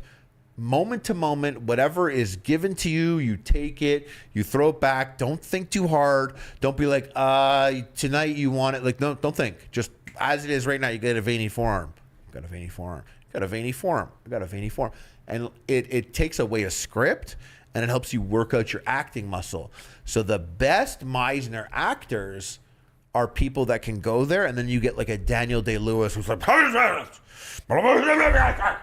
and you're there, and you're like taking it in, and you're like, that's exactly what I need to put back out that level. Because normally people, they want to have a line. Let's say like the line is like, sure thing, Mr. Smith, what else can I get for you? And like you go in front of your mirror the night before, you're like, sure thing, Mr. Smith, what can I get for you? No.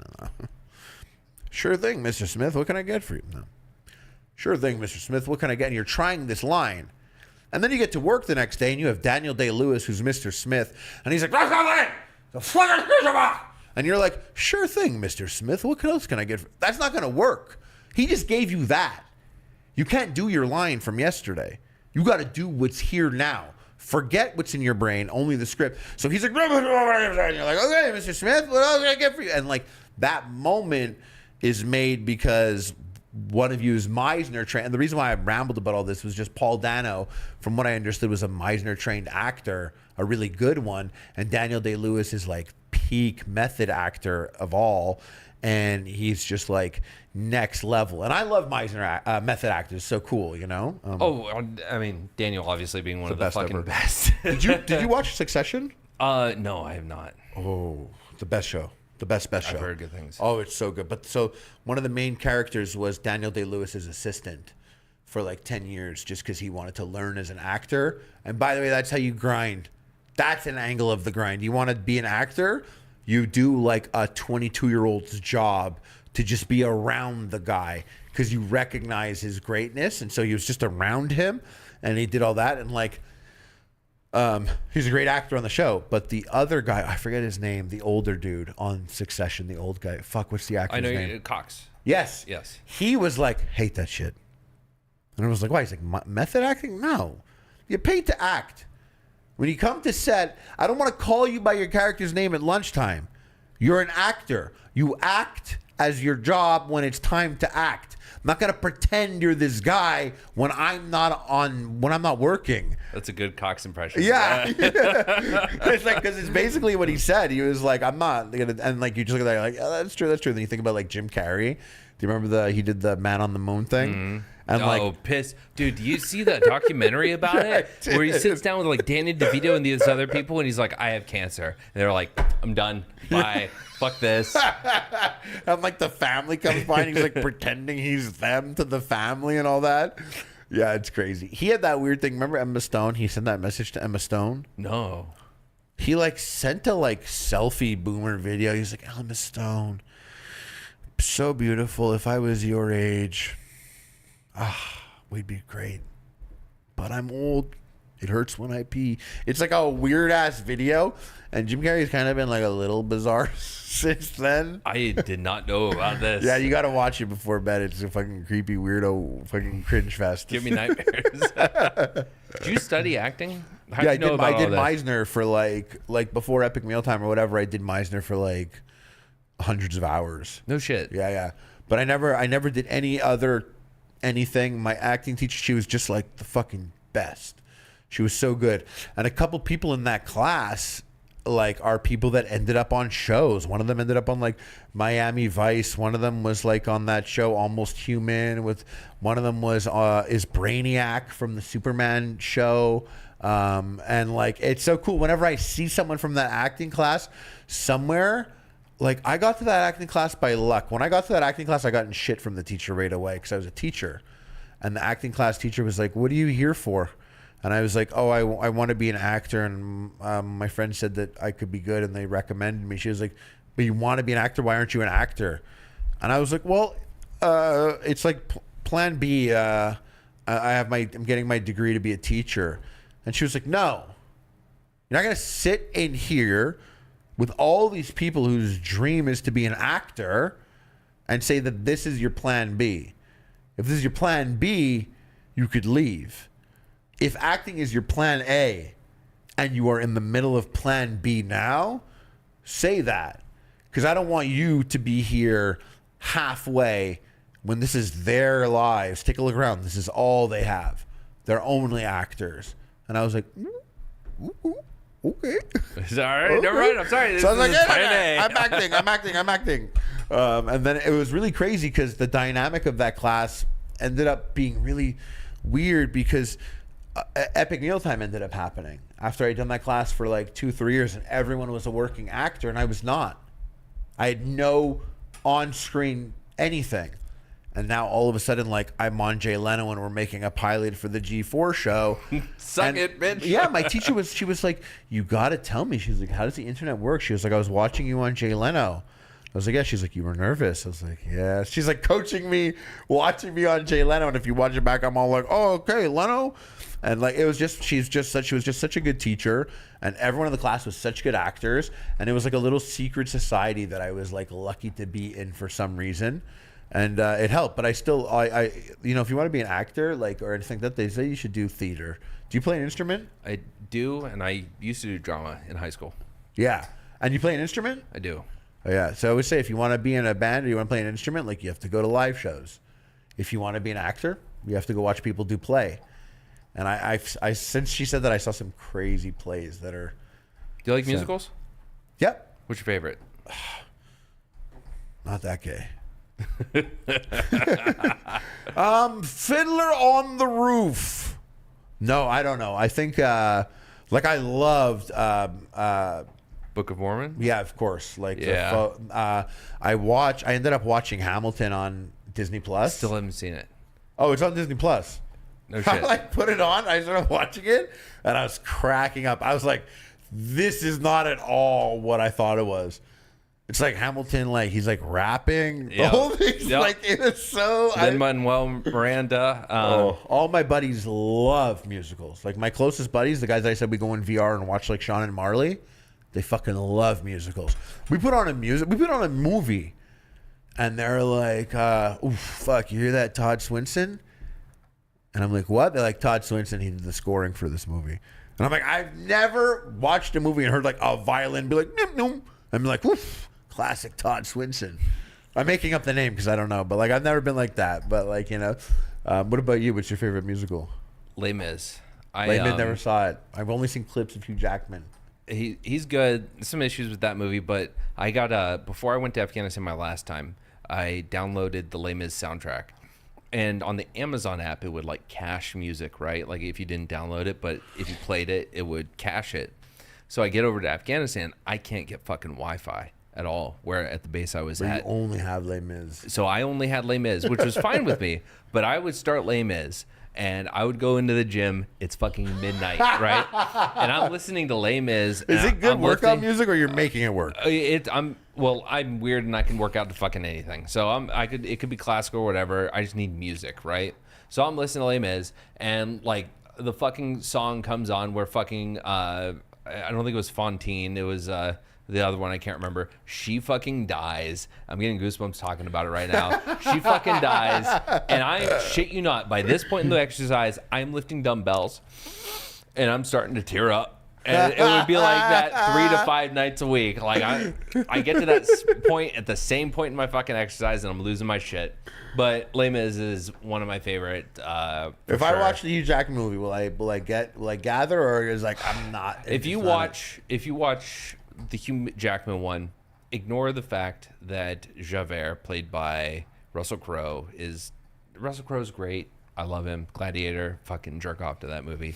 But fucking when he touched his hand on the fucking when he's doing, don't get me wrong. Every time I'm walking through a field, I'm doing you're this like, please too. be no ticks. Elysian Fields, coming home for the harvest. But Ticks no jumping on your ticks. ass at that exact moment. But then it goes home and it's like, hey, honey, can you look at this? Am I good? But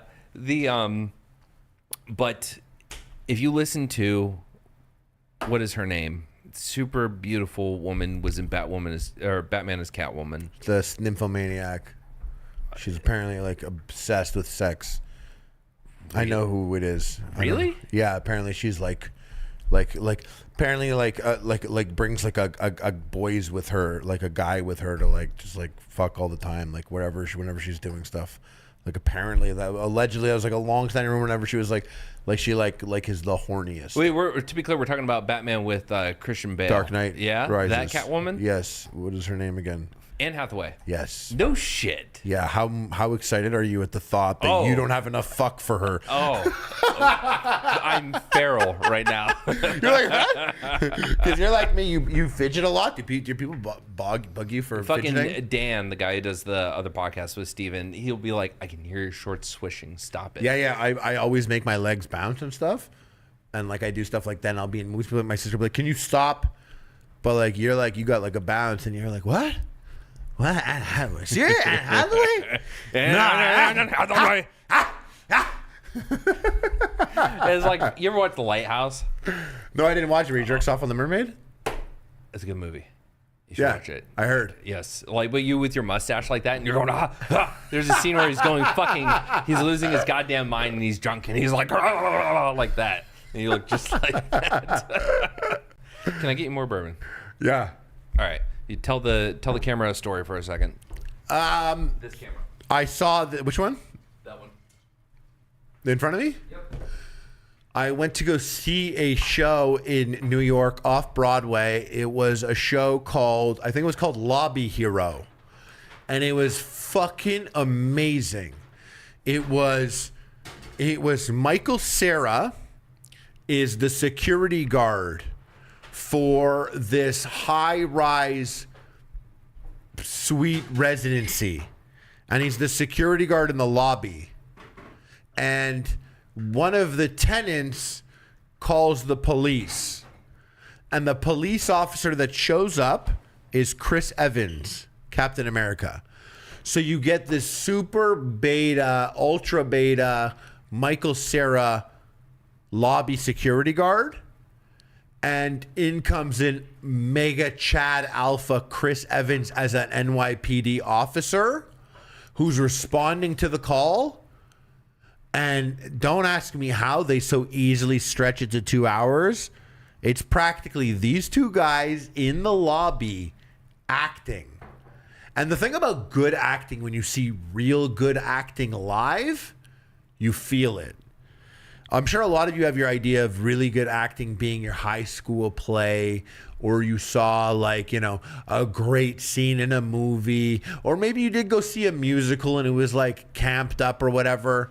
But when you see two guys doing realistic, like talking, acting, and you believe it, it becomes the most entertaining and funniest shit ever. But that was Lobby Hero off Broadway, and it was so good. Dude, I didn't realize how much shit Chris Evans was in, like during our earlier years. Not another teen movie? Not another teen movie. Oh fuck, I can't remember them all off the top of my head. But he's been in a bunch of shit. Like he was Human Torch and Fantastic Four. Yes, yeah. So he's like in another Marvel movie. Remember when he had his dick pic get released? No. Oh yeah, he had his phone hacked. This is so crazy. He's like holding his boner in a picture. He's holding his boner, and he has like he put like a Captain America like watermark on it, and wrote "Guard your pussy." I mean, let's be real. If you and I were fucking Marvel actors, yeah, if I was Captain America, would I be fucking like crazy, bro? Yeah, I would. Would you not make jokes to your women like fucking? Yeah, guard your pussy. I guess it depends what my character is, but I feel like I'd be more lore accurate than that. I mean, if I was Captain fucking America, I'd be like, it is your vagina that shall be protected, and that is my duty. If I was Chris, I guarantee you Chris Hemsworth is like, "Milady, I noticed that your loins are moist. We must penetrate them before the fiends of Asgard come and attack." Like, you've got to do that. Me as you Thor, have I'd to. be like, "Hammer smash on that ass." I mean, don't be wrong. Never mind. That's TMI for No, a yours stream. is good though. Yours is good. This is a different type of Thor. I'm like, you know, comic book Thor. You're a more Marvel Cinematic Universe Thor. Yes, my name is Thor, and I'm talking like this with this random deep voice. This is the most beautiful pussy in Wakanda. I am the White Panther. There's a little Russian mix in there. It's so funny. I start an accent off, and it ends somewhere else, usually like Russia. Oh, it's like if I start Scottish, I end Australian. If I start Australian, I end Scottish. If I start Australian, I realized I've been doing Jamaican the whole time. Okay, I mean, Irish, yeah. I think we had enough drinks for this. Yeah. What's that method called? Meisner? Mm-hmm. Let's do that. Tell me how to do that. Oh, you want to do one? Yeah, let's do it. Okay. So the first part about doing it, and we're going to ignore this part. It's not important. But for those listening at home, it's good to have a person who knows what good acting sounds like. I'm going to trust you for that. Because when we're doing it, they'll be like, you're in your head. They'll be like, I don't believe that. That's good. That's good. And so you have a person like a trainer that's like, push it, push it, push it. Let's go. Okay. All right. But yeah, we could do that. Okay. You have some grays in your beard. My beard is a little gray. You have to say, I have some grays in my beard. Okay, gotcha. You have to say it exactly how I do. Because if I said you have some grays in your beard and you modify the sentence, you're using too much brain now. Got it. You have to use no brain. You're using the muscle. Mouth, heart, cock. Yeah, just the muscle. Okay. Yeah, muscular forearms. I have muscular forearms. You have muscular forearms. I have muscular forearms. You have muscular forearms. I have muscular forearms. Another thing is, when I said it, I couldn't help but find the whole thing funny. Now, either maybe that's weak acting on my part that I couldn't lock in there because I laughed at it, but you let a moment pass. Normally what they'll say is, like what the teacher would be like, that's a moment, grab that, grab that. Like, perfect example. So Robert De Niro went to go do this movie once. I forget what movie it was, but like there was a female cop in the scene. and he was I forget what it was, probably heat, I guess. And she came in and she was like, "Freeze, put it down." But she was so like a bitch about it. She came in, she was like, "Freeze, put it down." And he started laughing at her. And that's not in the script. In the script, he puts it down. So he's like, no. Go back and do it again. And she came in, she's like, "Freeze, put it down." And he was like, "No, I have to believe you, bitch. I have to believe you. You have to come in and you have to fucking make me believe it." And she came in, she was like, "Put it on the fucking ground, bitch." And he was, okay. Like, it's like it was there, you know? So I need to not have any delay. And No, it's all a learning process. We're going to fuck Okay. up. We're both fucking up, and I'm not even going to be good enough to be able to point out my own fuck ups. So it'll only be like, seem like I'm bullying you. But okay, but you could start off now with an observation. Your hat is black. My hat is black. Your hat is black. My hat is black. Your hat is black. My hat is black. Your hat is black. My hat is black. Your hat is black. My hat is black. Your hat is black. My hat is black. Your hat is black. My hat is black. Your hat is black. My hat is black. Your hat is black. My hat is black. Your hat is black. My hat is black. Your hat is black. My hat is black. Your hat is black. My hat is black. Your hat is black. My hat is black. One thing.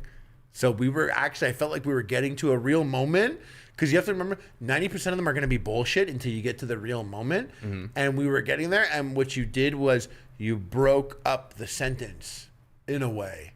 We were getting there, but to kind of what we do, and we have this built in as guys, and this is my biggest problem is as guys, we're going to always deflect a real moment.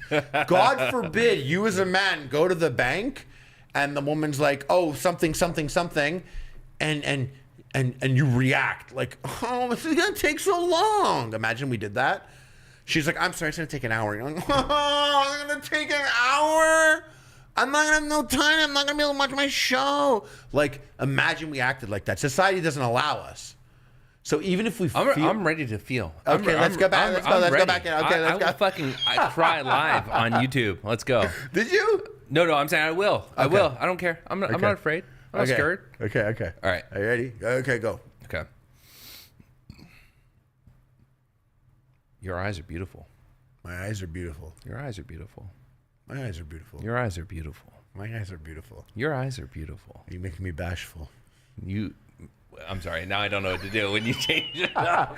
You say I'm making you bashful. Okay, so when you change it, I adjust to your change. Okay. But like also like what happened was it happened like my eyes are beautiful, and I was like my eyes are beautiful. Like we had a moment, and like my first thought of like it would be considered like flirting almost. That was like a flirty moment. And in an acting class, a lot of times, especially when I was doing it, was like anything that came up that was like borderline. Like it's all funny to joke with a guy like gay and be like slap his ass. By the way, I don't know like how like what your like how straight you are or whatever, but like you know like most guys like slap their asses like yeah slap your ass, you slap the ass of the guy on your football team, it's not a big deal, whatever. But then if it's like, dude, I really like your haircut today, it's like what are you gay? It's like completely different. So like I feel like there was a moment there where we were like it was almost like a bit too flirtatious. And I feel like it made. I could have gone down that path, but it was when you changed the words, I didn't know what to do. Yeah. Maybe I deflected. I'm just sharing what I thought the energy. I could have deflected it accidentally, you know? Because I'm straight, dude. I'm so straight. Okay. Okay, you ready? I'm gonna try to. I'll see if I can do this. I'm gonna try to switch cameras while we do I'm also a bad coach for it though. No, this is good. But you know what? At least people that are listening at home, you guys could check out Meisner Technique and see how people do it, and then maybe see if there's any classes in your city. Anyways, okay, you ready? We got the social lubricant. We're good. All right, Good. let's do this. You're very serious. You look very serious. I look very serious. You look very serious. I look very serious. You look very serious. I look very serious. You look very serious. I look very serious. Why are you so serious? Why am I so serious? Why are you so serious? Why am I so serious? Why are you so serious? I feel like I'm not serious. I feel like you're so serious. I'm trying to be serious. Why are you trying to be serious? Why am I trying to be serious? Why are you trying to be serious? Why am I trying to be serious? Why are you trying to be serious? Why am I trying to be serious? Why are you trying to be serious? Why am I trying to be serious? What is wrong? What's wrong? What's wrong? What's wrong? What's wrong? What's wrong? Are you okay? I'm okay. Are you sure you're okay? I'm okay. Are you okay? You okay? I'm okay. Another thing. It's so funny because we're going through all the beats that I like learned. Another thing that happens is like the teacher, she was like, this happens in acting class so often is sometimes people like they come to acting class and did you watch Fight Club? Yeah. Okay. Remember how he used to be a tourist? He used to go to the different help groups, the Alcoholics Anonymous, whatever, and would cry to release. That was a guy that needed therapy. He just needed therapy, but he couldn't go to therapy for whatever reason. Didn't make sense in 1999 for a man to go to therapy unless he's crazy.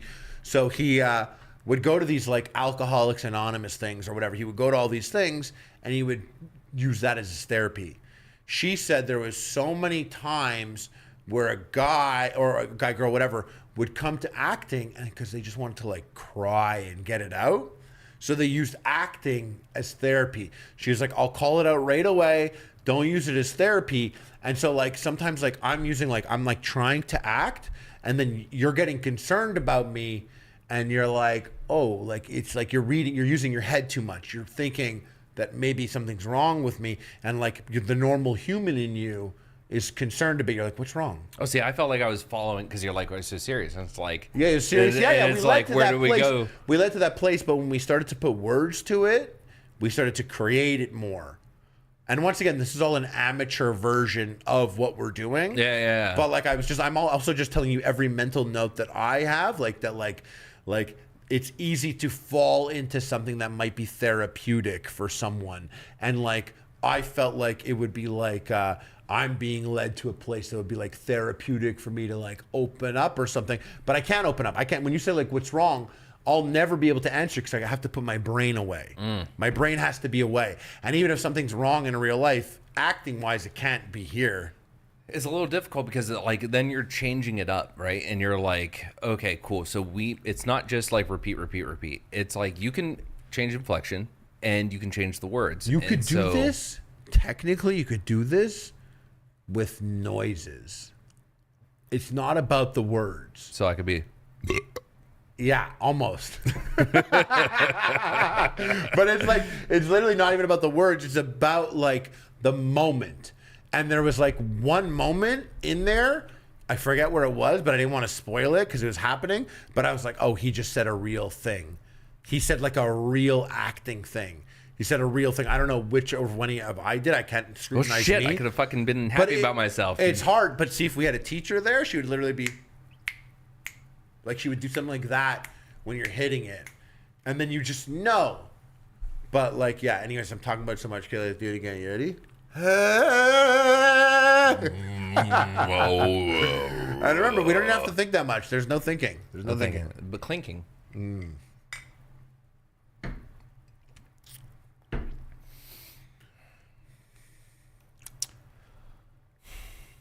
Very calm.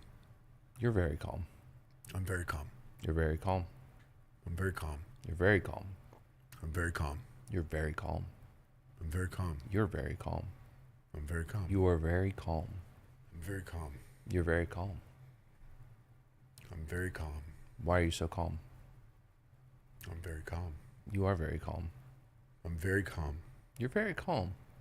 I'm very calm. I'm very calm. I'm very calm. You're very calm. I'm very calm. You're very calm. I'm very calm. You're very calm. I'm very calm. You're very calm. Are you getting bored? I'm not bored. Are you getting bored? I'm not getting bored. Are you getting bored? You're getting bored. You getting bored? You're getting bored. You're getting bored. You're getting bored. You're getting bored? You're getting bored. You're getting bored. You're getting bored. You're getting bored? You are getting bored. You're getting bored. You're getting bored. You're getting bored. I am insatiably stimulated.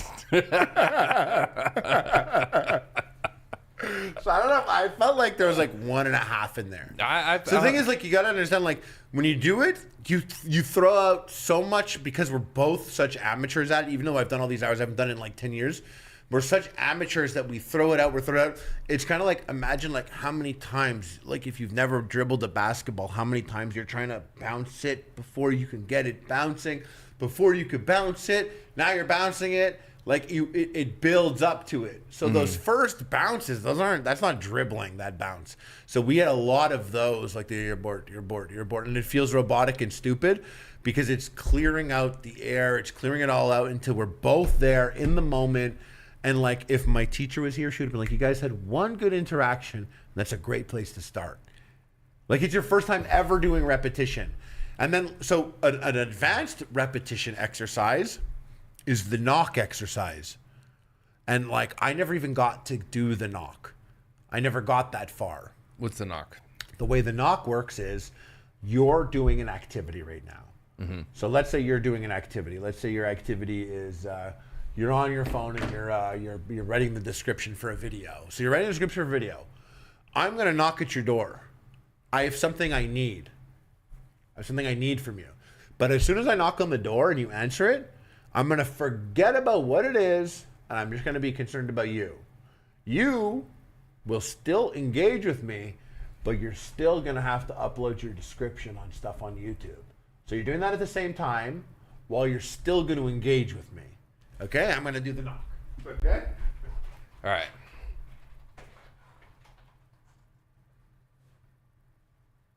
By the way, my class, this is where a lot of girls would like do something like the ones that wanted a lot of attention. They would literally have changing here. They're like getting dressed for the gala, so they're like butt naked. The teacher always said, if you want to be an actor, you got to be so comfortable being butt naked on stage. And I'm like, I promise you, bitch, I'll never be unless they're paying that OnlyFans. All right.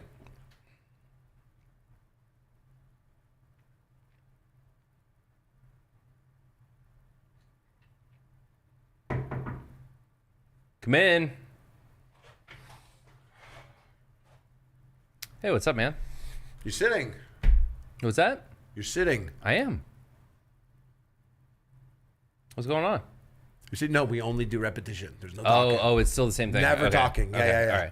All right. Because then you have to make up. You'd have to make up the words. Okay. I'm sitting. You're sitting. I'm sitting. You're sitting. I'm sitting. Okay. You're sitting. I'm sitting. You're sitting. You're sitting. I'm sitting. You are sitting.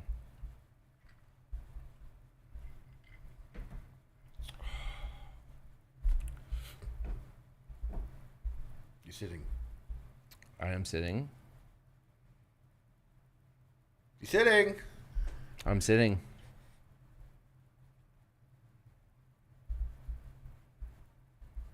You're sitting. I'm sitting.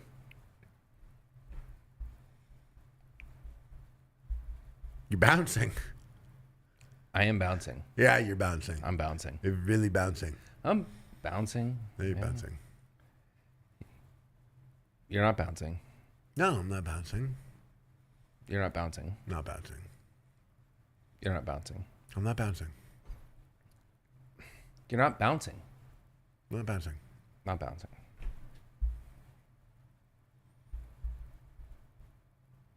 I'm not bouncing. Why aren't you bouncing? I'm not bouncing. You're not bouncing.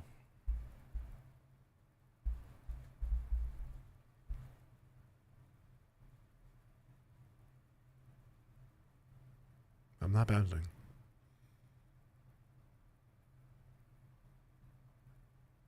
You're not bouncing. Not bouncing.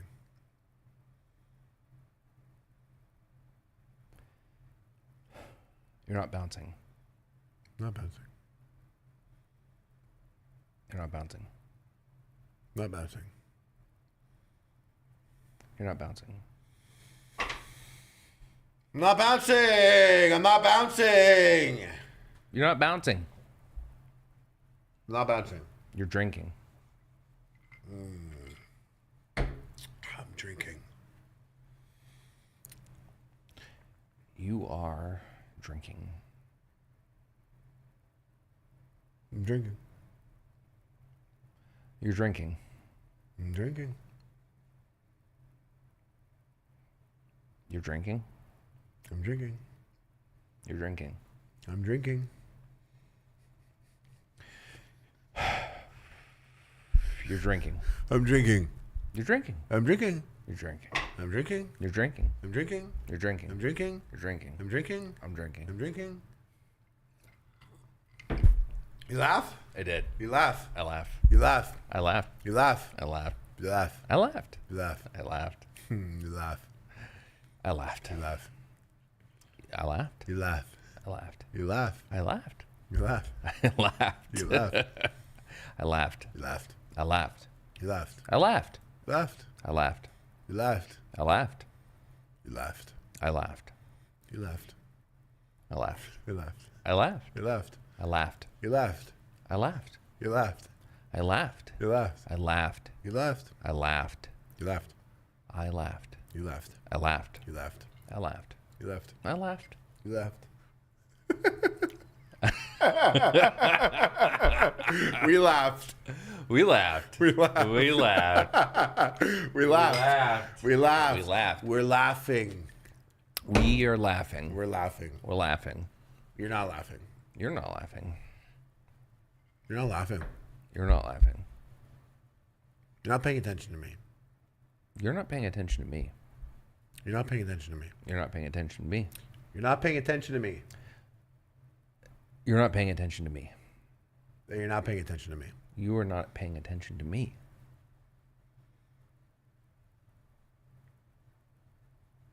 You're not paying attention. You're not paying attention. You're not paying attention. You're not paying attention. I hear your shorts. I hear your shorts. I hear your shorts. I hear your shorts. I hear your shorts. I hear your shorts. It's amusing. It is amusing. It's amusing. It's amusing. It's amusing. It's amusing. It's amusing. It is amusing. It's amusing. It's amusing. It's amusing. It's amusing. It's amusing. Okay, wait. I don't know, in that whole thing, and maybe if you like looked it back, if you look back at the edit or whatever, there, I feel like there was a couple moments there. There's a couple moments. Two things, and it also could come back to me not knowing, being the best teacher of it. But like that is secondary to me.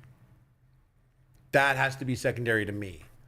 Like that exists and you do it, but you do me more. And then when I say like you're this, you say I'm this. Because sometimes it's like a you're this. No, you're this. You're this. Like, you're this. You're this. You're this. But instead it's supposed to be like you're this. I'm this. You're this. I'm this. But like that's the word that's not even that important. I felt like there was like two moments in there where it actually like where it was real. And I feel like the laughing also. Laughing is actually a thing that's like, okay, that's a moment. It's so easy though. The laugh is like the easiest thing for two guys to get. Because you can go to the gym, meet a dude, and have that laugh. Have a chuckle, yeah. Yeah, you have that laugh. The guy could be butt naked at the gym. Something silly happens, and you guys could laugh together. Yeah. But now the guy could be completely straight, like completely dressed, and say something that might be like you have this something, and it might be a weird thing for a guy to say. But laughing with your boys is not weird. Yeah. But like basically, as men. At least with my experience, is like it's been a constant battle to tear down whatever it is that society puts on you as a man. So crying, when I went to class, I was like, oh, I want to be comfortable crying. Because anytime I got close to a thing where I would cry, built in, I would stop it. Right away, my body would stop that from happening, you know? But like the best actors would recognize something is like sad and like cry. Whereas like amateur actors, you and I, will recognize when something's funny and laugh at it. And that's like, okay. But you know what? It's easy. You still take it though. We pulled that moment. Nothing funny happened, but we laughed because we were having a moment. And that moment happens. That moment was a laugh. That moment was our gut. But then there could be a moment that's a heart or our crotch. And now it's like, oh, this is weird because like we're two dudes. We shouldn't be having a heart connection or a crotch connection. You know, like let's say I was a girl here, this interaction, or you were a girl, let's say the interaction would be completely different because now there's this like loaded sexual charge to it that's not bizarre.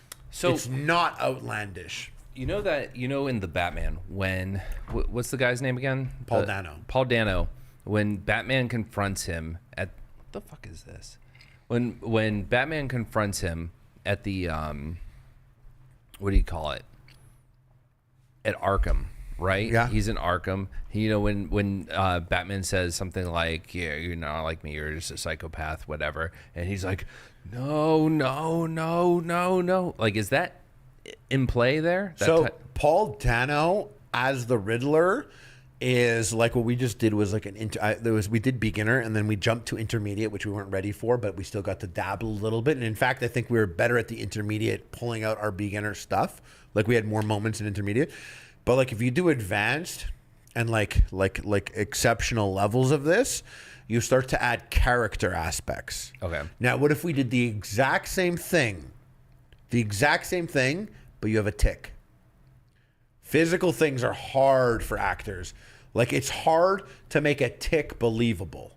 Like, like if I did a whole thing and I was like, you'd be like, this is fake, fucking weird. Like I'd be like, that's not believable. That's like a fucking bit in high school or something. It's not a believable thing.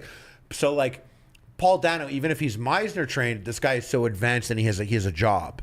Remember, he has a script. So he has a character and a person that he is. So he knows everything the Riddler is. So when Batman has this moment with him and he has the response, he's doing the Meisner, but he is the Riddler. He's made this character. He's created in his head. The character has like its own tics or whatever, or things that drives it, and he knows the motivations. So because he's advanced, we're like, hey, let's just work on ours. Mm-hmm. Let's work on our muscles for him. But this kind of like, it's like getting a new skin in a video game. Like it becomes, okay, this, that becomes the Riddler's version of it. So exactly. So he has like a whole character to go on. We're trying to take our head out of it. He is now allowed to put the head part in, which is, remember, you're the Riddler. Mm-hmm. Remember, you're the Riddler. It's not Paul Dano. It's the Riddler. But that's when, like, I think Meisner, like, a lot of, like, your real life will seep into the character a little bit by default, because your gut reaction, it's literally your gut reaction.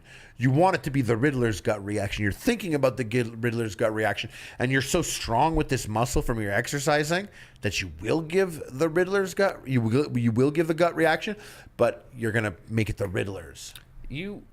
Oh fuck, who's that guy? You ever see A24 movie, Killing of the Sacred Deer? Yeah, Barry Keoghan. Yeah. That guy. Does he do that shit? I don't know, but he's great. I love that guy. Did you see Saltburn? Yeah. He carried. Oh my God. I didn't even like the movie, but he carried. I actually was not entertained, but he fucking killed it. I was waiting for such a creepier movie. I didn't expect it to be the psychological you didn't expect thriller Naked that it Dance was. to be the peak of it. the little jazz and a line of coke in his giant mansion by himself. Yeah, no, I did not expect him to be that the entire time. So I liked the movie, but it was definitely did not expect it to go he was such where a good it fucking actor, did. though. And like him being the Joker is so interesting to me. I'm so down with it. Is he going to be in the Joker? He was the Joker at the end of Batman. Oh, no fucking shit. Yeah, that's him. That's no in there. Shit. I thought that's why you brought him up. No, I had no idea. How excited are you now that he's the Joker in that Batman? I was going to be super interesting. Yeah. Because I fucking liked Robert Pattinson's Batman. Oh, yeah, totally. Like, the new spin, crime noir fucking movie. Putting him on a bike. The fact that they, like, revealed the Batmobile, like when they did, and it's a car, it's a car. It's a nuclear fission car, but it's a fucking car. It's a sick muscle car. Yeah. Oh my god. I buy toys. I bought like I literally collect action figures. Yeah. And like take pictures of them and shit. And like when I went and I bought that motorcycle, that Batman, that Riddler, all of them. I love that movie. I saw it twice in theaters. I thought it was so good. I thought the soundtrack was so good. It was so fucking sick. You got to think that movie's been done. You have the original Batman like series, right? You have the Batman animated series. You have the Batman series from the Tim Burton era. Mm-hmm. You then have the Dark Knight. Mm-hmm. Like at that point, it's like Spider-Man at this point, which is like Spider-Man's been done so many times. So I think they did a good job with Homecoming, which was, I'm sorry, I don't need to see another fucking origin story. Like, I know. it's been done a million times. So doing with the Aunt May, like the way she was without, Uncle Ben and all that, it was interesting. So with Batman, it's kind of the same thing where it's like, okay, cool. We don't need to see his fucking We'll parents never get a better again. origin story than Batman Begins. Yes. I love that movie so much. I don't know the last time you saw it was. I watch it every year at least once, if not twice a year. Batman Begins. The whole fucking series. Oh yeah, Batman Begins is so fucking good. People love The Dark Knight, and I'm like, Batman Begins is a better movie, but The Dark Knight has Heath Ledger as the Joker, and that just sets it above. Oh my god, that movie, that whole Heath Ledger as fucking... the Joker is just so good, but like Yes. Batman Begins is like a perfect fucking movie. Yes. They made Batman a ninja, but yeah. It was so Yeah, fucking but you awesome. you like that they didn't have to deal with an origin story. They're like, he's like, year 2 is Batman. Well, it's like, you've seen Ra's al Ghul in the fucking animated series, right? Mm-hmm. Like, we fucking watch that on Saturday mornings on the WB. Like, fucking hell yeah. That shit's awesome. But then to see Ra's al Ghul, like, come to life, and Liam Neeson did a great job. Yeah. And even though I'm pretty sure he was supposed to be Asian, but Yeah, whatever. he had that. Liam Neeson had that whole era. That was at his time where he was like, I used to drive around wanting to beat up black people. Do you remember that? Yes. Do you remember he had that? He was like, I wanted to kill a black man. Do you remember that? He had that? It was like my He's like, my but I'm friend was better raped now. by He's like, yeah, my friend was raped by a black man. I And was now like, I I'm was gonna- driving around. I wanted to kill a black man. I went out I'm with better a stick. now. I went out with my shillelagh, and I was going to kill a black man. Shillelagh. I went out. I got my stick, and I've got all these notches in my stick. But I said to myself, son, your lady friend, she was done molested by a black man, and I've got to go out and I got to put another notch in this stick. And God damn it, I'm going to find one, come hell or high water. If not, I'm going to drown myself in a pint of Guinness.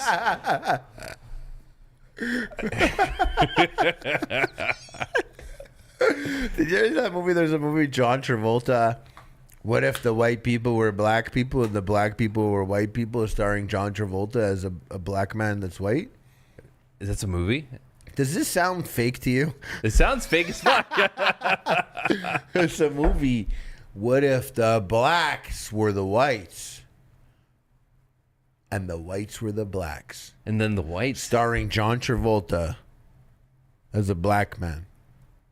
But he's white though. But the whites are the blacks. But does he get his black face from the face of another man? No, black face. He's white. Oh yeah.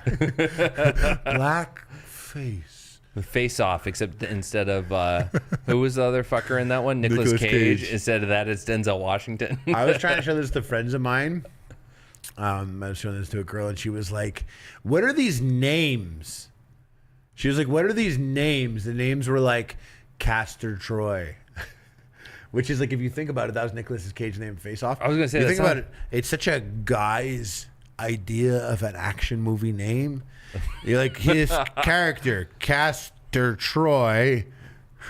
Or like fucking, like chick flick, like what's it called, like Lifetime movies, or his name's like The Hallmark movies. His name's like Clayton Bark, or like fucking I don't know, I don't know, like Clayton Bark sounds like a dog. Hunter businessman. Nolan or The some shit dog like that. businessman. From the producers of Pulp Fiction comes one of the most powerful villains of the year. Louis Pinnock is a hard-working man, struggling to provide for his family. How's my baby doing? But the cards are stacked against him. I promise you, honey, it's gonna be better. Barriers still exist. Next time you have something delivered into the house, could you send someone other than the fellow you sent by today? They thought they ate with this movie. The roles are reversed. White people are genetically inferior. So when Louis is unfairly fired from his job, Well, tell him that I just lost my job at the factory and I need to talk to him. It's important. I don't get involved in these matters.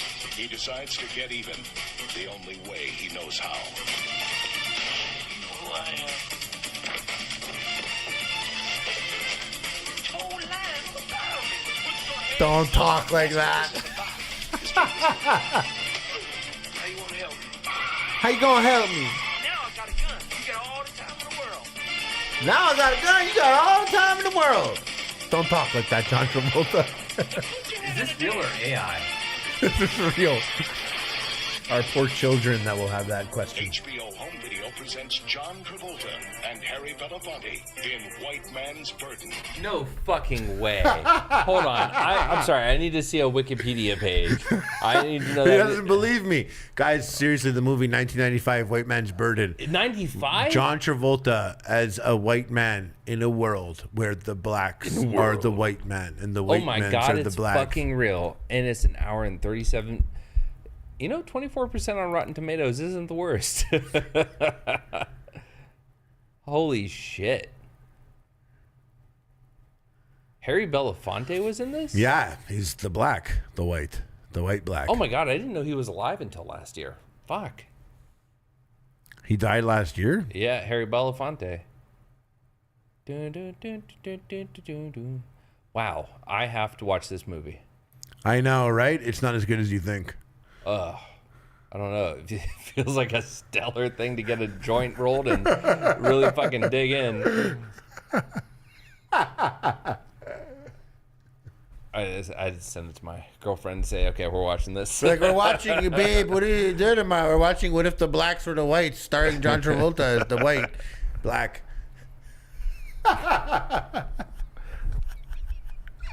You ever see the movie where John Lithgow gives Denzel Washington an STD?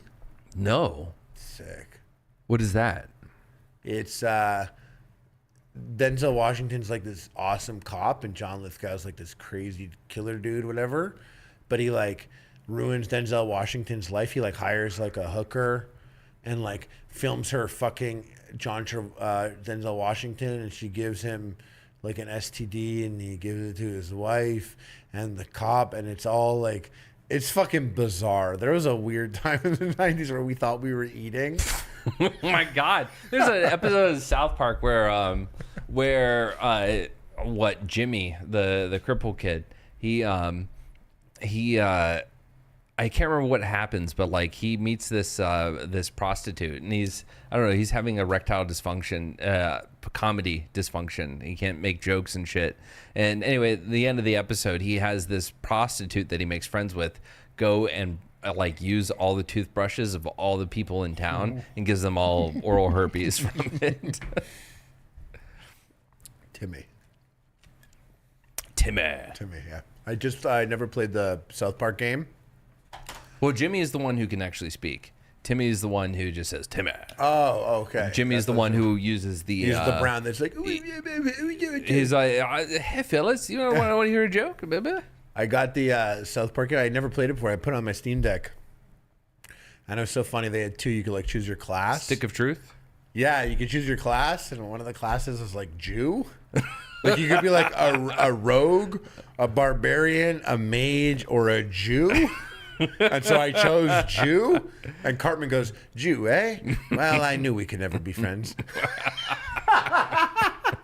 And then the next one, the difficulty meter, if you want the game on hard, it's like your skin color. So easy, you're white, and the harder it goes, the blacker your character gets.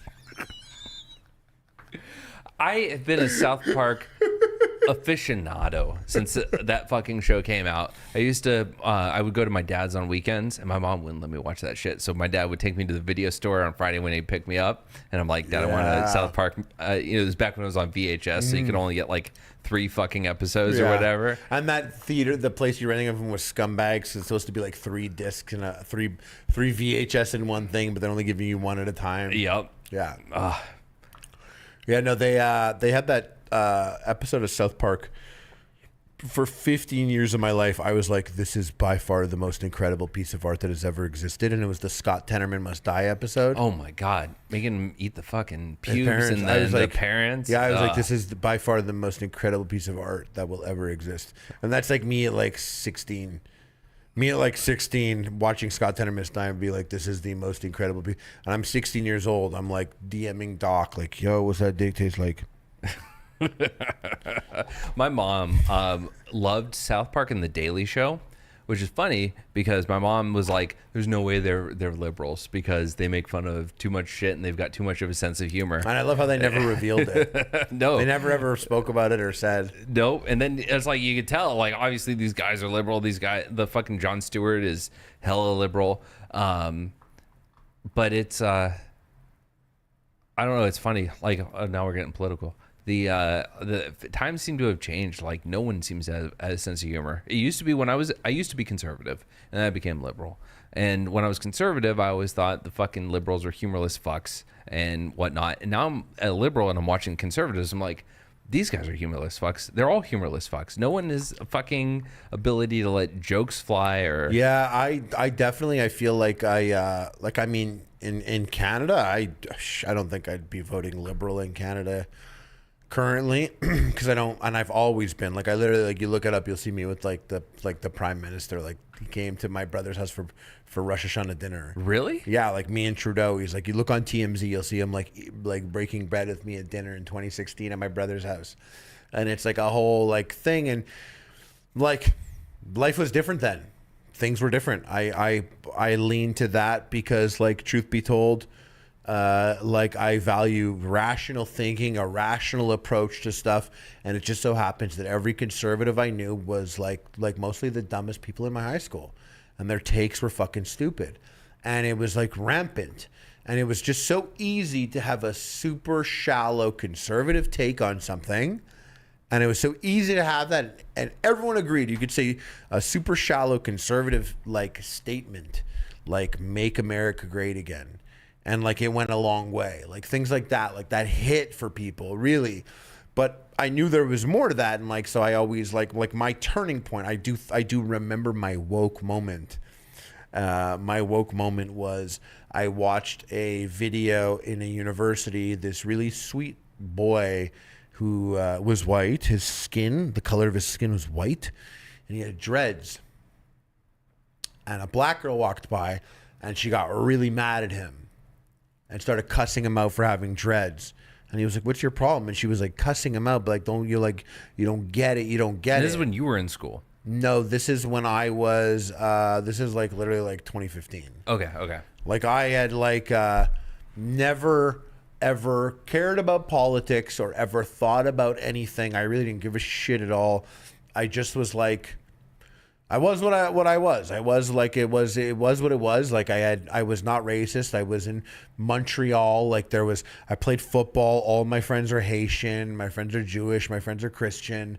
Like, it was such a mosaic of cultures in Montreal that you like really couldn't even be. Like, you were just, your exposure was everyone. Mm-hmm. Indian, black, white. Like, there was and like, it wasn't like America. Like, in like after 9/11, America was away, and Canada was not that way. After 9/11, Canada was not that way. Canada was like way, like, at least in my pinhole view of it all. Mm-hmm. So I never felt like I basically, like, the short of it was, I saw this kid get ripped for having dreads, and this black girl was ripping him up. And everyone was like, "This is so fucking stupid. You could have your hair whatever you want." And I was like, hold up. Why would this person be mad that this guy has dreads? I'm out of the loop. I'm a person who values being able to put myself in someone else's shoes. I could put myself in anyone's shoes, and I really value that as my special power. That's like one of my strengths. I could see it from his point of view. And so from his point of view, from her point of view, this sounds outlandish to me. Why the fuck would you be mad that he has dreads? Let me investigate. And then so I started to like go and like read or whatever, and I'm going and reading, and I'm like, just like what hair is, what hair means. Never thought of that in my life because I didn't have to. Mm-hmm. It's like if you never had toes and someone stubbed their toe and they're like, "Oh, fuck." And you're like, "Let me see." And you look at their toe, there's no blood or anything. You're like, "You're fine." And they're like, "It fucking hurts." And you're like, "No, it's fine. I'm looking at it." It was like that type of like disconnect. Mm-hmm. So like I'm like reading, I'm like, "Oh, okay, yeah, hair is a big deal. Oh yeah, it's true. Yeah, you can't get hired if you have dreads. Yeah, if you have dreads, people might have thought you were a drug dealer for a certain amount of decades in the USA. If he has dreads, he's a peaceful, fun hippie. Okay, I understand that. Now I'm going deeper, and now I'm like, shit. Like, yeah, I used to be a teacher. I remember one time I went up to, and this is so cringe, I went up to a black student who was, I'm like, what's up, man? You having a rough day? And he was like, yeah. And I'm like, you want to chill a little bit? Like, maybe get away from the work? You could do that? He was like, okay, fine. I'm like, you want to watch some videos on YouTube? He's like, yeah. I'm like, cool. I'm like, I'll show you a video. And I go to put on a video, and he's like, sir, are you about to show me a basketball video or like some rap video where black people are being stupid? And I was like, yes. I was literally about to show you a basketball video. Now, that's stupid of me and so plain and nonsense of me, but this is years ago. We're talking like this is a long So my time rational ago. brain wants to ask you, are you a basketball fan? And that's why you're going to show him a basketball I video? played basketball for years. I didn't like it. But as a teacher, when I was teaching, the Italian kids wanted to play soccer at gym. The black kids wanted to play basketball at gym. That's how it was. I never once thought about the Italian kid that doesn't want to play soccer, but is just hanging with the Italian kids while the loud ones are like, we want to all play soccer. And the black kid that doesn't give a shit about basketball, but he's just standing with the black kids that are like, we want to play basketball. He's not going to go stand with the Italian kids in this particular moment or whatever. I didn't even really think about it. And I was like, that was stupid of me. And I thought back and I was like, oh, that was stupid of me. I didn't even think about that. Or the amount of times that I've seen someone change the way they speak when they're talking to a black guy. Like you're talking to a black guy, like a white dude, and he's like, yeah, it's pretty cool. No, I think it's pretty cool. Yeah. And the black guy comes in and like, hey, yo, what's up, dude? What's up? What up, cuz? What up, cuz? And it's like, but wait a second, you sounded like you were fucking an esports you're code athlete. switching. You're an Well, esports yeah. athlete, and now you're fucking like, and I saw all this stuff is coming to me from this one video where this black girl was ripping this guy for having white dreads. And I was like, I am awoken. I have been awoken. And so all I thought about was in every situation was, you might not realize it, but this might bother someone. If it bothers someone, how worth it is it to you to offend that person to do this thing? Now, for example, I did blackface. I went to a Halloween party in Montreal, and I went as Shaquille O'Neal. It was in like 2006, and the reason why I did it was because I did this Facebook thing, thing that was like, which celebrity do you look the most like? And mine said Shaq. So I went to the Halloween costume to party like this. Are you comfortable showing the camera that? Yeah, they can see that. I already spoke about it and controlled the narrative. But I did that. And what's so crazy about, I'll be honest with you, with Canada, I won first place costume. I mean, you're tall as fuck. Yeah, I won first place. And like I had all my friends there. I played football. I had all black friends. Like no one was offended. No one even thought that was racist. We didn't know. The whole, like, you know, the 40s parties where people were taping 40s to their hands and they were like, Edward 40 hands. and they had these like blackface parties. That was like fucking weird and a little fucked up. Mm-hmm. This was like not the same in my heart. But now I know that it's offensive. So do I feel I must dress like Shaq on Halloween when I know that some people find it racist? No, fuck it. I don't give a shit. Mm-hmm. Are the dreads that important to me? Maybe if I was like some guy that was like, oh, my Celtic roots are so important. Did you know that I have Egyptian family and that is why my hair? Maybe, but I'm not. So I'm not going to have dreads. That's fine. I don't need that. If it bothers someone, fine. I don't need to. But then there are some things where I'm like, okay, wait, maybe this offends you. Like, for example, me leaning a bit more towards comedy. I understand this offends you. But you see, I take jokes too. Like, I'll shit on. My people will be shit on, or my thing will be shit on, and I find that funny. So be more like me. Be chill about it. And so, like with comedy, I'm a bit like more open to things. Like, you know, like if someone wants to dress a certain way, like that's up to them. That's you. Your circle. I don't know what your life is. All that, whatever. But I remember being awoken in that time. Mm-hmm. And then just seeing a lot of things and like seeing how people are responding to stuff and seeing how things are or whatever. But like the truth is like now, like I'm like the way I vote now, like I don't like how liberal Canada's been. I don't like how Canada's been the last few years. There's nothing exciting or promising about our future in Canada. And a part of me is like, on one end, I'm like, okay, well, you know what? If it's a liberal Canada for the last 2 terms and everyone's fucking fighting, well, let's give the other guys a shot. So we don't have 3 terms in a row of people fighting. Let's give the other guys a shot. And then let's just let it balance. We're swinging the pendulum. See, I don't know anything about Canadian politics, so I don't know what It's Canadian USA Liberals Light. or... It's literally USA Light. Our conservative party leader is pulling out of the Trump playbook. Like, he'll sit there with an apple, and he's like eating an apple during an interview, and they're like, "Oh, what do you think about Justin Trudeau's policy on whatever, blah blah?" And he's like biting the apple. He's like, "Huh, Saudi wore to the movie theater." And then you go look at what he wore to the movie theater, and you're like, "Oh my God, he's right though.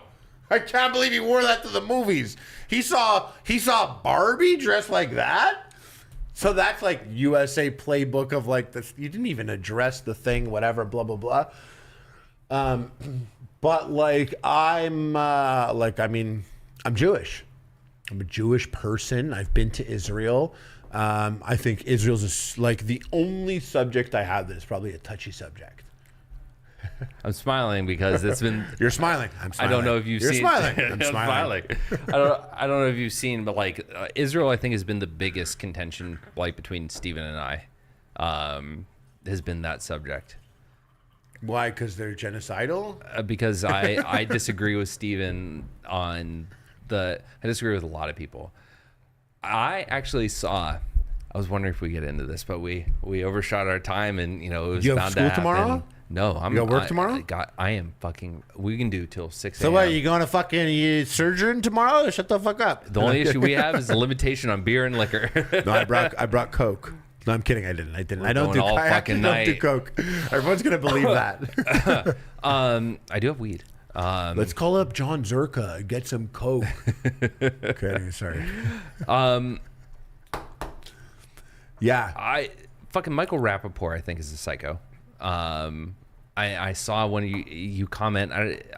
You see me commenting. I saw on you shit? comment on under one of his things, but you weren't talking you weren't cheering Michael on and being No, you're good. I know. I like.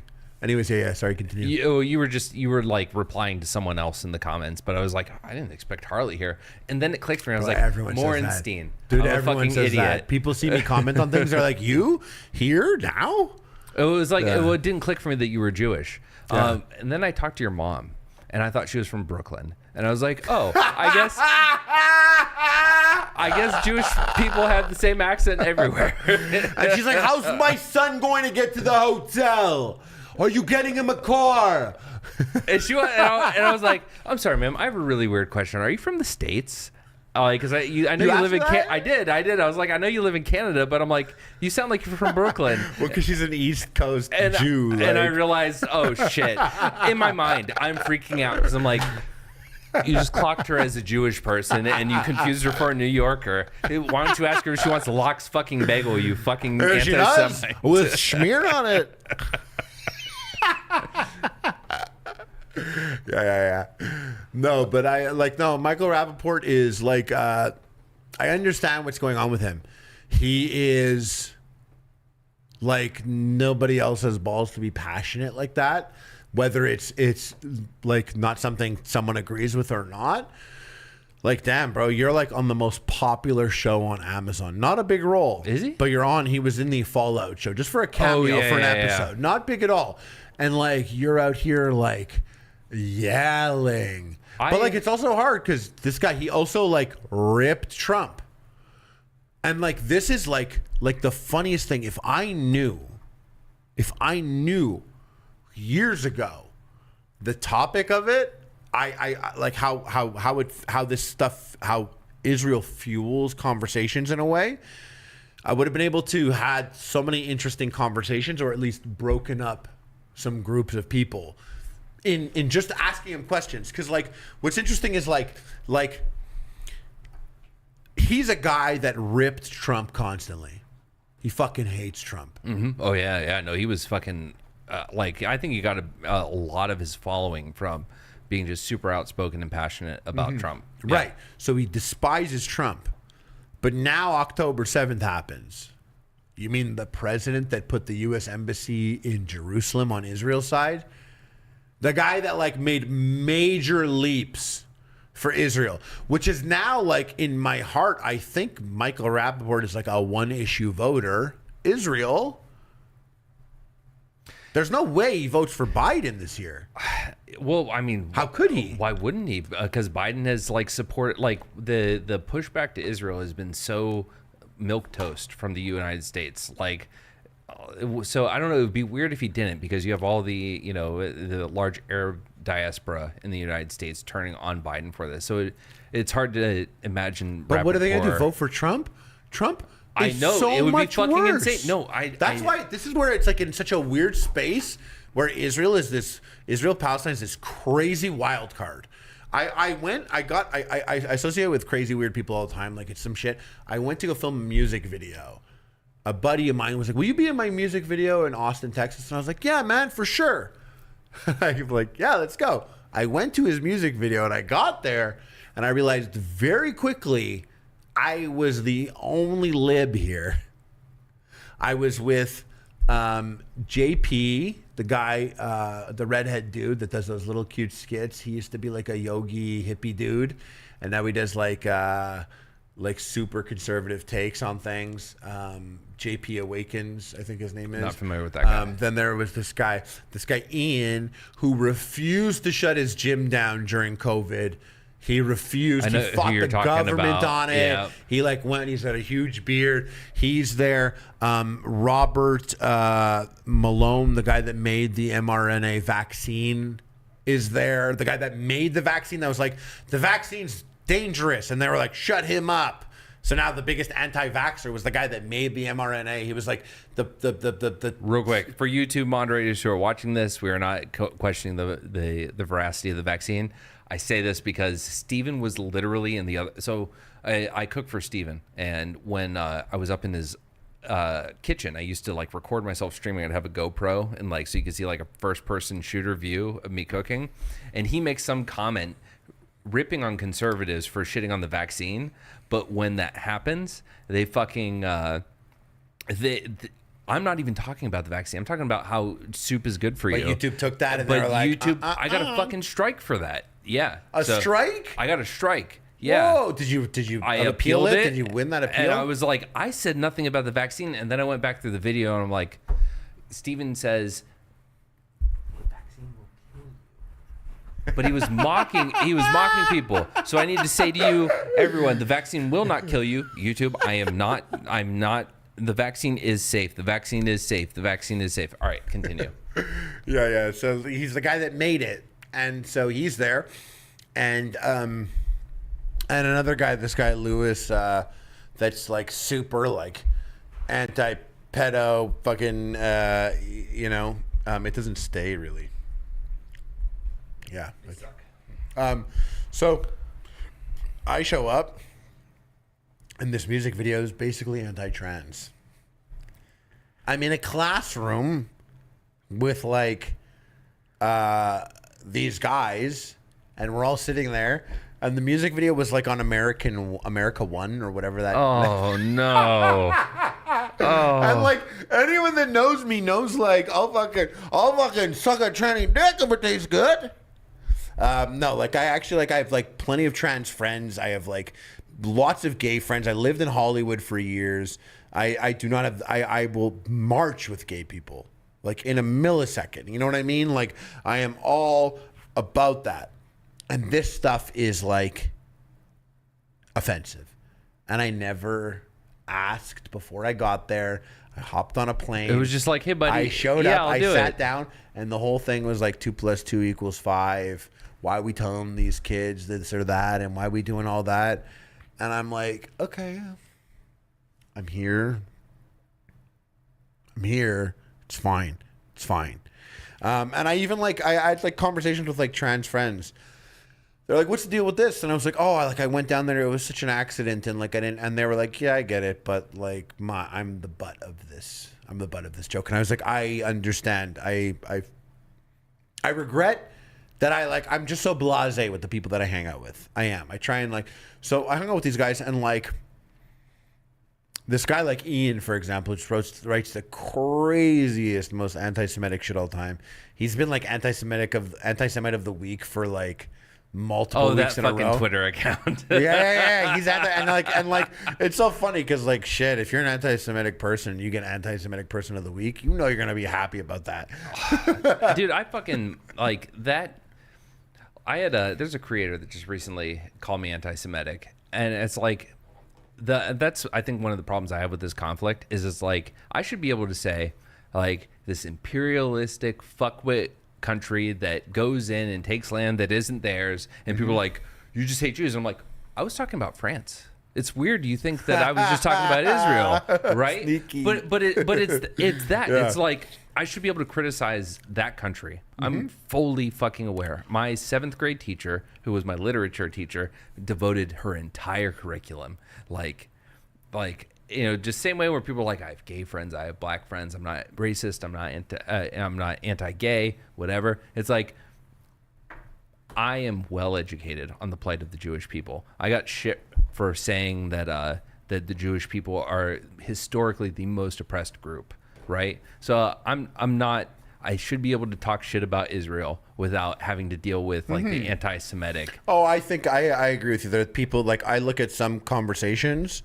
I'll see like a back and forth because I'll go on somewhere and I'll see like someone say something that bothers me, and then I'll see a person who's on my side of this debate address it, and I'll be like, I fucking hate the way you addressed this. If you could just, I fucking hate the way you spoke to that person, what you focused on, how you did it, and how you're approaching this. Because like, it's the same thing. Like when I think I'll always like bring it back to like the trans thing. Every conservative is so up in arms about the trans stuff, and it's like, bro, no one talks about trans people as much as conservative talking heads trying to piss you off. No one talks about it. Literally no. The amount of people that are everything you're talking about and everything that's like a big deal, it's like literally it hardly exists. It hardly exists. I disagree with you, but also what we're talking about, a lot of the things that you fucking hate, I probably dislike also. We're all good here. It's your extreme news site taking an extreme take from an extreme take over here. And like my biggest thing is I like to always think of myself as like a good litmus test. Outside, and I do say this confident, I say like outside of the whole Middle East, because I have a bias there, I think I'm a good litmus test for everything else. Like I know what's appropriate. I know what's good. well, we are white men and we are the arbiters of what is. We know Sam Hyde is all right. Ian, the gym guy, he's pushing it a little bit. But like, I also like, I understand why, like, if you're an American and you can't buy eggs and milk this week, you're like, why the fuck am I spending like all your tax money in the last 10 years shot down one Hamas rocket in Israel? And I get that that's bothersome. I get that. But like there's a lot of like positioning it like, wow, my tax money is blowing up this other country. And it's like, well, your tax money is also preventing a country from being blown up. If we really are like kids are kids are kids, women are women, civilians are civilians, like I promise your tax money is saving way more fucking lives than it's killing lives. Like the amount of Iron Dome rockets that intercept like a Hezbollah rocket that are shot at Tel Aviv, 9,000 rockets since October 7th. I'm like, okay. I get it. I understand why you wouldn't want to spend money. I understand why people wouldn't want America to be like world police. I get all that. I understand. But like, it's not all bad. So, a few things. One is like, so before the Iron Dome, like only 22 people had ever died to Hamas rockets. Like, and that was after years of them doing that. Only 22 people had ever died. And then since then, I don't even think after October 7th with like the deluge of fucking insane rockets. This is the other thing. Like, I'm going to give this nuanced take, and watching it get fucking twisted into like We're so deep in the podcast. The only people that made it this far are going to understand you, I feel like. Maybe. I don't know. A lot of DGG watches me, but it's like the issue is like I have no problem with the U.S. funding them so that their Iron Dome is safe. Fine. It's what they do with their other time and money that I have an issue with. But it's like those rockets are so fucking ineffectual that even before the Iron Dome, only 22 people had ever died after thousands of those things being launched. And then since the Iron Dome, only 44 have died. But then it's like, okay, well, this operation, that operation, like look at the percentages of, civilians in Gaza that fucking died of this. That's where my issue is. And it's like, almost, I feel, I don't know what it's like in Canada, but in America, in a conservative household, I feel that, maybe not even conservative. I don't know, because I didn't grow up in a liberal household. But like as a conservative, I was raised with a reverence for Israel, the same that I would assume that a Jewish family is, aside from the cultural, religious attachment. Yeah, I've begun to notice now that people are like more open with their exposure to Israel or what it is. I'm like, oh shit, like you're Christian and you got fed that hard. I'm Jewish and I went to a Zionist brainwashing summer camp my entire life. No, you understand? You understand? It's not a joke. I believe you. The summer camp that I went to every single year was a Zionist summer camp, paid for by Zionists, paid for by Israel. Israeli campers come for free. If you are poor, you pay less. If you are mentally challenged, you practically come for free. This was like one of those things when I was growing up and I didn't understand truly what a Zionist was. It was one of those things where I was like, I'm proud to be Jewish because I'm part of a community where if you're mentally challenged, your schedule is booked. You got a whole day. You have caretakers that are going to take care of you, where there are people that are there for you. The Jewish community looks after the Jewish community.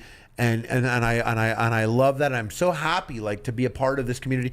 And I do see other communities that are like that. I see like Chinese or like Italian. Some communities really take in their people, especially if you could see it on site that they would be like that. And there's this whole element of it. And I was like, wow, that's so nice. And then as I got older, I realized there's a trade-off. The trade-off was the subtle, then not so subtle, and then more so aggressive push of hey, did you know that all through history people wanted to kill the Jews? So crazy.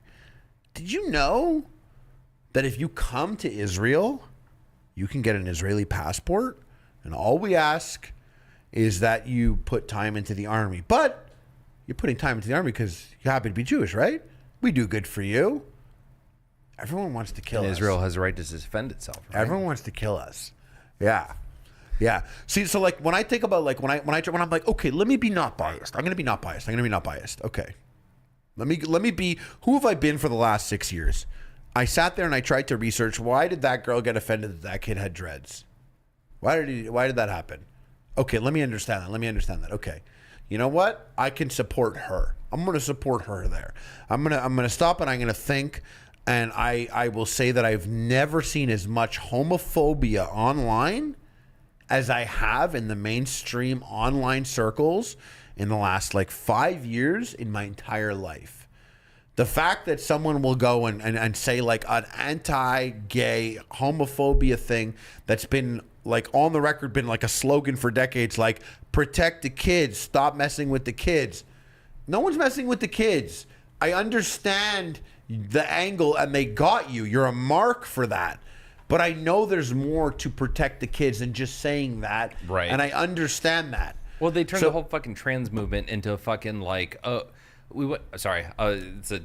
it's a digression, but it's they turned that whole fucking movement into, remember in the 90s when everyone was worried that gay was going to be spread and they didn't want anyone to talk about it because it was going to turn people gay, and that it was almost like it was an epidemic. The fact that people actually, had a sexuality different than heterosexuality.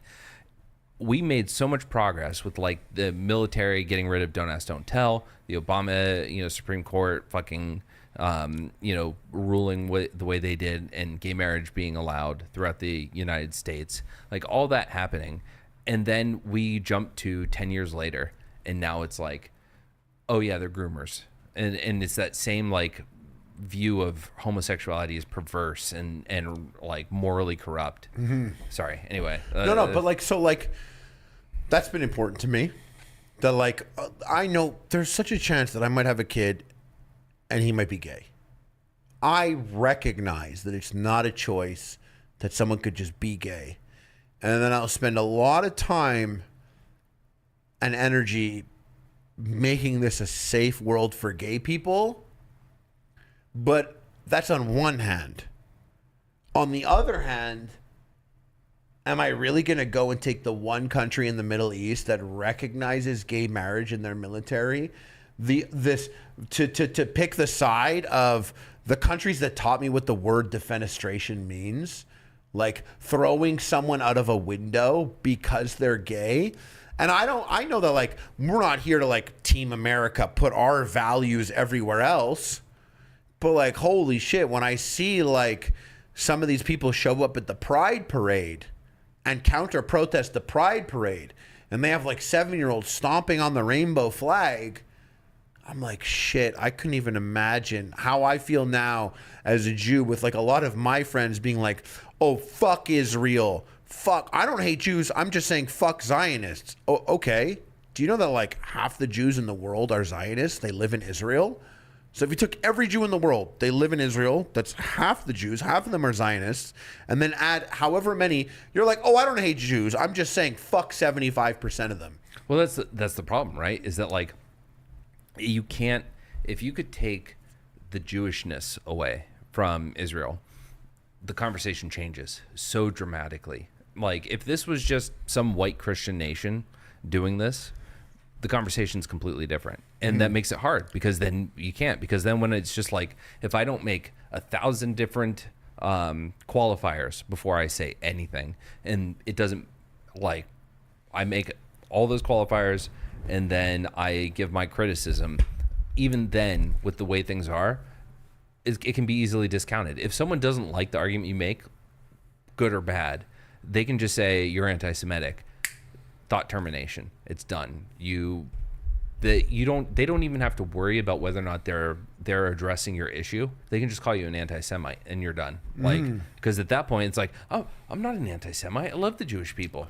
Well, because if you're like, the thing is, to like a Jewish person, if you're like, I don't like Israel. Okay, so what do we do?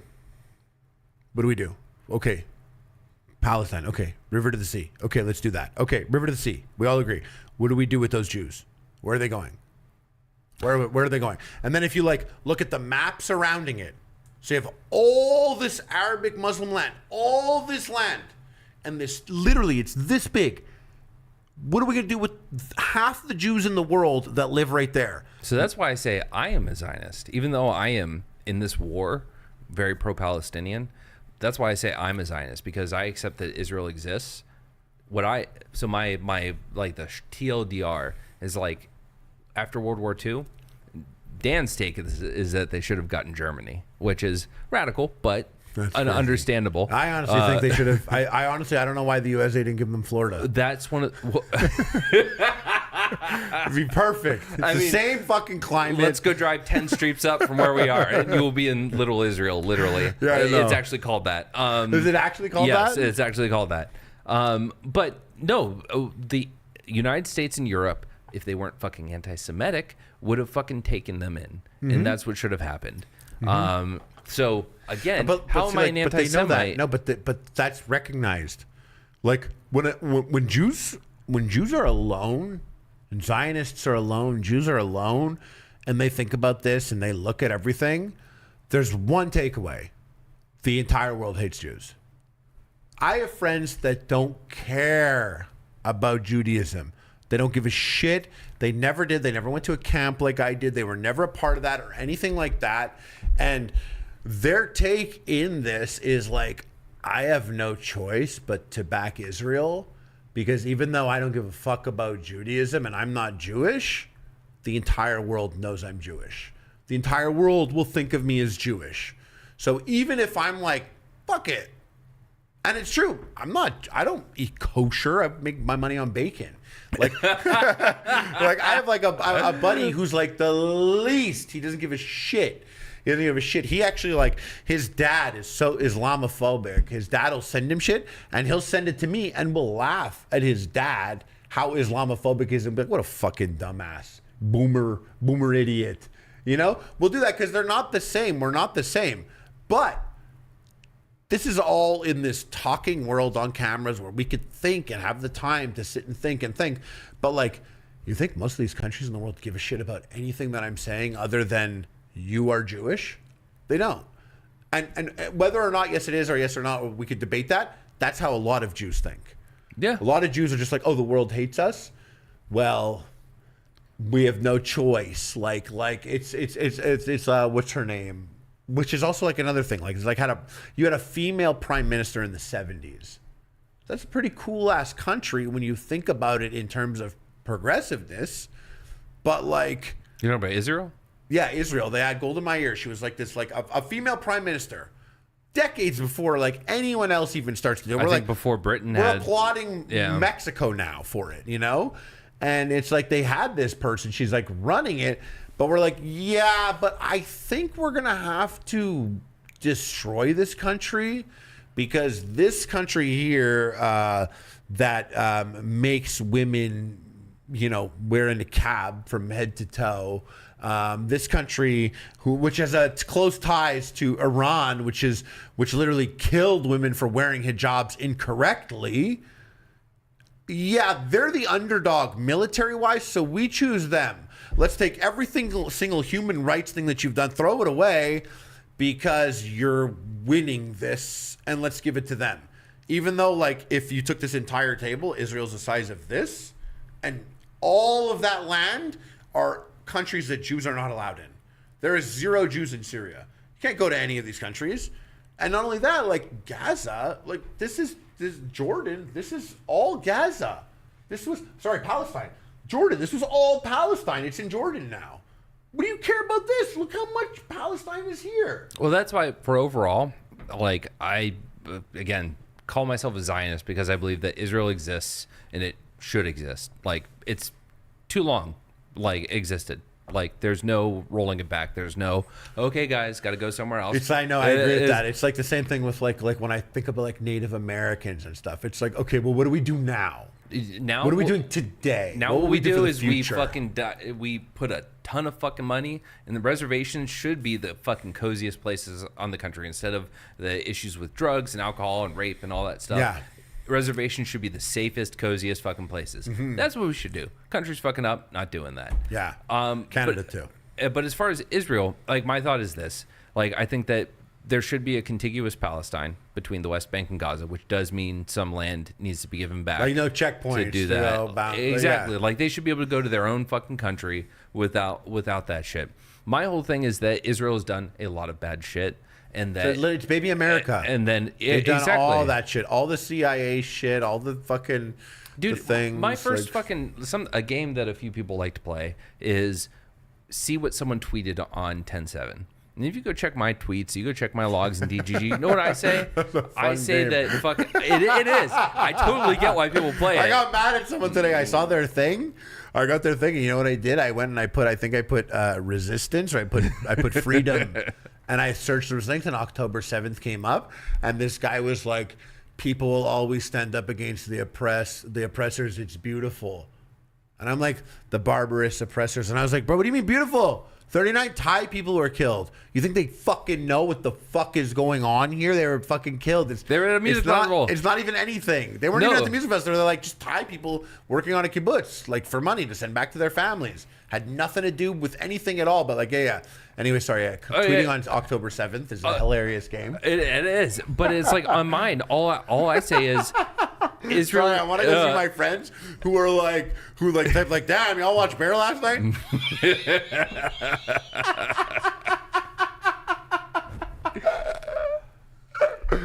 Oh fuck. Yeah. So Yeah,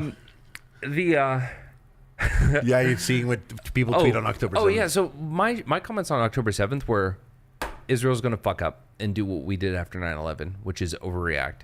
Like, I don't. But see, the thing is, like, what we're talking about here is like you might be more like just anti-Netanyahu. Well, so than you say that. are anything else. So you say that. Yeah. So what I've seen, and Like, you know, I don't like everything I'm saying here. If I'm like Zionist, whatever, like I don't want fucking redhead, ginger, weird fatzos coming to fucking West Bank and just taking a guy's house who's on vacation and being like, if I didn't do it, someone else would do it. Like, Are there I a don't lot like of ginger that. Jews? You get some like inbred, like the more religious you get, the more inbred they get, and you see they got a lot of red beards, freckles. Their eyes are too close together and deep in their skull. Sometimes I get stoned and I look at my reflection. I'm like, oh, my eyes are too close and too deep in my skull. I hope I didn't have a brother and sister or fuck of my ancestry somewhere. But, So fuck, where was I? sorry, you Shit. said that October 7th, when people tweet on October 7th, what they Fuck. Oh, I was just saying, like, America, we made mistakes after 9/11. Like, one of the Yeah. ones. So here's my litmus test. If I tell you the Taliban should have been part of the new Afghanistan government. After we conquered, it took, book right there, 88 days to Kandahar. We got those fuckers out in 88 days. We had the Bonn conference, I think about 60 days into that. We had the Bonn conference in Germany. And the Taliban should have been included in that. And the people who I will bring this up to will say, you're fucking out of your mind. Fuck the Taliban. They did this, they did that. And it's like, everyone that was involved in that conference, everyone that experienced 9/11 in the government, who is clearly going to have some emotional, deep whatever, has said since then, it was a major fucking mistake that we didn't include the Taliban in the Bonn conference. That's my litmus test for people, because I'll say that and I'll bring that up, and the immediate reaction is, no, you're fucking high. Fuck the Taliban. yeah. It's that's interesting because like who I am before bias agrees to such a thing, because like the lib in me is like, yo, this is a group of people. They're not monsters. They're you and I. You would do the same, maybe worse. What would you do if you were a slave? Yeah, what would you do exactly To get out, like, Of course. would you kill the masters? Would you fucking? Of course, I understand that, and like I can grasp that, and I see that, and like so that is something that it's like, okay, yes, I understand that, and I don't know enough about the Taliban specifically, but I do know that like there are places on Earth or people or organizations on Earth where unless you respond like them, they're not going to get the message. And how many other like factions on Earth will see that, like, oh, you do a 9/11, you get at the seat at the table and they'll listen to you.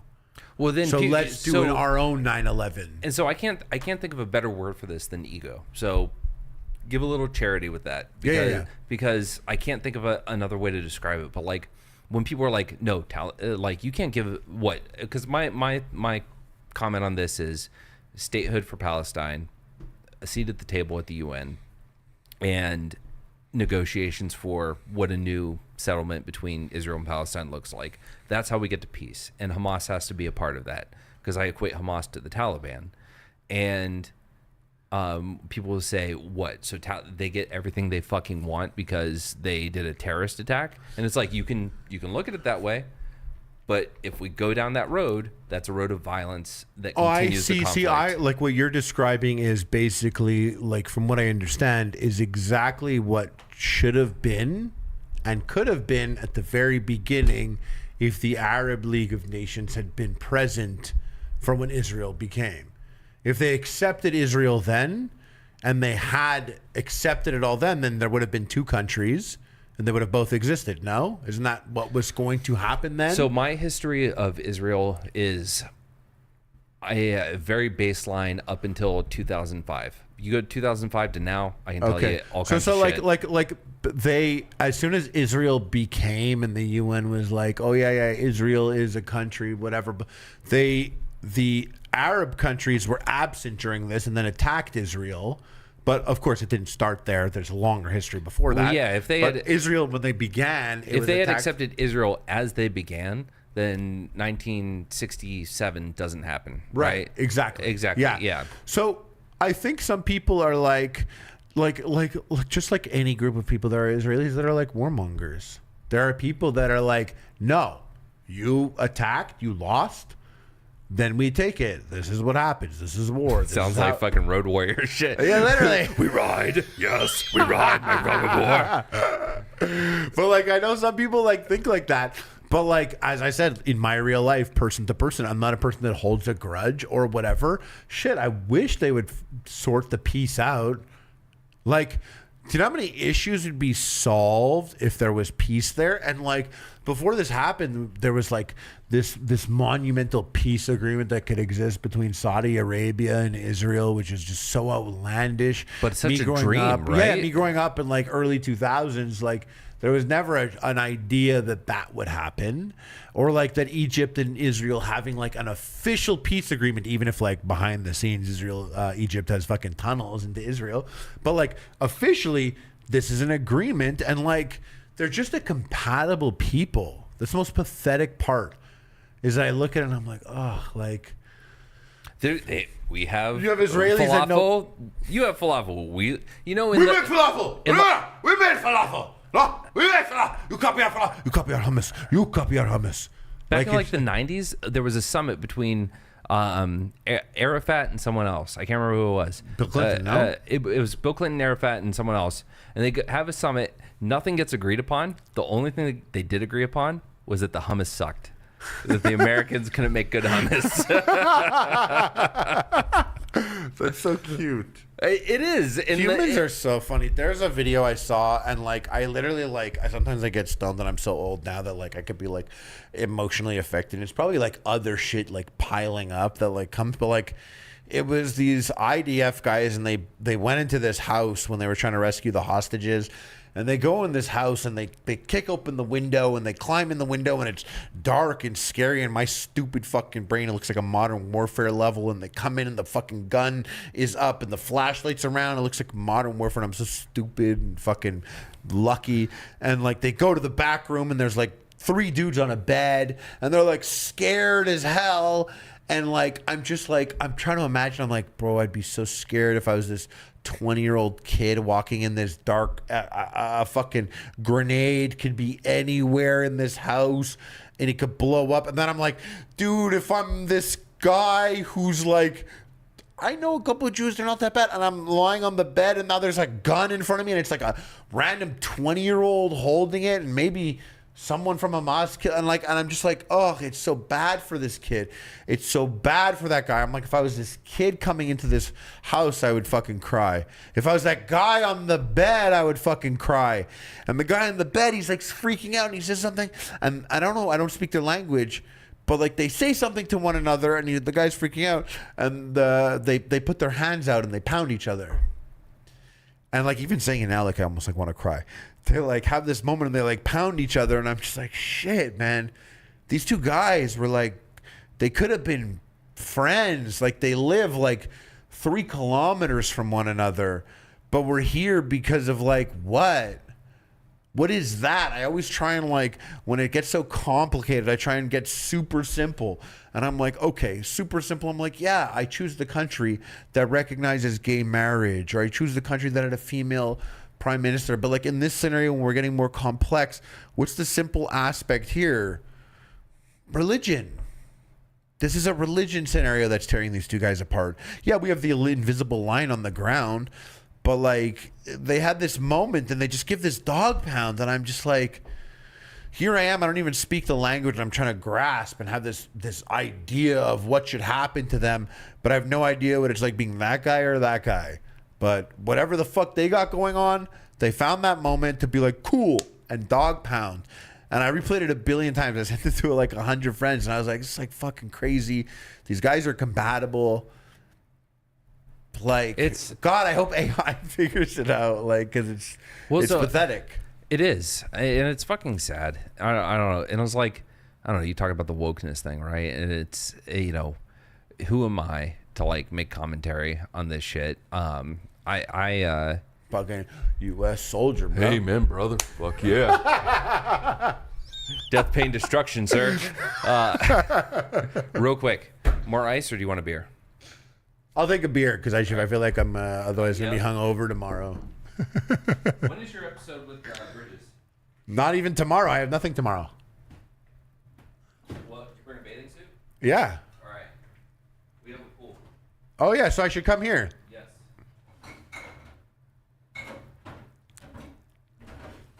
We'll order a pizza or some shit. I'm down. Yeah, tomorrow I'm like literally like not doing anything. I probably like hit up a gym and that's it. I'll ask the people downstairs if you want. I can see if you can get in. I could come in as a guest. I think you might be able to. I will check. Cool. But If not, I'll be like, Well, I'm if you're Stephen planning- Bonnell the second. exactly. Well, if you're planning to pay for a fucking unless your hotel has a gym, I don't know. No, there's a gym like across the street. But I Alright. would come to the gym here. Well, yeah, come here then. If you're I'll do going to that. pay for a pass there anyway, it's probably cheaper here. Yeah, I'll do that. I'll come here for the gym. But fuck, what were we talking about? We were talking about You were that saying moment- as woke, like what do you know? Like you're like, it's not my place to say. Really, I'm just like who am I in this conversation? And I was like, U.S. Marine. Yeah. So the fuck. We're talking about the two guys. They compatible. They oh. gave the dog pound. Yeah. So the okay, so like the issue with Israel is that Too many Jews. no. You know, I wanted to be Jewish. Like, so I lost my faith. I don't know if you're actually like practicing or if you believe, but I lost my faith as a Christian in 2014. Ever since then, in 2015. Ever since then, I always wanted to be a Jew because I had always had really great experiences with Jewish people and Jewish community. And this is going to sound like the dumbest fucking thing. But I went to New York City in like 2013 and or I 14. tried bagel with lox and cream cheese, and I've been Jewish ever since. You're not far off. I did get the lox bagel because it's one of my fucking favorites. It was my first Jewish tunnel in New York. I didn't find the different tunnels. I took the tube, but this guy, the way he talked to me is just Yahoo. a fucking like the, I don't know, maybe he was the owner of the deli, maybe he was just a worker, but he walks up with, he's got his little tassels on and he's talking to me and he says, how you doing? Good morning. Do you want the, here's the menu. All right. But it was like my fucking grandfather talking to me. Like there was a warmth to my experience. My mom had a friend who was a Jewish lawyer. There's just like a fucking familial connection when you talk to a Jewish person.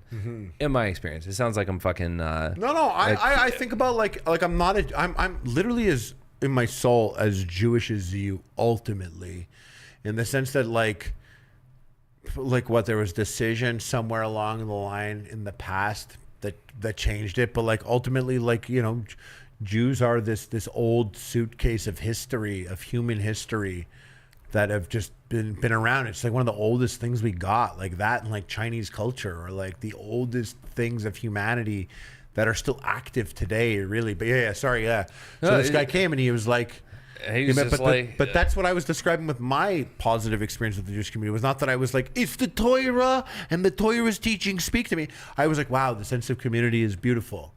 It's tzedakah and tikkun olam. And tzedakah is in Jewish religion, like, even if it's not ideal for you, do a good thing. Like a tzedakah a day, a mitzvah, like a good thing. Can you do something today good for a person? Good. And then tikkun olam is worldwide. The Jewish belief that is like the Jewish responsibility, and like people take that offensively and hate it. The Jews are like, it's our responsibility to make the earth better. It was like, oh no, dude, don't be offended. That promise existed before your religion ever existed. That existed before these invisible barriers that we call countries ever existed. Like the idea that Jews have to make the world better was just that existed when there was just Jews. well, that's why they control the banks. They're trying to help people get more money. Do you know how they control the banks? No. It's an interesting history. Do you know how they control the media? No. Interesting history. Wait, actually, I do know about the media. So real quick, I'm not leveraging a conspiracy theory here. That there was YouTube, if you're listening, he's not. So he's a Jew. We're good. He's allowed. So the L'chaim to life.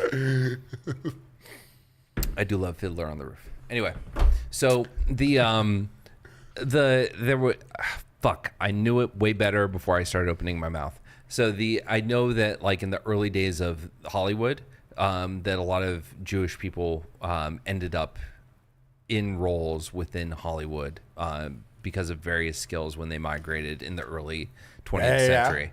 And so they just by having those even connections. so, like even a bit more put it into the place. When Jews first came, USA was like, yeah, of course, yeah, Jews can come, land of the free. Oh yeah, but Jews you can't own land, you can't farm. That's for everyone else, not for Jews. Really? We're not going to trust Jews with farm. But that's cool. You could open up a bookstore. No one reads. You could open up bookstores. So just like, we'll open up the bookstores. So they open up bookstores, and then it just so happens the people of the book start to read. So now all Jews read because they work in bookstores. They have stores. They have storefronts. They don't have land to farm.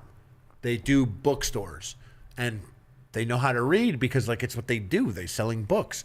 So the bookstores become, eventually it's media, becomes radio, becomes TV and movies. The Jews were always there because they were put there, and they learned how to read because like they weren't farming. So when farming became less useful and media became a bigger thing, the Jews had been put in the place there. Then when it comes to the banks, it's in the Bible that a Christian cannot charge interest to another Christian to lend money. Like if you need to lend money to another Christian, like you can't ask for money for that. You got to help him. It's in the religion. But wait, we could ask the Jews to do it. The Jews can charge us and no one is violating the Bible. So the Jews are like, You get a little Shylock going, and you know. Yeah, we'll lend you the money. So Jews start lending money and charging the interest, and now banks are mega important. But they were put in that place. They never did it. Lawyers, Jewish lawyers. In New York in like 1920s, if like a lawyer firm got it came across a desk, they're like, yeah, this guy raped his daughter and then killed his entire family, and he needed representation. They're all like, no, that is the most unchristian shit I ever heard in my life. I will not do it. And then the Jews who no one would hire a Jew. So they're like, fuck it, I'll it's take like, it. we'll do it.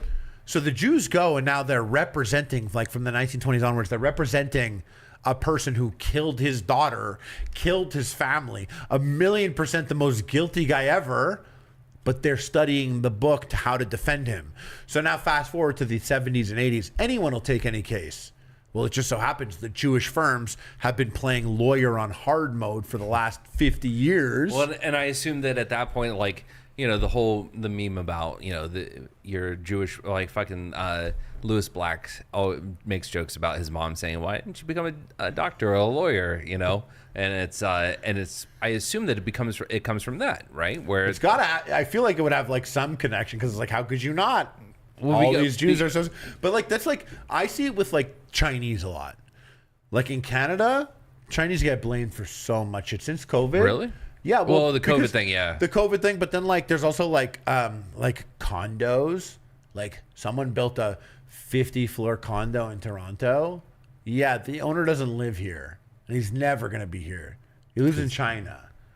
We have that issue here too. So now we're like, fuck the Chinese. And I'm like, wait, hold on. Why? Because he's playing the game? Fuck the game.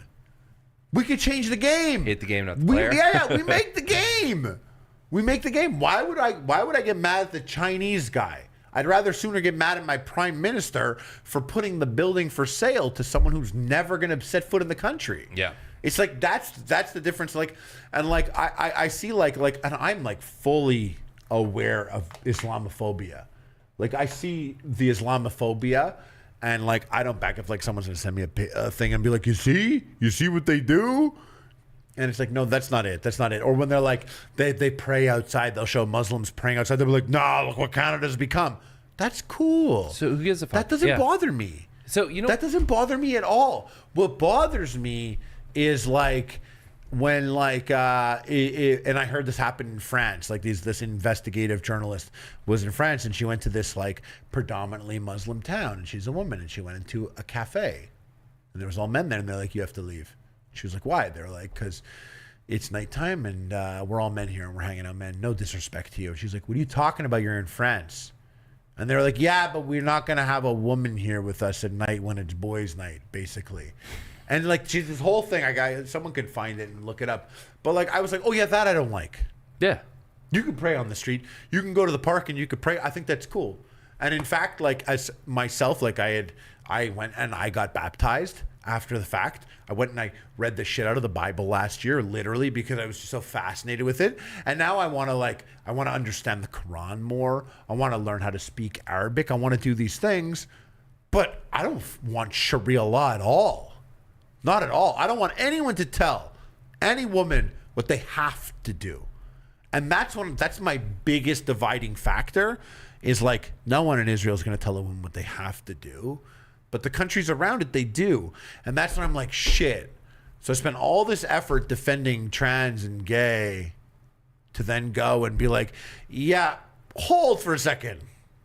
Let me go back this, which is like literally male-female apartheid. Like they're always like, Israel's apartheid.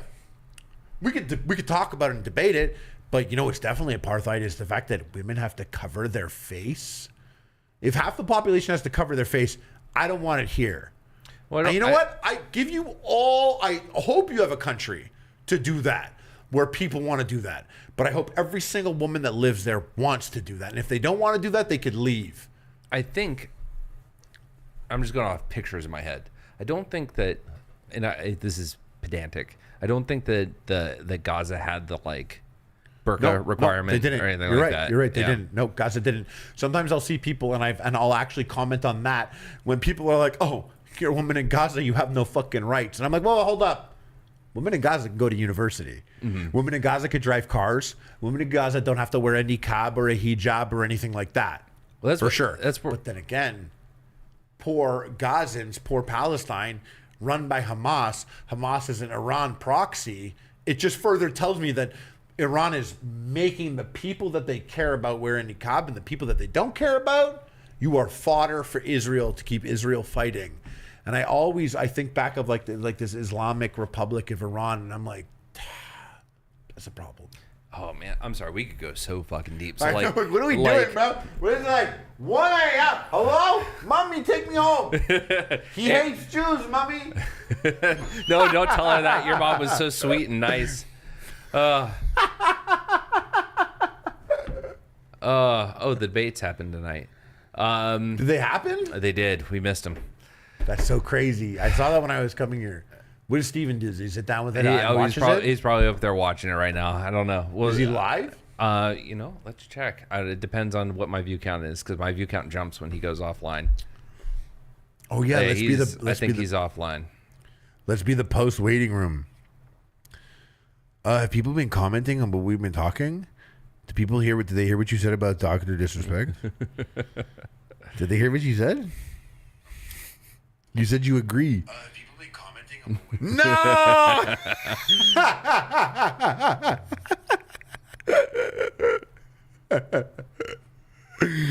Oh my god. I didn't show my blackface costume, did I?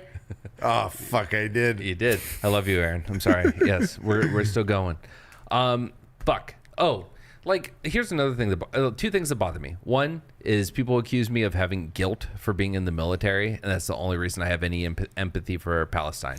That one drives me up the fucking wall. The second one, because like, goddamn, I went and fought. And apparently, I have to qualify this. I was not a trigger puller. I did intelligence, but I went. It's so and crazy fucking, that you have to pull that it is established. Like I saw Ethan and Gila have to do that. They're like, Gila worked as a secretary. They're like, blah blah blah. And I'm like, okay, you're part of the gang. Yeah, and like I get, like, I did I understand fight that you have them? to say you No. have to pull the trigger and like shit. Like it's a nightmare for anyone that has to pull the trigger. But like at the same time, from what I understood, 90% of the people that do that, you don't even see what you're shooting at. Yeah. You don't even know. Like, but I was not the trigger puller. I was the one who found the people to pull the trigger at. That was my job. And then the what was the other thing is like anytime everyone's like, "Oh, it's America bad," like those fucking three of those 4 books are mine. And when I was like talking about them and on Twitter and saying, you know, I'm looking for new books to read, people were like, "Why do you read everything that's America bad?" It's not about America bad. It's you're about like, because bro, I'm pretty well versed in America good. I fucking love America. No, but that's literally why. And I was doing it less country, more religion wise. But like, why I was like, okay, let me like read the Bible more. Let me look at this. Let me like get in that. Like, I would love to dive more into other cultures because I happen to like that. I like other cultures. I think it's cool that when I walk up to the gym, there's 2 guys and they're like talking Arabic. I'm not like October 7th. 9/11 for America. Yeah, I'm like, man, I'm lucky. Like, I live here in Montreal. Me and this guy, we're both going to go to the supermarket after the gym and be in the cereal aisle. We're lucky. Because we're all humans. It's all humans. Every time people are like, the Jews did blah, blah. I'm like, no, humans. Whoever you are as human, you would have done the same shit. Well, that's the whole reason that it's like, stop saying anti-Semite when someone criticizes Israel. Like, fucking. I don't do it. I would never do it. Even the people who say Zionist, it's like, okay, hold on.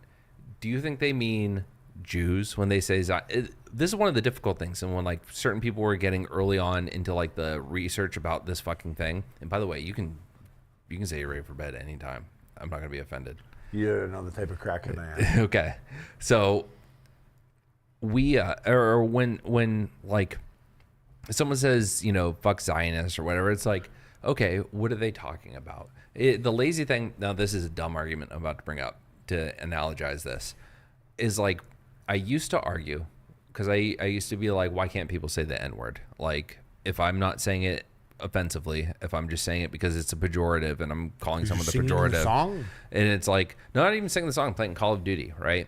And to be clear to the camera, this is very old me back in the early Call of Duty days. But it's like, that's why he's not friends with Triax anymore. it's like, my argument used to be, it is intellectually lazy to just assume the worst rather than have to make people think about it. My argument's changed on that word, and like I understand the gravity of it all, but I think that still applies to things like when someone says like Israel shouldn't exist. It's like, well, hold on. Do you think they mean they should be destroyed now? Because I know people who say Israel shouldn't exist, but if I ask them, so you want it to be destroyed right now? And their answer is no, I don't. What they mean is it should never have existed because America and Europe should have taken them in instead of them settling that land. That's the argument. That is a completely different argument and not anti-Semitic, especially if it's an American saying it and saying our country should have accepted all those Holocaust survivors. I'm sorry, is that anti-Semitic? Because there were people who were fucking hating Italians and saying, why are we letting these people into our fucking country? But you know what I mean? Like, Yeah. So no, it's like that's what's funny about it is it's or what's interesting about it is like the context of what you're saying when people even say like everything has to be quantified. You say from the river to the sea. You're like, what do you mean? to me, I would mean like if someone were like, what would river to the sea mean? It would mean that Israel and Palestine become one state. River to sea, no one's having a bad time. And river to sea, pretty chill for call everyone. it Israel. I don't care as long as everyone has voting rights. That's what I care about. Like I want Arabs to be able to marry Jews without having to do it online or go out of the country. Like that's what you have to do right now. Like I want that. So if Israel, now I don't say the fucking river to the sea shit, but if that were to happen, There's that's also what I like want to happen. I think it was an old Likud motto, like Netanyahu's party, like it was like an Israeli motto as well, River to the Sea. A little different though. But like that's where it started, which is always just so funny to me. So I'm like, okay, further proof that these people are the same shit. They could be. They But fucking could be. I made so many jokes like growing up, having gone to Israel for a fucking like basically a brainwashing ceremony, which was beautiful and awesome, and it was great, and it was free, and it was cool, and it was awesome, and I loved it. And I was just like, wow, the Middle East is like so much more beautiful than I thought. I really wrote it off because I was like, I don't want to go to that shithole. But I went there and I was like, oh yeah, it was awesome, it was great. But like the whole this whole like aspect of us versus them, I always hit on it. They're so compatible. They're such compatible people. We're dealing with two people that like before Israel existed, and let's be honest, I'll put the blame all the way on the UK. I'm just bouncing. I'm like, you guys sort it out. Oh no! Would they think it was gonna get sorted out in 5 years or something? Well, it was like you promised these people this land and you changed your mind. Well, you promised these people and you promised those people. 8 months You just before said you shit. changed your fucking mind. You're just out there Yeah. saying shit. Like the whole thing is just, it's like I don't know. It's sad because they're compatible people, and under any other circumstance, like everything would be cool. There were Jews living in Palestine just fine before. Yeah, All this Dude, shit there's happened. Jews living in Iraq. Like there's Iraqi Jews. Like there was like Jews everywhere there, and it's like it's so crazy because I think about it. Like when I grew up, Jews and Arabs were nemesis. That's My where entire life, my whole life, that's how it was. And what you don't think about, like we don't think about, is like, man, our entire world and understanding of the world and the dynamic of the world is less than a century old. oh, We're so much literally is like fucking World changed. War II, like World War everything. One split up the Ottoman Empire in so many fucking different ways. And that everything about our world is like brand new. We're like at the beginning of something. We think we're like at the end of some shit. We're like at the beginning of it. We have no idea where it goes. And you know what? We're not that good at it right now. I'm not content with our level of technology and our level of like vitriol towards one another. Like I'm not content with how it's playing out. It's because We 150 need years more. ago, people could decide to invade their neighbor, and there were very few people, except maybe some regional allies, that were going to jump in and help out, right? And I've been reading a lot that like the U.S. After World War II, the U.S. has kind of like enforced trade. The U.S. is like, yo, this is how it works. Oh, well, You're so going to trade, that's where the and then America. we're going to protect these ships. And the ships are, and no matter what, however many people are war and whatever the beef is, that's cool. We still got ships going in and out. And now you have like Houthis like blowing up ships, and the Americans, as like this book, I forgot what book it was written, like 2002. They're like the Americans. USA will eventually pull back from policing the oceans and trade, and just be like, fuck it, we'll worry about ourselves and turn inwards. And when all these countries turn inward, it's going to be worse. Because you get these countries that are That's how you like, get Nazi Germany. yeah, and that's how you get rich countries that starve. This is like how things like go to shit. This is even the craziest, most like most different from American countries are like even they respect the trade, the world trade. The fact that the world, like that you could bounce around and you could trade and there's a whole commerce here, and then the U.S. has 1 billion fucking military bases across the world to make sure no one's gonna fuck with this shit. And the most misbehaving countries, they park like a battleship outside of it that has like 7,000 nukes on it or whatever, and they're like, no one fuck around, and everyone plays by the rules.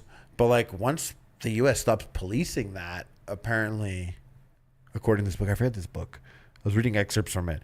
This is when everything goes to shit. This is when like the whole thing, everything since World War II that's been hanging by a thread, like falls apart. Well, we so this goes back to where I was saying like the America bad stuff annoys me, and it's like I love the CIA.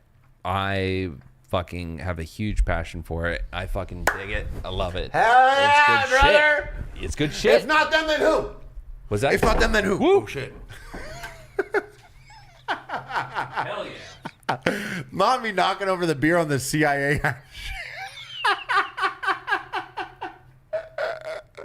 We're good.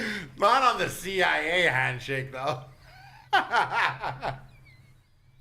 America did this. Literally. And I'm like, if not them, then who? If not them, then who?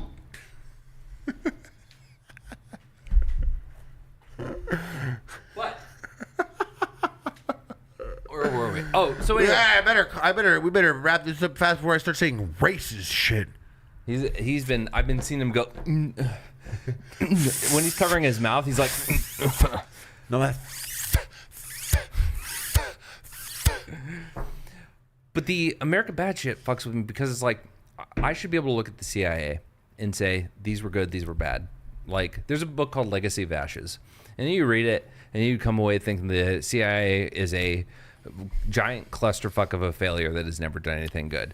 It's dumb, but it's a good book to read because it does highlight a lot of the failures. But then you read further on about it from other sources, and there are certain things they overlook. Like, for instance, there was an operation during the Cold War where we dug a tunnel under East Berlin to West Berlin, and we were spying on what we thought was, can't remember because the fucking intelligence services changed their name so many times in Russia, but I'm going to say KGB GRU. It might be the fucking same thing and I'm fucking it up. But the point is that Intelligence Agency 1 is what we thought we were spying on. We weren't. Intelligence Agency 1 was fully aware that we were tapping their lines. But Intelligence Agency 2 was not. And Intelligence Agency 1, despite being Russian, didn't tell Intelligence Agency 2 that we were spying. So while Legacy of Ashes highlights the fact that Intelligence Agency 1 was fully aware and we weren't getting anything but bullshit from them, Intelligence Agency 2 was feeding us a ton of good information. So, it's like that was a good operation. But if you read that one book, it highlights it as like a total failure. It wasn't. It was an amazing success. Anyway, that's just to highlight that, you can be critical of the CIA. No, USA Bad USA. is one of my number one pet peeves. It's so fucking annoying. I fucking hate USA Bad. It's thought terminating. No, I hate, like, my worst week of the last year was when TikTok read Osama bin Laden's letter for the first time and ran with it. So I can't remember the contents of that letter, but I remember a certain streamer that you and I are both familiar with reading that letter a few years ago and saying there were points in here that are valid. And then a few years later saying these people are crazy on TikTok for holding any water for this. I don't remember the letter from bin Laden.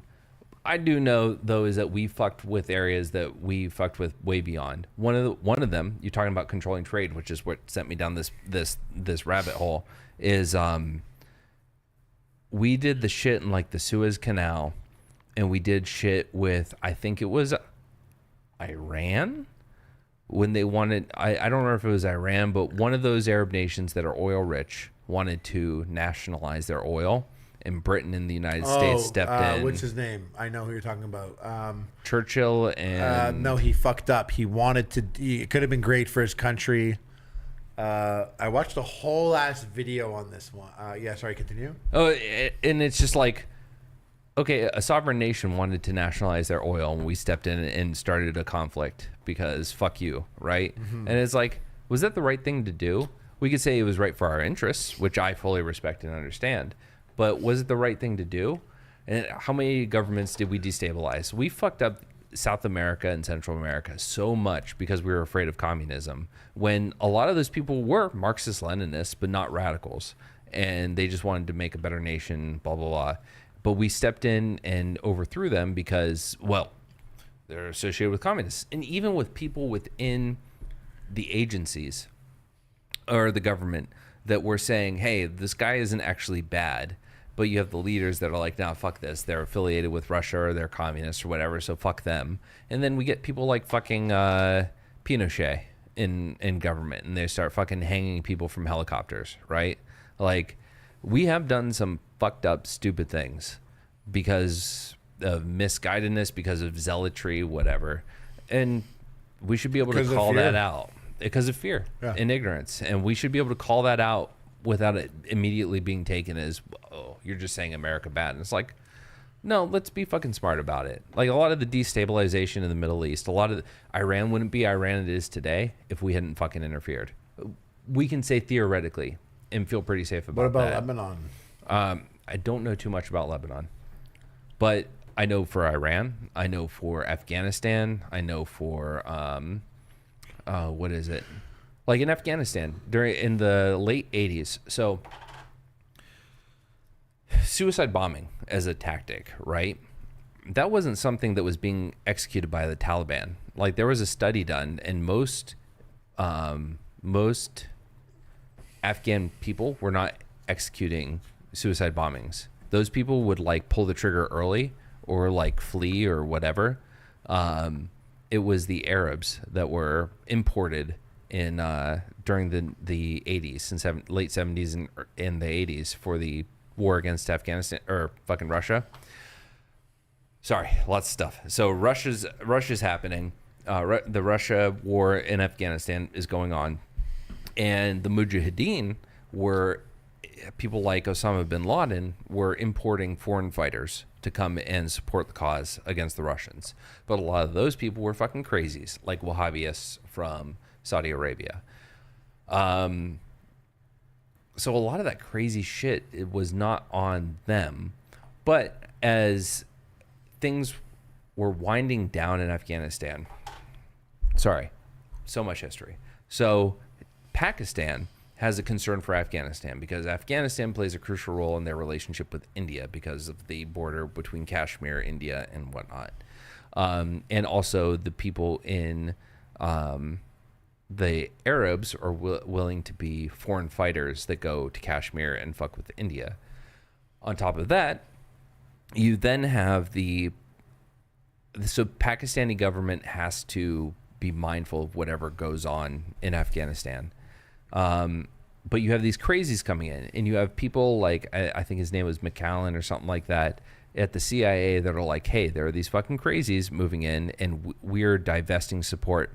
We fuck over Pakistan because there is the Pressler Amendment, I think it is, and that is that every year the president had to certify whether or not Pakistan had moved towards nukes. We found out they were fucking building nukes, but we ignored it because I think we found it in like 87, 88, 89, something like that. But we ignored it because we needed Pakistan's help for the war in Afghanistan because all of our stuff was going. So it was like Pakistan, Saudi Arabia, and the United States were all working together to fight the Russians in Afghanistan. But as soon as we no longer needed Pakistan's help, we started holding to the Pressler Agreement. So it was George Bush Sr. who said, okay, you guys are doing this, fuck you, you're cut off, right? Like a ton of funding and shit was on the Pressler Amendment. We knew they had nukes. We had discovered they had nukes. We ignored it for a few years, and then we said, fuck you.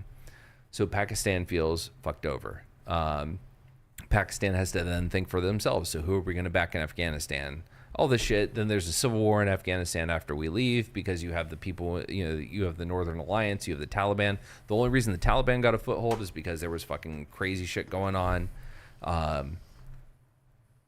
It would take us a few hours, which we do not have. The point is that there was a lot of intertwined interests and fuck-ups on all parties. Saudi Arabia was dealing with their crazy Muslim radicals that were the Wahhabists that were really stirring shit up there. They didn't want to when it came to you hear the stories about we had Osama bin Laden on a tarmac and we didn't fucking take action against him.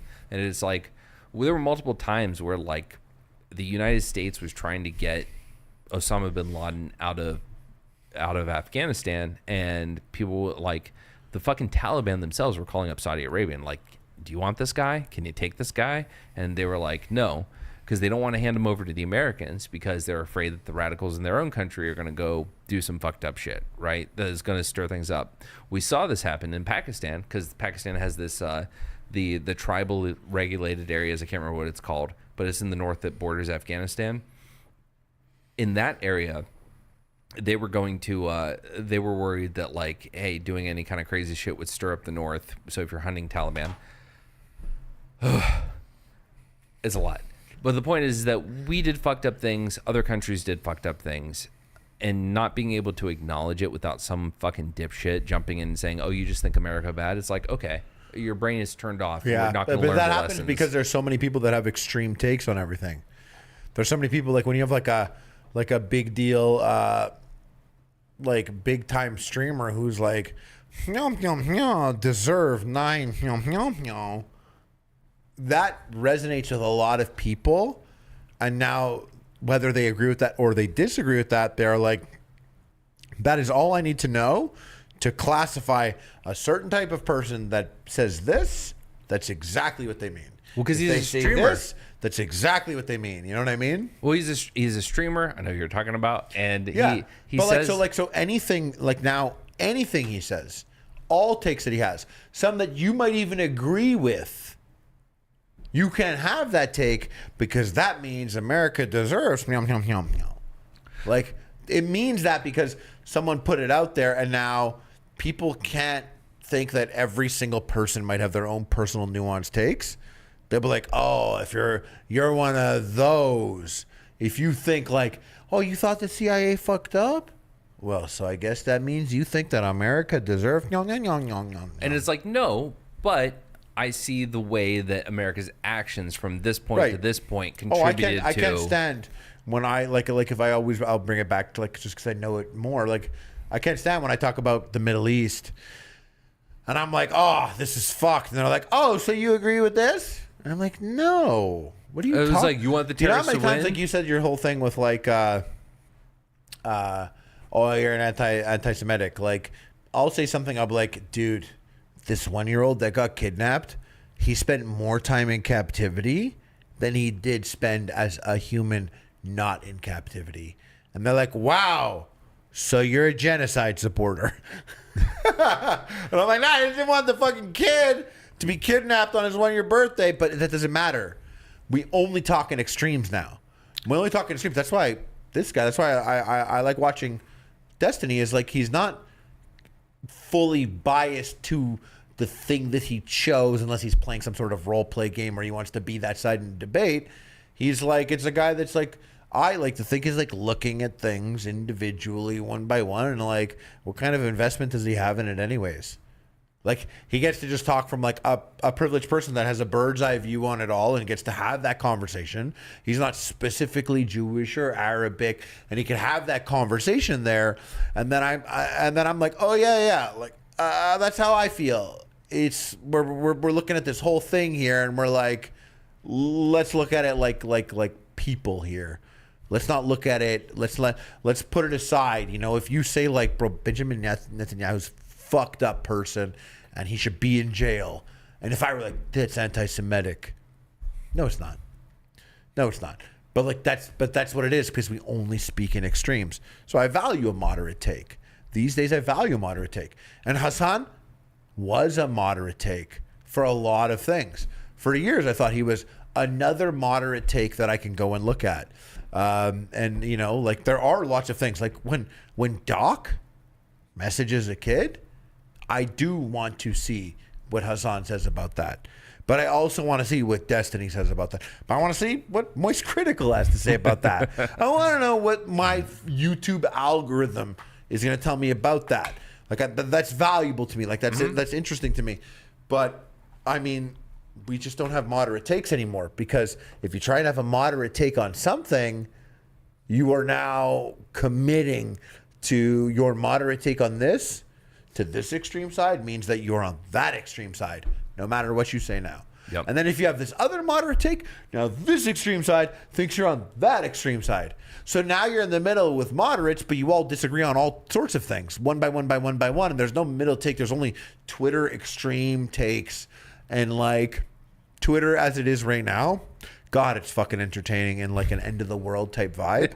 But like I go there and I'm like, I listen to what people say and I'm like, it's only extreme takes.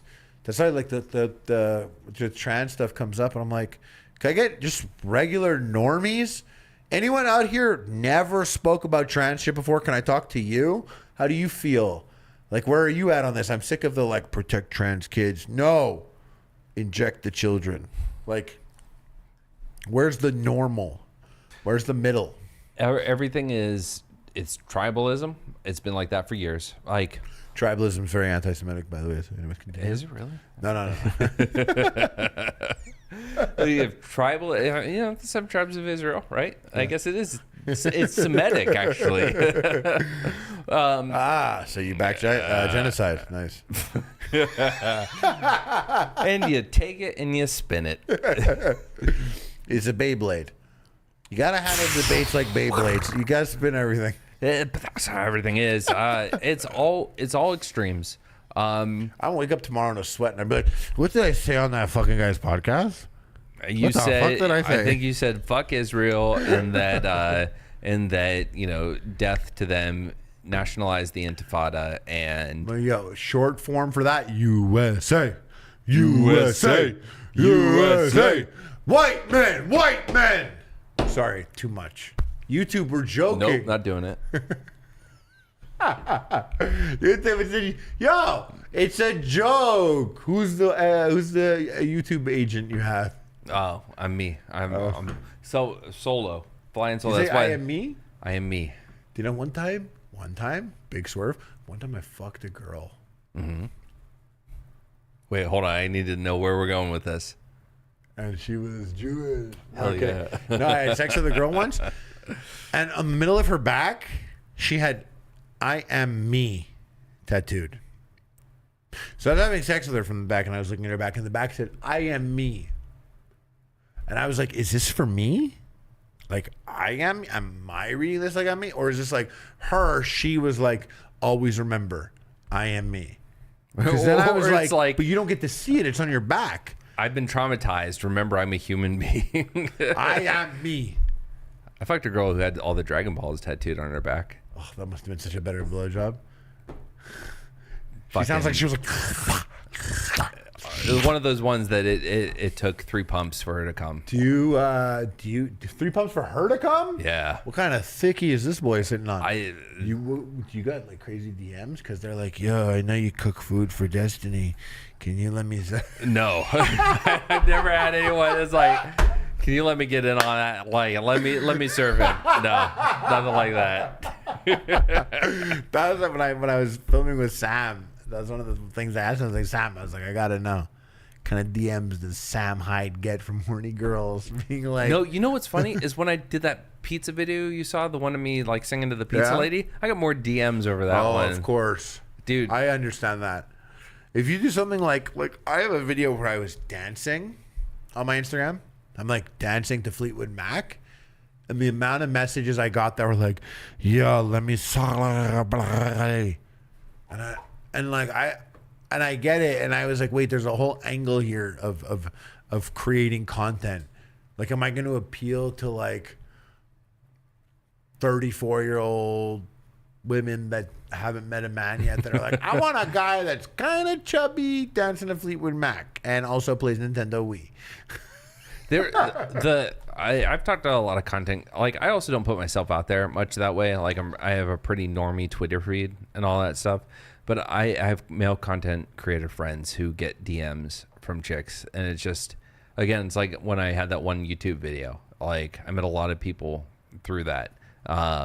These people get an insane amount of people that are just shooting their shot. Yeah, I had a whole like moment of like, oh fuck, what's going on in the world? When like girls would like message me, and I'd be like, dude, the bacon guy. What chance do I stand if I commit to you and Drake messages you? If you throw it all away for the bacon guy. What quality of groupie have I garnered? Literally. But you're the fucking bacon guy. But I do They're not remember just a Muscles bacon guy. Glasses. One time a girl came up to him with her boyfriend, and the boyfriend was like, please fuck my girlfriend. She was like, please fuck me, Muscles Glasses. And I was there. I was like, you better. You better. He didn't. Okay. Well, we're going to take this back to podcast mode. What's up, guys? What's up, guys? We're here on YouTube. What is next? Or what are you doing right now? Where do you want to go? Great question, because I have so many. It's funny, the last like 3 months I was like, so what does a streamer life feel like? And I ended up putting in like 800 hours in streaming in 3 months. And I was like, you know what? I should have view bought it at the same time. So what happened was my money, like I normally stream like 100 hours a month. I ended up doing like 320 hours. Tripled the amount of time, doubled the money. So I was like, oh, either it's not entertaining what I'm doing or it's not enough, but like double the money for 3 times the amount doesn't add up. There's a sweet spot there that's not this. So I just put streaming aside, but not that like, I'm not a person that is like, man, I love this game so much I want to play it for 5 years every day, 12 hours a day on stream. I'm not that kind of guy. So I never committed to that. And now I podcast. I have my own podcast on the Epic Mealtime channel called Double Dusted Discussions. We talk about food stuff because how many middle-aged fucking 30-year-old white dudes with a beard have a microphone and they're like, I have a podcast. But That's so I our was like, thing. how many of them are about food? So we keep it pretty exclusive to food news and stuff. And maybe it'll help sell some things this time. But then I also get inspired. So, like, for example, like I was like, oh, when I'm in Florida, I'm going to film all the food I eat. And I'm just going to put it up in a compilation and be like, yo, what's up? I went to Florida. I was there for 3 days. Here's every single thing I ate. Bing, bing, bing, bing, bing, bing, bing, bing, bing. And like, that's it. So like I'll put up stuff because it's inspiring to me. I was inspired. Just like a couple months ago, I was like inspired and I was like, yo, I'm going to the sketchiest McDonald's in Toronto at 3 a.m. And I went to 5 sketchy McDonald's and ordered a McChicken and was like, how do they taste? And that was fun. I was inspired. But like beyond that, like where it goes long term, like my dream has always been to make a movie. And I had a friend hit me up who has the rights to a very popular game series that I used to love and that has been dormant. And if anything, the last exposure to this game series has been bad. Can you type to me? Yeah. And I wrote a pilot out and I'm basically pitching it tomorrow because I think it's just like, it's just important and fun to me.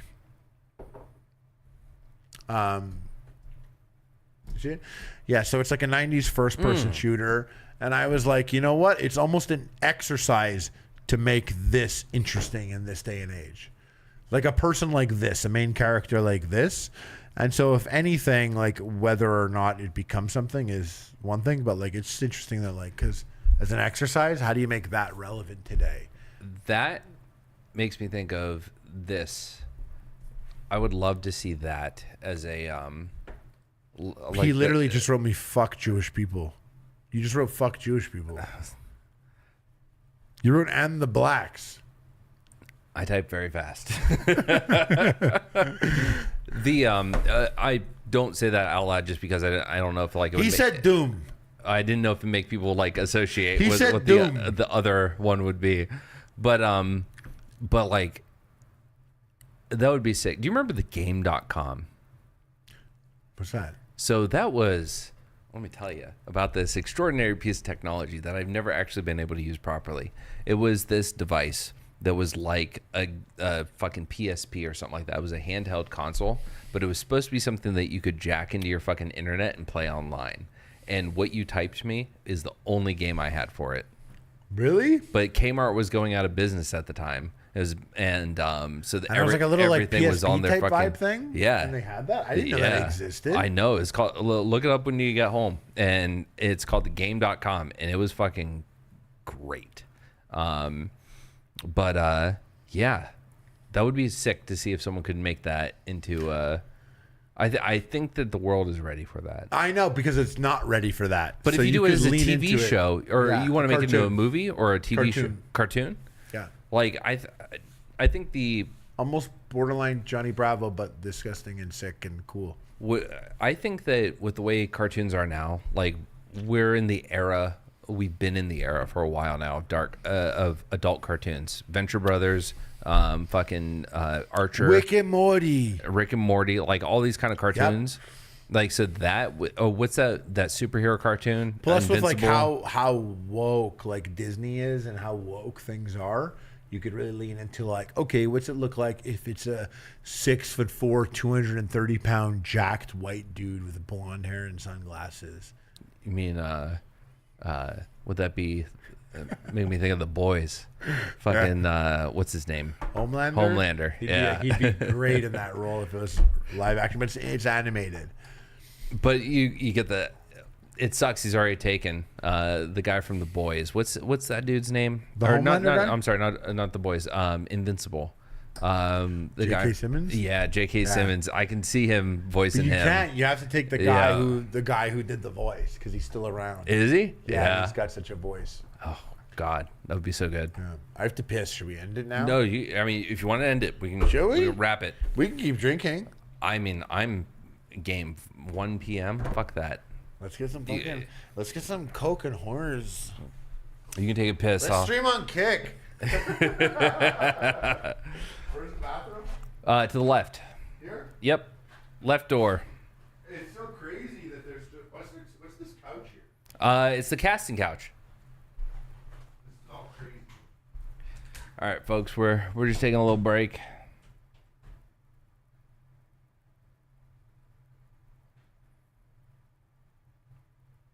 Just a little break.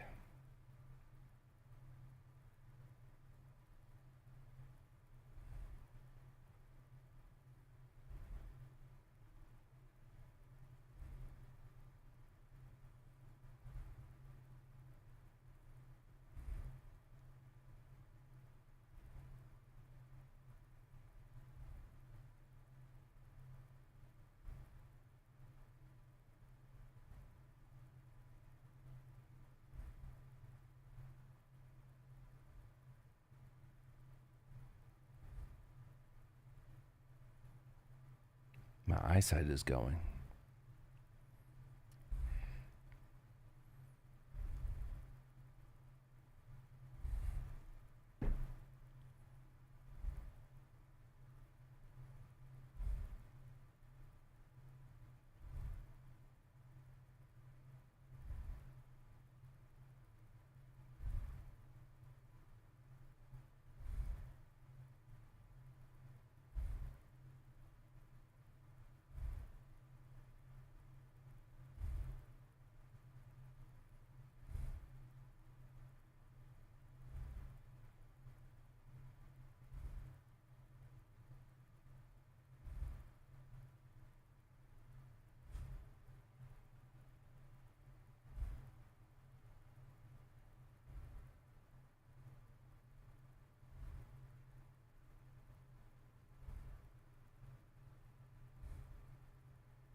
All right, we're just waiting for Harley to finish up in the bathroom. Give me a second. I'm gonna go check chat.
I threw some Gatorades in the freezer so we can. Smart. Oh wait.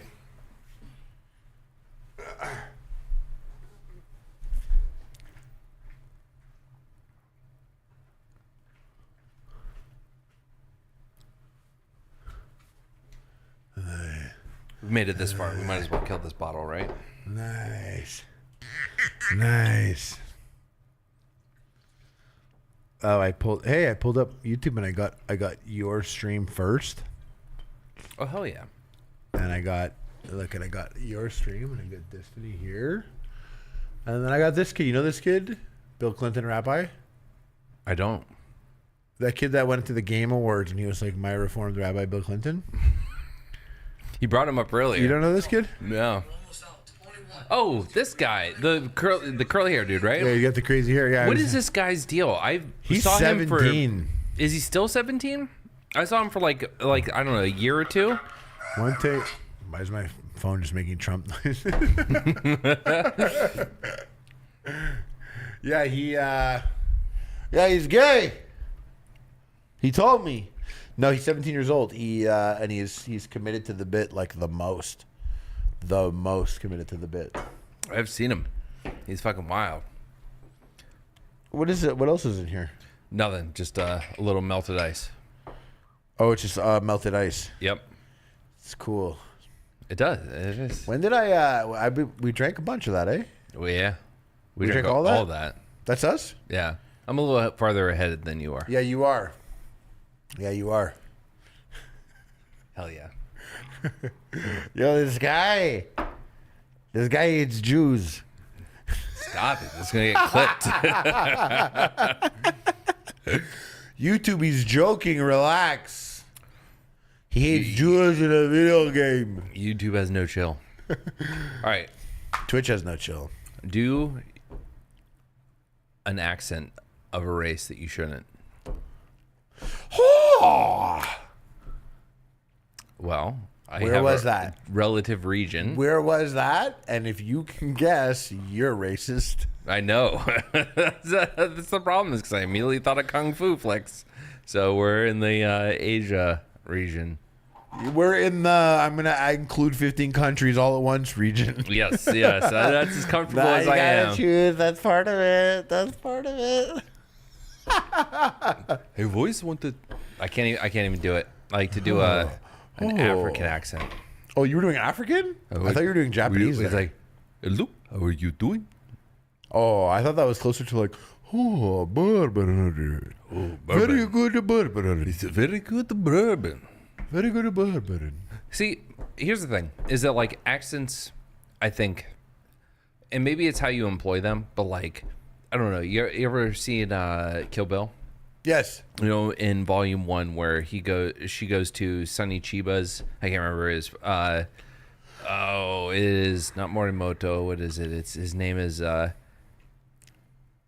Hanzo. Yeah, She goes for to the sword. Hanzo's place for the sword, and he does that accent. He's like, very good. It's like, it's fun to do accents, and I don't Was he mean Japanese? this. He was Japanese. Yeah. It's like literally you doing that Japanese accent is no different from me being like, I'm a Jewish child. But what, because I'm Jewish, I could do the accent of a person that I am not at all. You know what I mean? Social terms, yes. That's when that woke shit started to really piss me off. But dude. That's when that woke shit really pissed me off, though. If I do, hey Bob, how you doing? My name's Pete. I'm from North Carolina, and I just wanted to say it's great That's to talk crazy. to My you. name's also Pete, and I'm also mentally challenged. I'm going to Waffle House See, tomorrow it morning. wasn't racist until you done said that you mentally challenged. I find it pretty racist that you don't think mentally challenged people could have representation in North Carolina. Did you hear? By the way, did you hear about the? Calm down. You hear about after hours? You hear about the Waffle House? Like weather index report, how like if a Waffle House is closed, get the fuck out of that city. No. Like if there's ever a hurricane or a tornado or some huge like natural disaster of sorts, Waffle Houses have this commitment to provide food and shelter to people that need it. And so Waffle House will be there. If there's a crazy ass hurricane, Waffle House is open. So if you ever see that the Waffle House is closed, that means it's going to be some extreme shit. You got to bounce. There's no chance. There's no shot. The Waffle House, like Hurricane Index, is like apparently like the most. Pull it up. Can we get that? I got it. Jamie, pull up that clip. Pull it up. Did you say the same joke? I did. Well, I was gonna make a joke a minute ago where it was Joke like Rogan. Joke Rogan. There was the Waffle House Hurricane Index. There was this Joe Rogan blurb I learned where it was like that Southern people all had like some sort of parasitic worm. I can't remember what it was. I don't think it was tapeworm, but I don't know. But it was something that made them the way they were, where they like talked slow or some shit like that, and people thought they were stupid. But it was like, no, a bunch of hillbillies walking around barefoot. They were like, getting no, this word. my worm is slowing me down. The Waffle House Index is a metric named after the ubiquitous southern U.S. restaurant chain Waffle House, known for its 24-hour, 365-day service. Since this restaurant always remains open, it has given rise to an informal but useful metric to determine the severity of a storm and the likely scale of assistance required for disaster recovery. It was coined by the former administrator Craig Fugate. Hey, it's Greg Fugate. Hey, I'm waffling here. Hey, I need them smothered and covered. Of the Federal Emergency Management Agency, FEMA. You know, it'd be sick. metric- You can get your hash browns smothered and covered. Mm-hmm. What do you got them smothered, covered, and brothered? And brothered is you just get another one. It's just You brother. hungry? Yeah. Let's see what we got on DoorDash. Well, should we go see what's going on downstairs? It's all closed. You can't this be IRL. We'll walk to. Let's walk to Brickle. Suck off some men. Wait, Brickle is an area here. Steven's like, Brickle is an area here, isn't it? yeah, it is. Fuck. You want tacos? Road 66. What's that? Road 66 Burrito Tacos. We can The best burrito- tacos in the USA. Is that here? It's very close to you. Bodega Taqueria is here. Are they voted best tacos in the USA? No, So I can't put that on my thumbnail, bro. bro. This place is fucking baller, though. Okay, I like that. Cause I'm gonna do that, and then I'll get Road 66 tomorrow. I'll bring him tomorrow if I'm allowed access to the gym or whatever.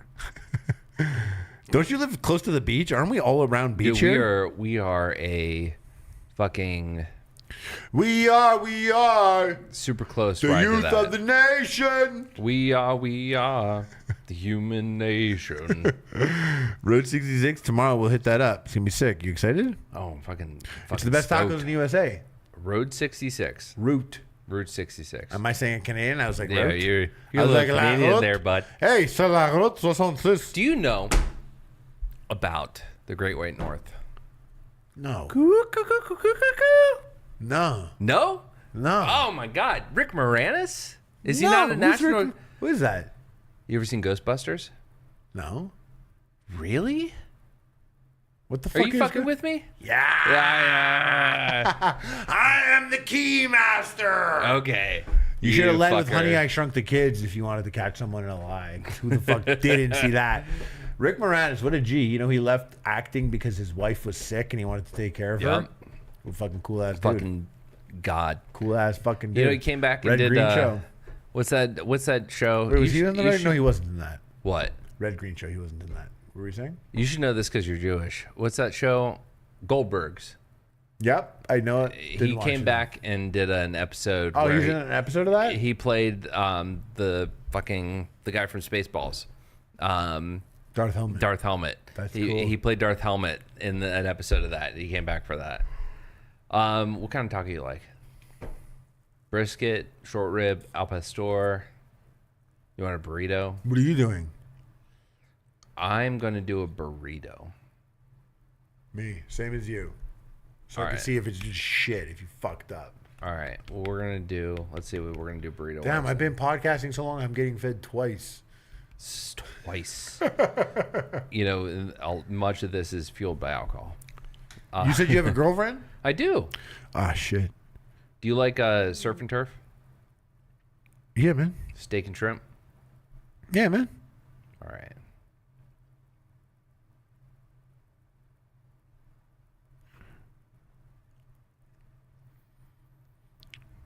All my favorite OnlyFans girls live here. Do they? Yeah.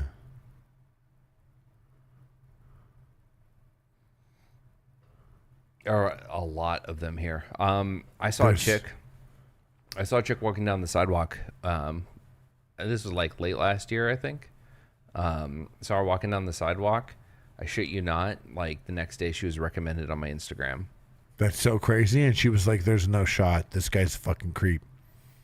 Well, I don't know. I don't remember if I followed her or not. But You don't want to kill her?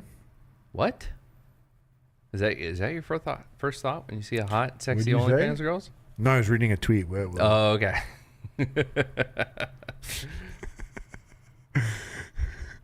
All right, order placed. Banned. Banned. For violence against women. Where I said, hey, are you in Miami? Either lady. You ever hoover some sneef? Schneef? I've hoovered some schneef. Sneeve. You ever have the sashimis? Sashimi's? Is that sushi? It's like sushi. Sushis. Look at this fly maxing. Have you seen the goon maxing? No, what's that? Oh my god. Sorry guys, like this is the part of the Jamie, pull it podcast up. where you guys don't get to see Jamie, pull shit. it up, though. Maybe I'll get a video editor to put the shit in. Goon maxing. Loon maxing. Goon maxing. Loon maxing. What did Trump say in the debate tonight? Of course, everything I pull up is fucking edging related because it's gooning now.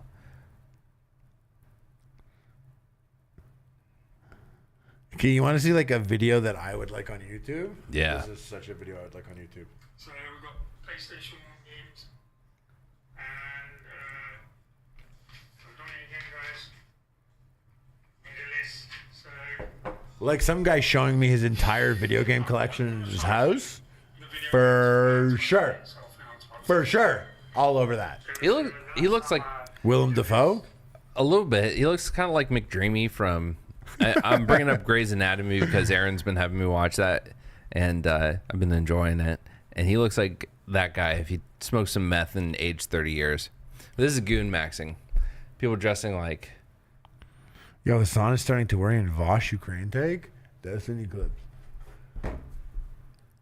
Yeah, these like big shoulder pads, the fucking shit like that. Oh, let me see it again.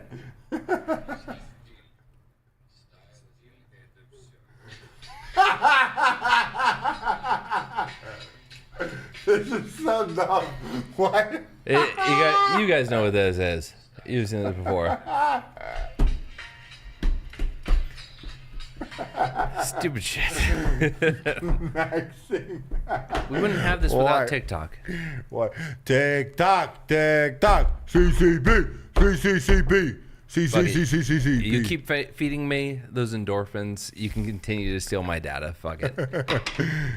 Yeah, I said the same thing too. I was like, oh yeah, I don't give a fuck if you have the blueprints of my home. Yeah, I give a shit. All I want is crackheads fighting in the Walmart parking lot. That's it. That's all. Dude, the amount of death I see now on Twitter. Twitter's too much death. Like, I go on Twitter and Twitter's like, yo, here's a guy's arm getting mangled by a construction machine thing. And I'm like, yo, what the fuck, bro? I just opened the app.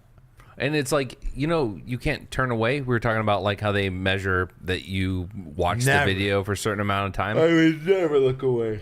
I would never look away. I'd be all over that shit. You crazy? Once I see the machine, I'm like, oh, how's this going to happen now? That's I fucking rough. get a lot of car accidents actually on Twitter. I see a lot of that. The dashboard cams in like, Western European nations like Russia, former Soviet bloc, like that kind of shit, and you see the car accidents, like crazy stuff. There's something about them speaking English with like a North American accent that I'm like, this hits harder.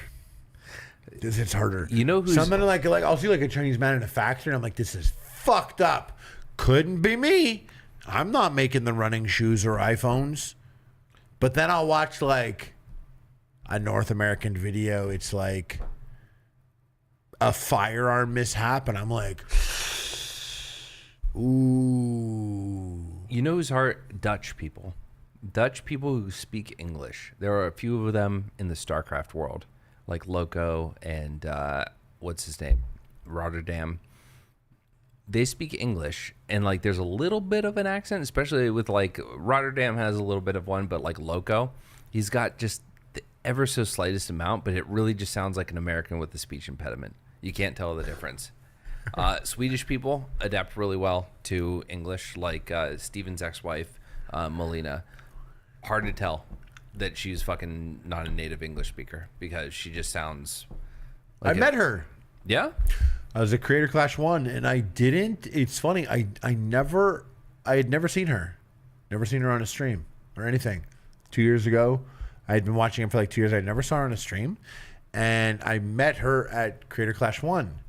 And she was like, oh, hi. And like we spoke a bit. And I was like, yeah. And then she was like, yeah, oh, something. And she was like, my husband did. And I was like, yeah. Oh, your husband. Okay. Stop talking to me. But then she was like, I'm going to Colorado. And I was like, why? And she was like, oh, I'm seeing someone there. And I was like, confusion. What do you mean seeing someone? She was seeing a person there. Oh, no, I got it. I just saying Yeah, like, but I the didn't- confusion. Yeah. And I was like, sick. But I was like, but something came up and she was like, who are you? And she said her name was Melina. And for some reason, I had been at this point, knew the name, but never saw the person. And I was like, oh, Stephen 2. You didn't tell me Stephen 2. Stephen Destiny Bonnell II. Stephen 2, Judgment Day. Yo, let's go upstairs and beat his ass. Let me see if he's... Let me check his status on Discord. Well, I got a question. Like, do you guys hang out? We'll go to dinner after like podcasts or whatever. Nah, he's asleep. And what does he do? He goes to bed and then he wakes up at like, and he's like, gotta go talk on the internet. Gotta talk all day on the internet. It's such a crazy, weird job, eh? Like being a streamer. It is. I look at like Trainwrecks, who's like, this guy's living in Vancouver because like the laws. He's in this like $12,000 a month apartment. I see him just like stuck at the computer. And he's always like gambling or like talking. Who's this? It's Trainwrecks. Oh, yeah. I mean, has he streamed? He streamed a couple times, yeah. He streamed like in the last month. I know there was like some Rust event, so I'd assume he'd go live for that. I never thought like the biggest thing in my career within the last 4 years would be on like Train's podcast. I'm like at my gym, I'm working out, and they're like, "Yeah, dude." I'm like, "Yeah." They're like, "Saw you on Train's podcast, bro. High vibes." And I'm like, "Oh shit, cool." Oh, I fucking got. So my girlfriend and I we went to the beach, and we were in an elevator for a parking garage to go down and out and walk to the beach, and we're just sitting there like blah blah blah, blah to each other. And this dude in the corner looks up and he goes, "Lycan? That's so crazy. Straighterade?" It It was fucking weird. Is that your girlfriend's name? Yeah. Straighterade? That's her internet handle. I've been sipping Straighterade all day, buddy. We had a couple in the fridge. Okay, yeah. But yeah, it was weird to be He was recognized like, by "Like it," voice. and you're like, "Yes, daddy." Not me.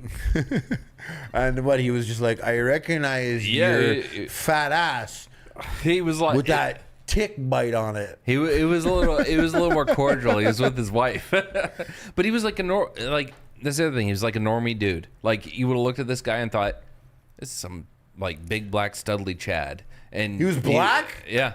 His skin was black? Yes. Watching you? Watching Steven. Steven! But Steven said the N-word!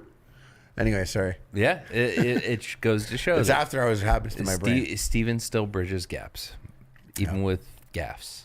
Yeah. So yeah, isn't that always weird? Forever a weird scenario. It is. When someone like knows you, you're like, because you're like, how, where, what do you think of me? Like, what was your exposure to me? Well, it's even weirder for me because I am in a microcosm of micro celebrities. I am a micro celebrity. Like I am known to Steven's community. I'm known to a few other small communities. I'm not a very well-known entity. So to be recognized, it's always fucking weird. When I did the StarCraft, Especially because you do look like a lot of white men that are out there. I get that. You get that? Yeah. You look like if I started a video game in 2024 and I was like, create a character, and I was like, yes, and I clicked create a character. This is how it starts. Yes. Yeah. That is it. Do you know who the Surfs is? Like the movement? No. His name is the Surfs. He goes by Lance. Is his real name. I don't know if there's another entity. Like the Surfs was supposed to be two people, but You know Lance and Bill? no. It's Contra. You know Contra? The game? Yeah. Never played it. Red Pants and Blue Pants is Lance and Bill. I like I said, so growing up I played Mario on Super NES, Mortal Kombat on Sega, Sonic on Sega. I think that was it. And then I told you about my round of video games. Then went to did I get a play? I did. PlayStation was Tony Hawk Pro Skater, like nonstop. Like that was it. It was Tony Hawk 1 and 2. And Tony then Hawk 2 is fucking crazy. dude, that game was. And then the cheat codes where you could fly. Disco mode, slow mo. Yeah, that was Big head. Spider-Man. Spider-Man, Yeah. That was White Spider-Man. peak. I don't remember that. Yeah, Spider-Man with the white skin. That was a code? No, it was the only one that existed back then. Was it? Yep, but I prefer the black one. I'm an ally. Miles Morales. I have not seen Into the Spider-Verse or the second one. It's by far hands down heard above and amazing. beyond the best Marvel movie I saw. I saw it 3 times in theaters. Did you watch the Marvel TV shows? The Marvel TV shows like X-Men Loki? cartoon. Oh yeah, I watched Loki. I didn't watch Loki season 2. Me neither. So we're good on spoilers. Loki I thought was fucking great. Yeah, I'm looking so forward. great that I too did not watch the second season. Worried it will suck. But I loved Loki. I liked WandaVision. Did you watch that one? WandaVision started and I was like, this is so fucking sick. And when WandaVision ended, I was like, oh, I don't want to see it again. I don't ever want to see that again. Yeah, it's one I will never go back and watch, but I'm glad I watched it. Yeah. And it brings Vision back to, back to the Marvel verse. Do you read comics? I do not. But you have an understanding of X-Men? Yes. So X-Men are they're so sick lately. 1 second. Keep talking. So X-Men, no, Cyclops, Wolverine, and Jean Grey have literally a thruple thing going on now. They literally have a thruple official. And the guy who writes their stuff, he's so good at talking about what it is that's like he'll talk about power levels and whatnot or whatever. And so what he did is he happens to show the blueprints of people's rooms. Like in the comics, you'll flip a page and it'll be like, oh, in case you're wondering, here's the layout of where they all sleep. And Wolverine, Cyclops, and Jean Grey share a room. And it was like their sneaky way of basically saying they're a throuple. Long time coming. What's this? Chips. Oh, they got a chips? But this is House of X, Powers of X, or House of X, Powers of 10, or House of 10, Powers of 10. I'm not sure. But Jonathan Hickman's really good at creating universes.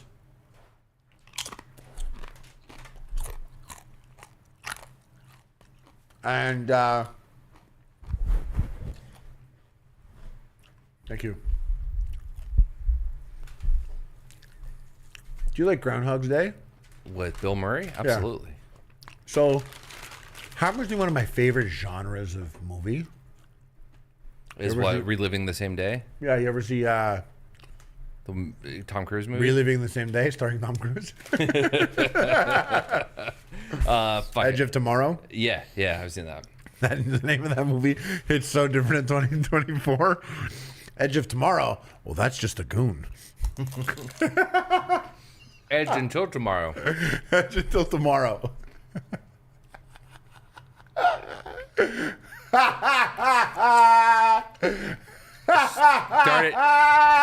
Start at 10 p.m., end at 1 a.m. You're good. What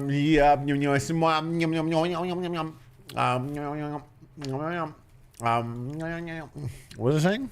Oh yeah. So Goon of Tomorrow. I love those movies. And I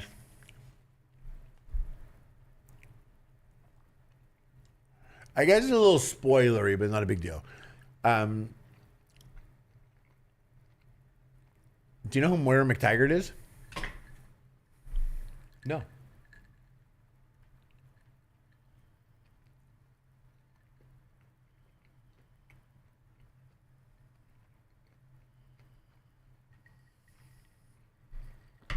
Then you're gay. Professor X, you know who Professor X is? Straight. I see. He hung out with this Scottish woman who was like a doctor, and she was all like good with like X-Men. She was like a human, but she's like a person, and cared about the X-Men even though she was human and mutants. And she had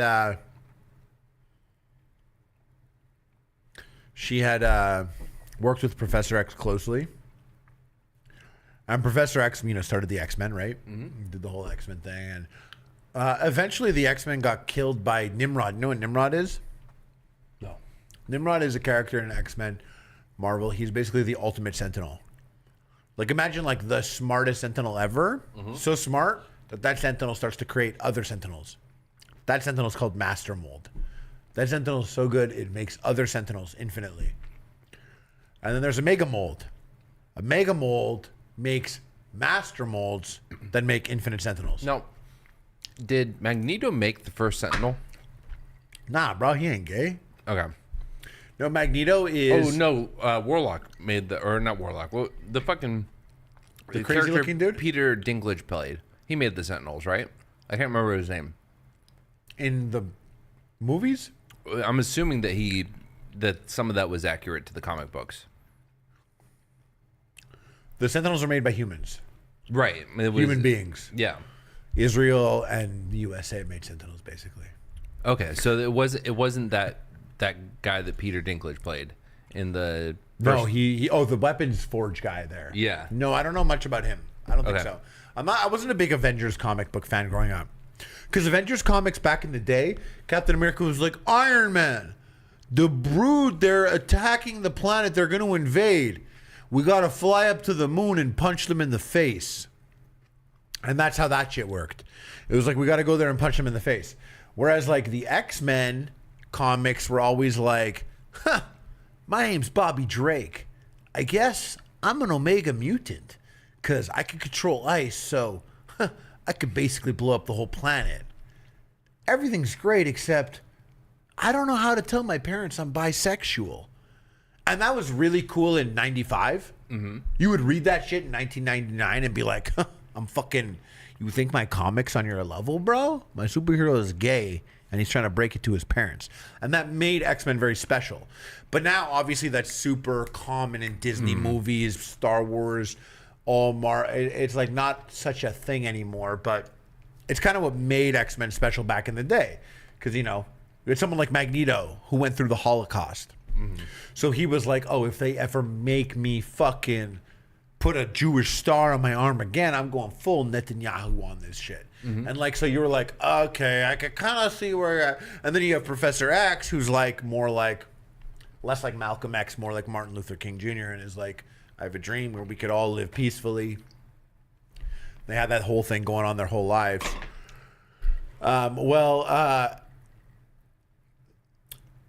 Professor X and the X-Men, Nimrod ends up being created by the Sentinels, and he actually fucks up. He fucks up the X-Men, can kill them all.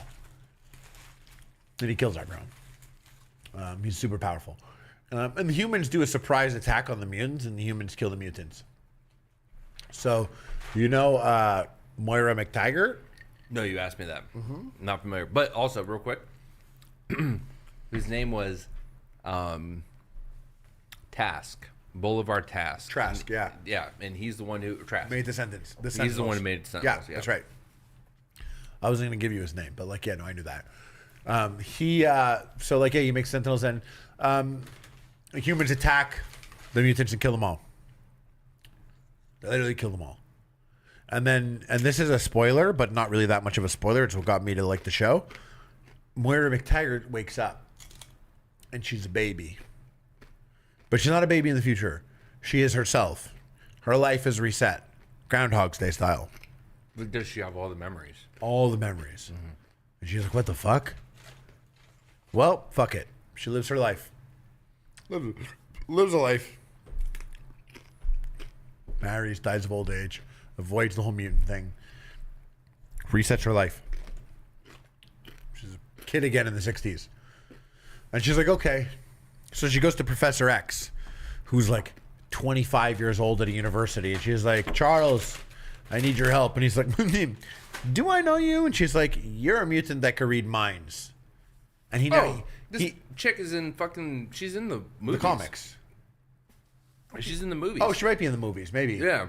She's a doctor, human doctor. Yeah. And they have a really close relationship. And he falls in love with her, and then he erases her mind at some point. Yeah. And So she's like, you read minds.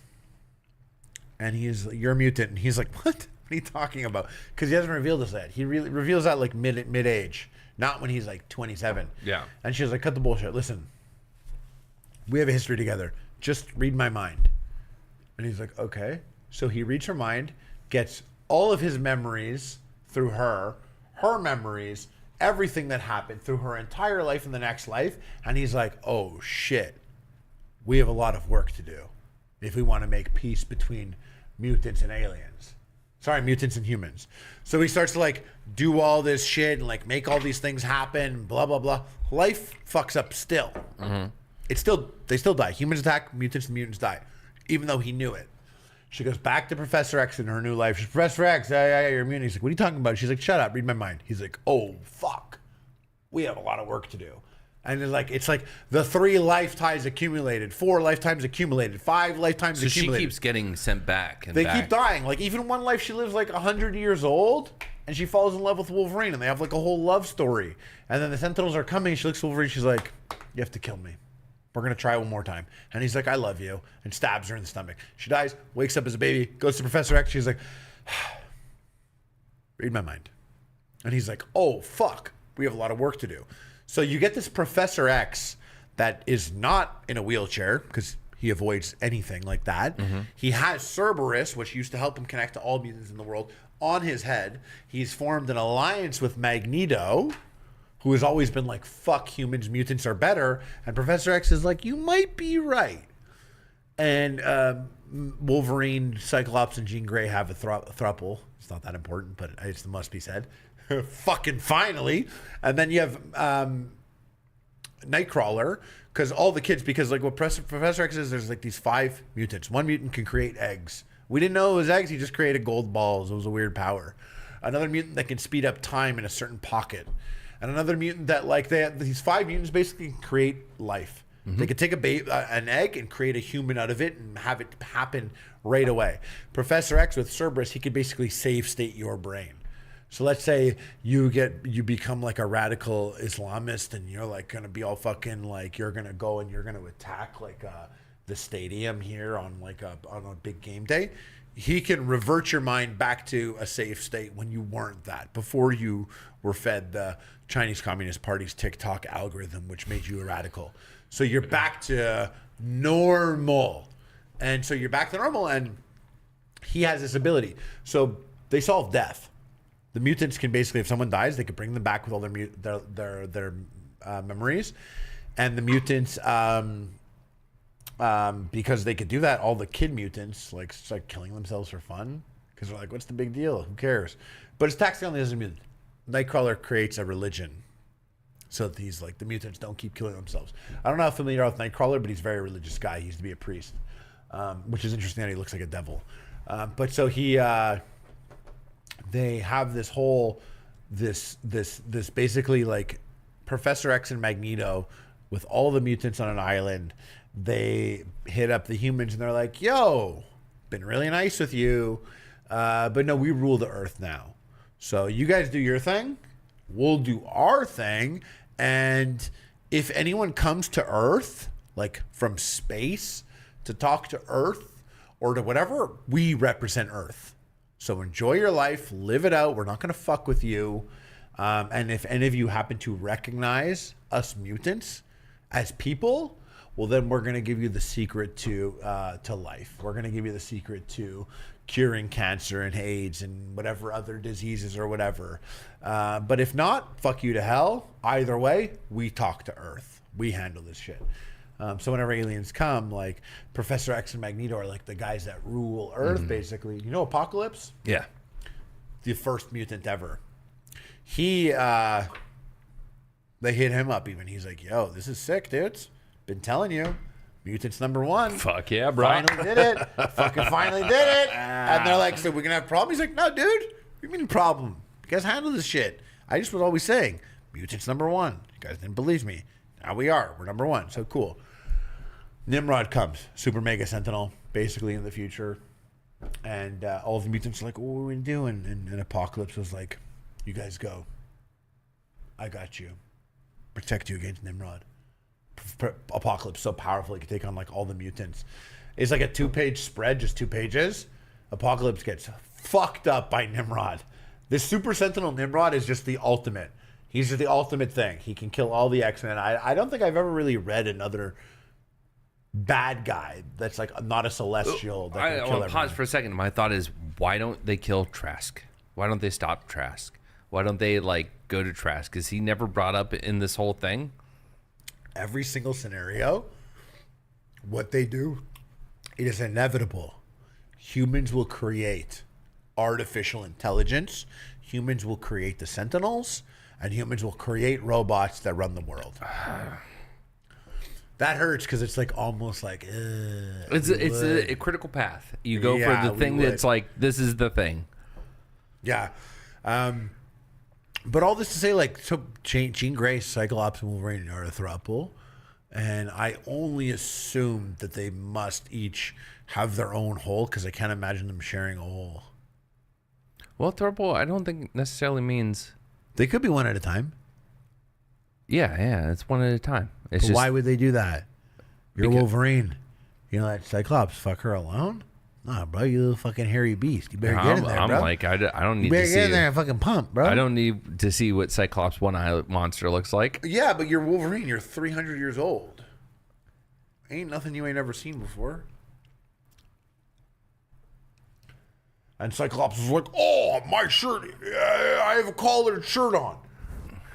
Did you watch the new animated series? No, the Fucking 97 or whatever it is. 10 on 10. I've It's heard- literally the best thing Marvel has going for it. It's so good. I cried Yeah? during it. There was a Yeah? moment that I cried. It's great. It's great. It's great.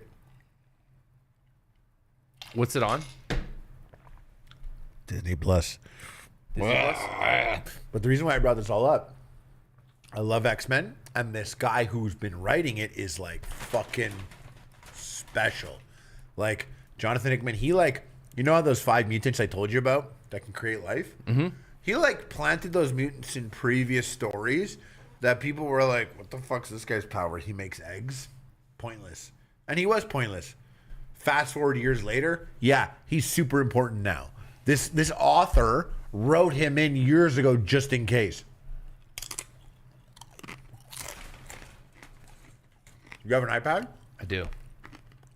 I'll give you my Marvel Unlimited sign-in. Best way to read comics Yeah? is the iPad. I have, my mom used to trade comics and cards. No so, way. like, she'd drag me to fucking, like, shows, like, hours away. to set up her little table and That's so and cool. do all that stuff. Yeah, I had like the Ren and Stimpy comics. Oh, from the I 90s. remember Yeah. those. The one with like Ren and Stimpy is like I used to trace those. Saddam Hussein and fucking what's it Weird, I called? didn't see that.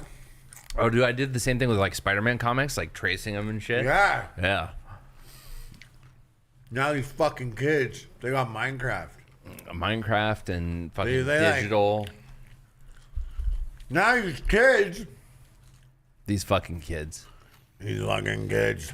I remember she got a bunch. So she would wake us up at like, because I think at the time just a sister. What's in here? Shrimp and steak, You took shrimp and steak? surf and turf. That's why you said surf and turf. I thought you said turf and surf. You're not allergic to shrimp, are I thought you? you said turf and surf. So she'd wake us up and it would be like fucking 5 a.m. and we're in the Walmart parking lot before they open. Like this is, I don't know, this time Walmart wasn't operating 24/7. And she'd wake us up, we're sitting in the parking lot and we go and there are tons of cars there. And it's because there's a new Power Ranger action figure release. And so it's to go pick all that shit up so she can sell it at the card and comic shows. How old are you now? Now, 36. At the time. 7. 5, 6. Makes sense. Yeah. In Canada, we only got the red one. Really?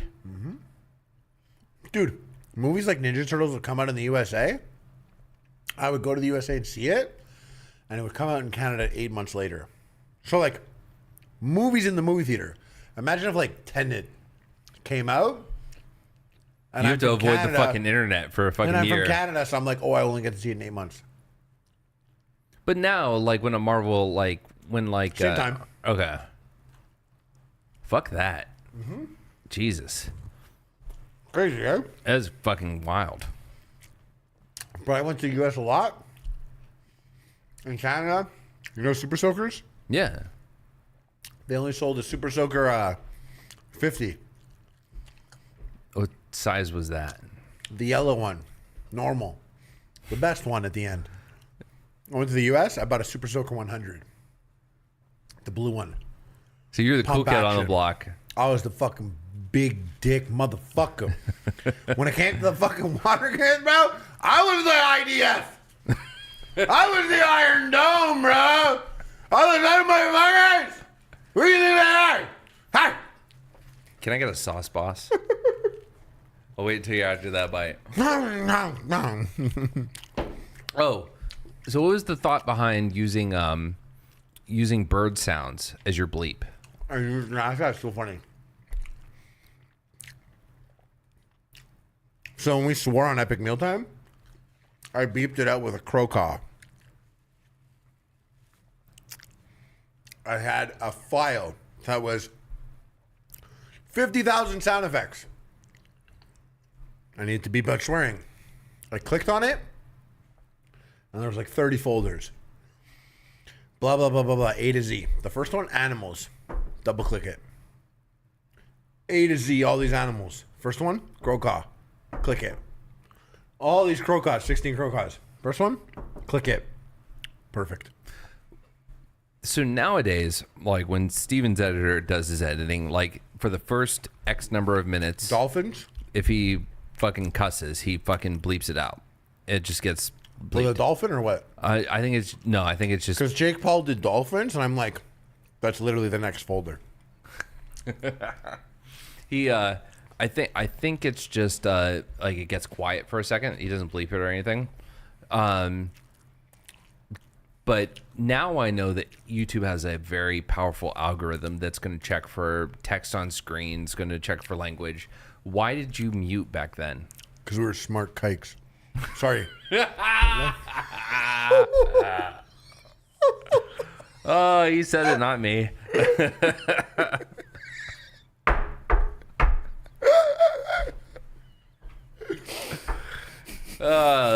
Release the Kaiken. It's me. Okay, so you were just like family show, like got to make it as appealing to audiences as possible. So a bunch of I was F-bombs. literally that much older, but I just thought future-wise. Okay, that's smart. I knew Tuesday. We chose Tuesday. Chose the time Tuesday. You were Committed going to off Tuesday. gut for Tuesday, or did you? Was there any information back then that showed like? I think her name was Charlie Jane. Was Monday on Canada.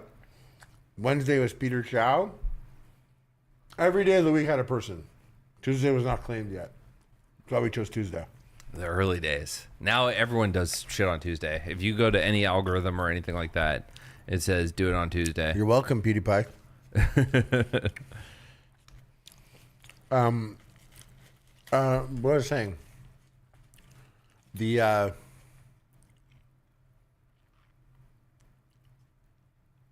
Yeah, I don't remember. Let me see what my notes were. I asked about the bacon weave.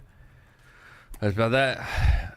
All right, you had made a comment about like you rented an Airbnb in or a house in San Antonio or by the Southwest or something like that. When you were making good money from the heyday of Epic Mealtime, I know you were spending a lot on growing it, but at some point I assume you became so revenue positive that you had money to do other things with. Did you start planning for the future? If so, at what point and what did you do?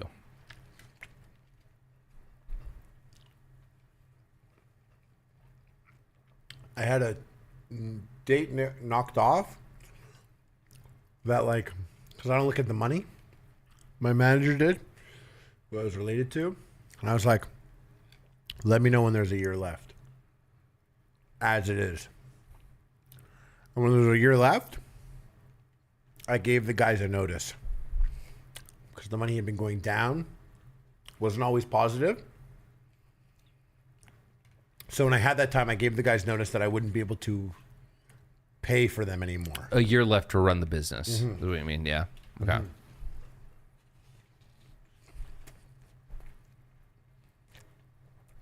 So they left. We let the guys go. And what a fire ass burrito. It was I good. fucking I told did.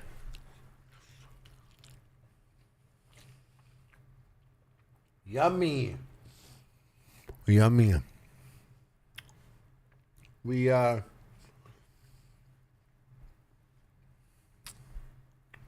we split up. I basically stopped paying the guys and put that money aside for any projects, whatever we do. So if I come here spending money, whatever, who knows what happens. It's from that. Gives myself wiggle room, basically. Mm-hmm. I never gave myself an egregious salary.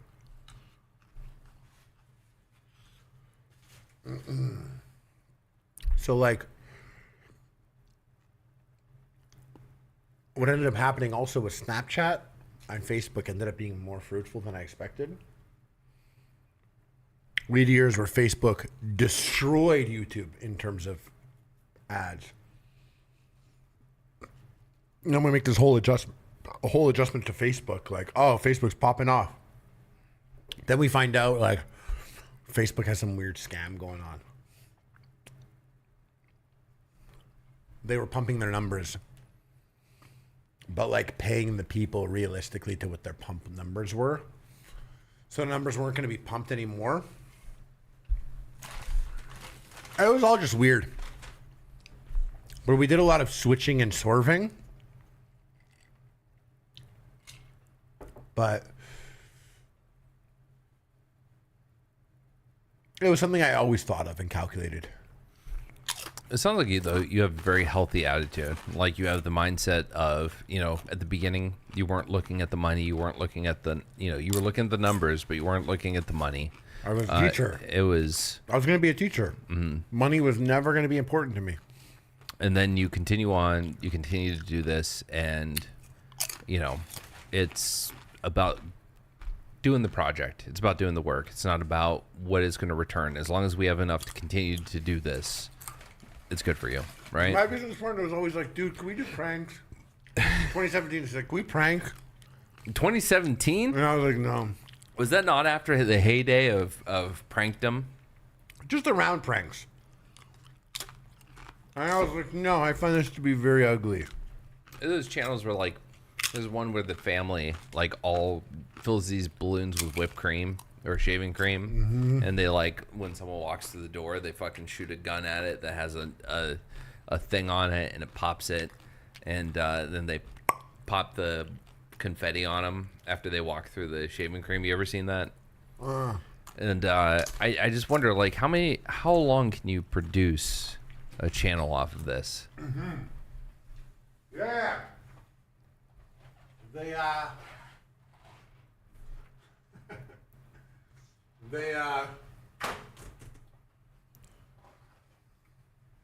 Listen to me. I don't trust these Arabs. I'm kidding. I was just like, Bad speed run. shit, how much did we gave Harley too much liquor? No, they what did you ask? What did I ask Harley? You said Well, you know, I've forgotten myself.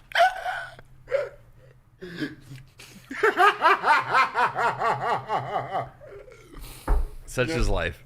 no, you said you were like, oh, how come what'd you say? I have forgotten. I have forgotten. He hath forgotten. Uh-oh. There's barely anything there, just a taste. He gave me a little bump. A little bump. Ugh, a little bump. It's a good fucking burrito, right? Yeah.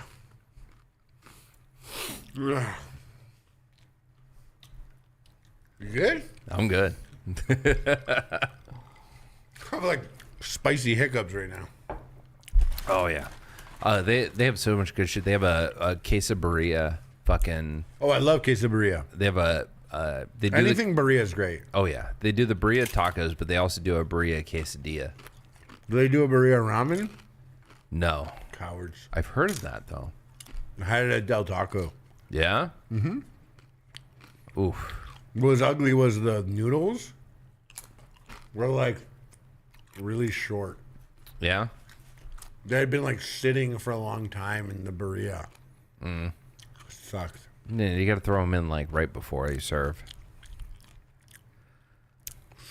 There's certain dishes like pho, ramen. I don't like to order that DoorDash. I like to go to the restaurant pho. and You get need it. like the heat of the soup to cook your meat. Yeah, and I'll when I get pho, sir. When I get pho, like the DoorDash, the pho goes in a pan. I like the broth, and I'll heat that shit up. Mm-hmm. Because they'll send you the fucking tray, and it'll have the herbs and the sprouts and all that stuff. It'll have the meat, like the raw like flank steak, like shaved. But it's not hot enough to cook anymore. Even though that shit's still fucking too hot to drink, not hot enough to cook. And so I'll boil that shit for a second. Yeah. I had pho for the first time like 2011. I was late to pho. You were earlier than I was, though. I was at a job. I was in LA, so it was very common there. But I was late late to it. But everywhere else, yeah, there wasn't anything. 2013, down in D.C., they have a lot of fucking pho. You live in DC? I lived for a bit. Holocaust Museum, baby. I've actually been. Hell yeah, you did. Yeah. Thank you for your service. The I was saying, he's just saying dumb shit now.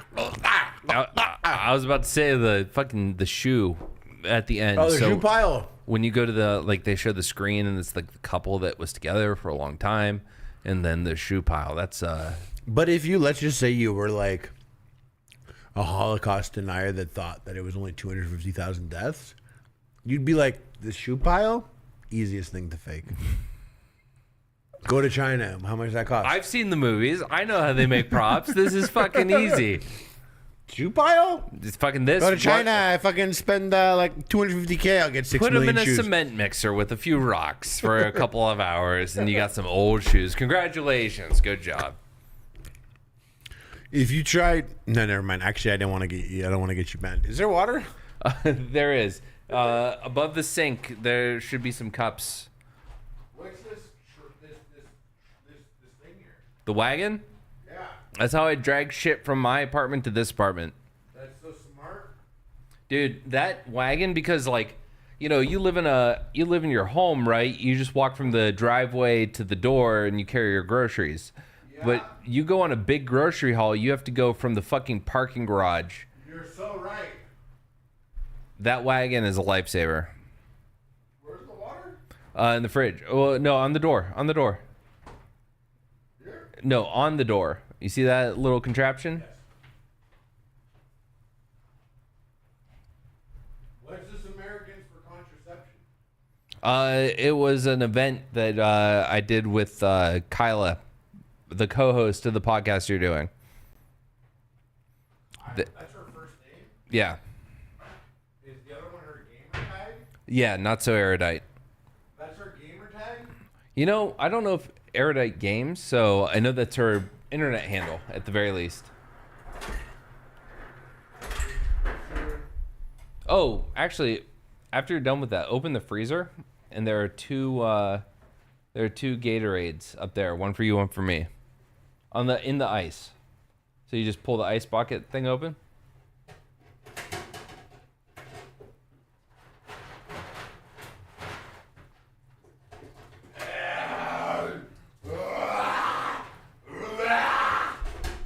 There's a 6'5" demon in the kitchen right now. Oh, he's really going to be anti-Israel and call the Jew a demon.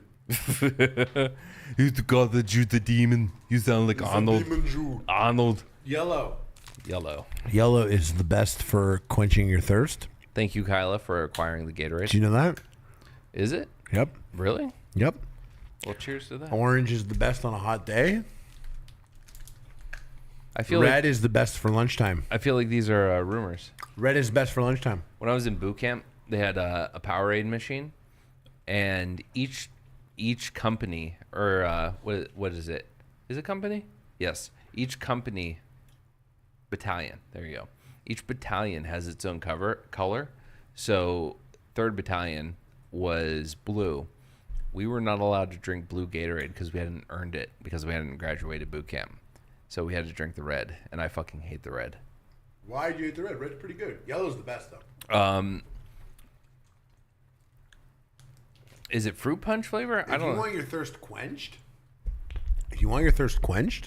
yellow quenches thirst the best. I mean, this is fucking hitting the spot. Lemon lime Gatorade, baby. You know what we slept on, or I slept on for many years? Pedialyte. Oh, yeah, thick Gatorade. But but like once I started using it before fucking Gatorade came out with their own like Gatorlyte shit. Before Pedialyte started making literally an adult version of Pedialyte. Yeah. Like I was drinking that baby shit. I used to hit that Pedialyte. I used to hit that Pedialyte every time I was in Vegas. That's smart. I'd buy Pedialyte right away, and it would be in my room. Fucking the night before, drink one of those. You know what really works? You ever see those, I don't remember what they're called, but it's these little blue bottles of shit they sell at the liquor store. And you're supposed to drink it like the night before. Z-Biotics. Something like that. And it's like one for the night before, one the day after, the morning after. They're like all GMOs. Good GMOs. It's fucking good. Stomach bacteria shit. Oh, what, you're Asian? You can't drink all this. Sip this first.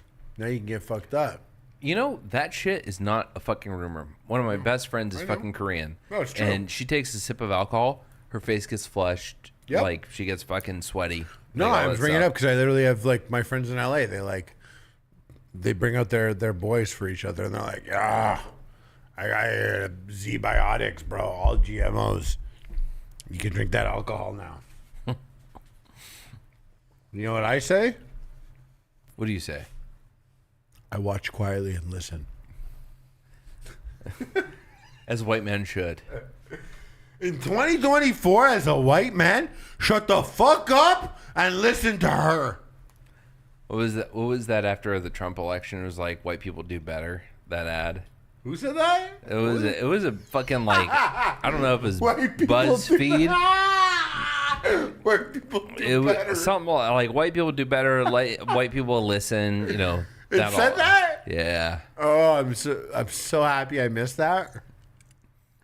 White people do better. I literally remember sitting there downstairs with my buddy. We're like, white people do better, yo. Them first. Them first. Stop! I didn't say this. I did not get down to this. Who's them first? I don't know. You don't mean white people though. That's the important part. I meant white thems. I think I misgendered someone on Twitter today, actually. And my cousin, who's not the guy, he was like, "You misgendered someone." I was like, "Did I really?" And then I went and I saw they had in their in their Twitter, they/L. And I was like, fuck, I called them a she. Well, here's the thing. It's unreasonable to expect anyone on the internet, especially in a fucking Instagram like comment section, to like check your fucking bio before they address you with a pronoun. But they/L. What is the L? L means her in French. Lady. So, like, if you're L, that's her in French.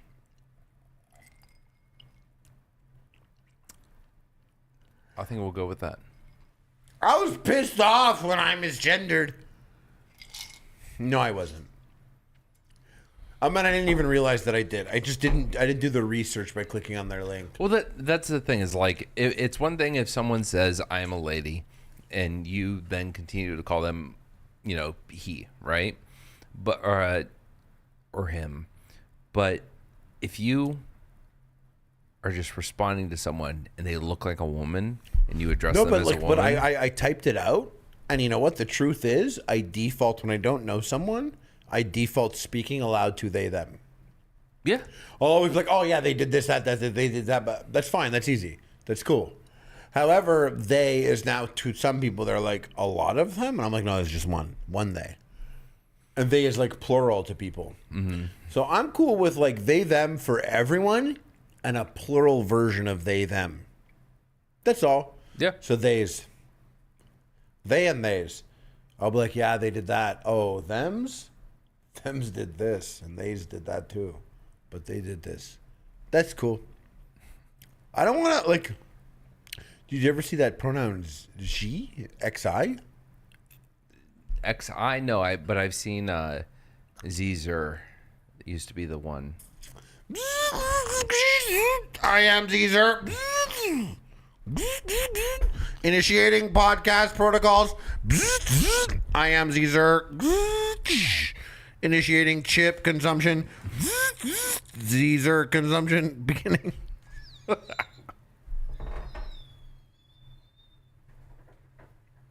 Can you get me off this thing before I fucking ruin my life? All right.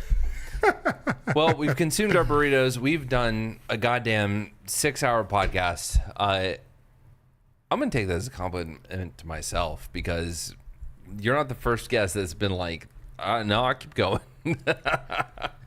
So, Harley, for the VOD, which will get more views because Steven isn't live, what is going on? Where can they find you? Epic Mealtime, I do my own podcast. Much more chill. Like after you spend like 4.5, 5 hours watching Steven 2 take notes about them, and then they come over to you and you had all you cooking up some stuff and talking up a little about how you hate the Jews, and when you guys are all tired of that, you come over to me and I'm going to tell you what's going on with Hidden Valley Ranch in 2024. Yeah. Oh, yeah. Well, you were all caught up with the Middle East. It seems like ranch dressing has made a major comeback. So you got a huge blind spot in your food space. Do you even Do you even know what the best deals are in the fast food industry? We're going to tell you on the double dusted discussion. Okay, youtube.com/Epic Mealtime. It's all there. Or Harley Plays. Want to talk to you. Well, Harley, hey, thank you very much for coming, brother. Thank you for your service, dog. Thank you, man. Hell yeah, pimp. Hell yeah. Hell yeah, Praise we're Israel. stimming now. Now we're stimming. All right, guys. I'm gonna awkwardly walk away and shut the stream off while Harley looks at you guys.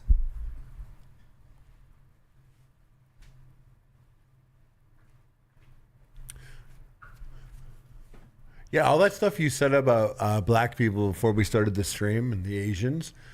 My biggest disagreement was you had essentially started off that you were talking about the problems in the world today, and you said Asians had always been the ones who were going.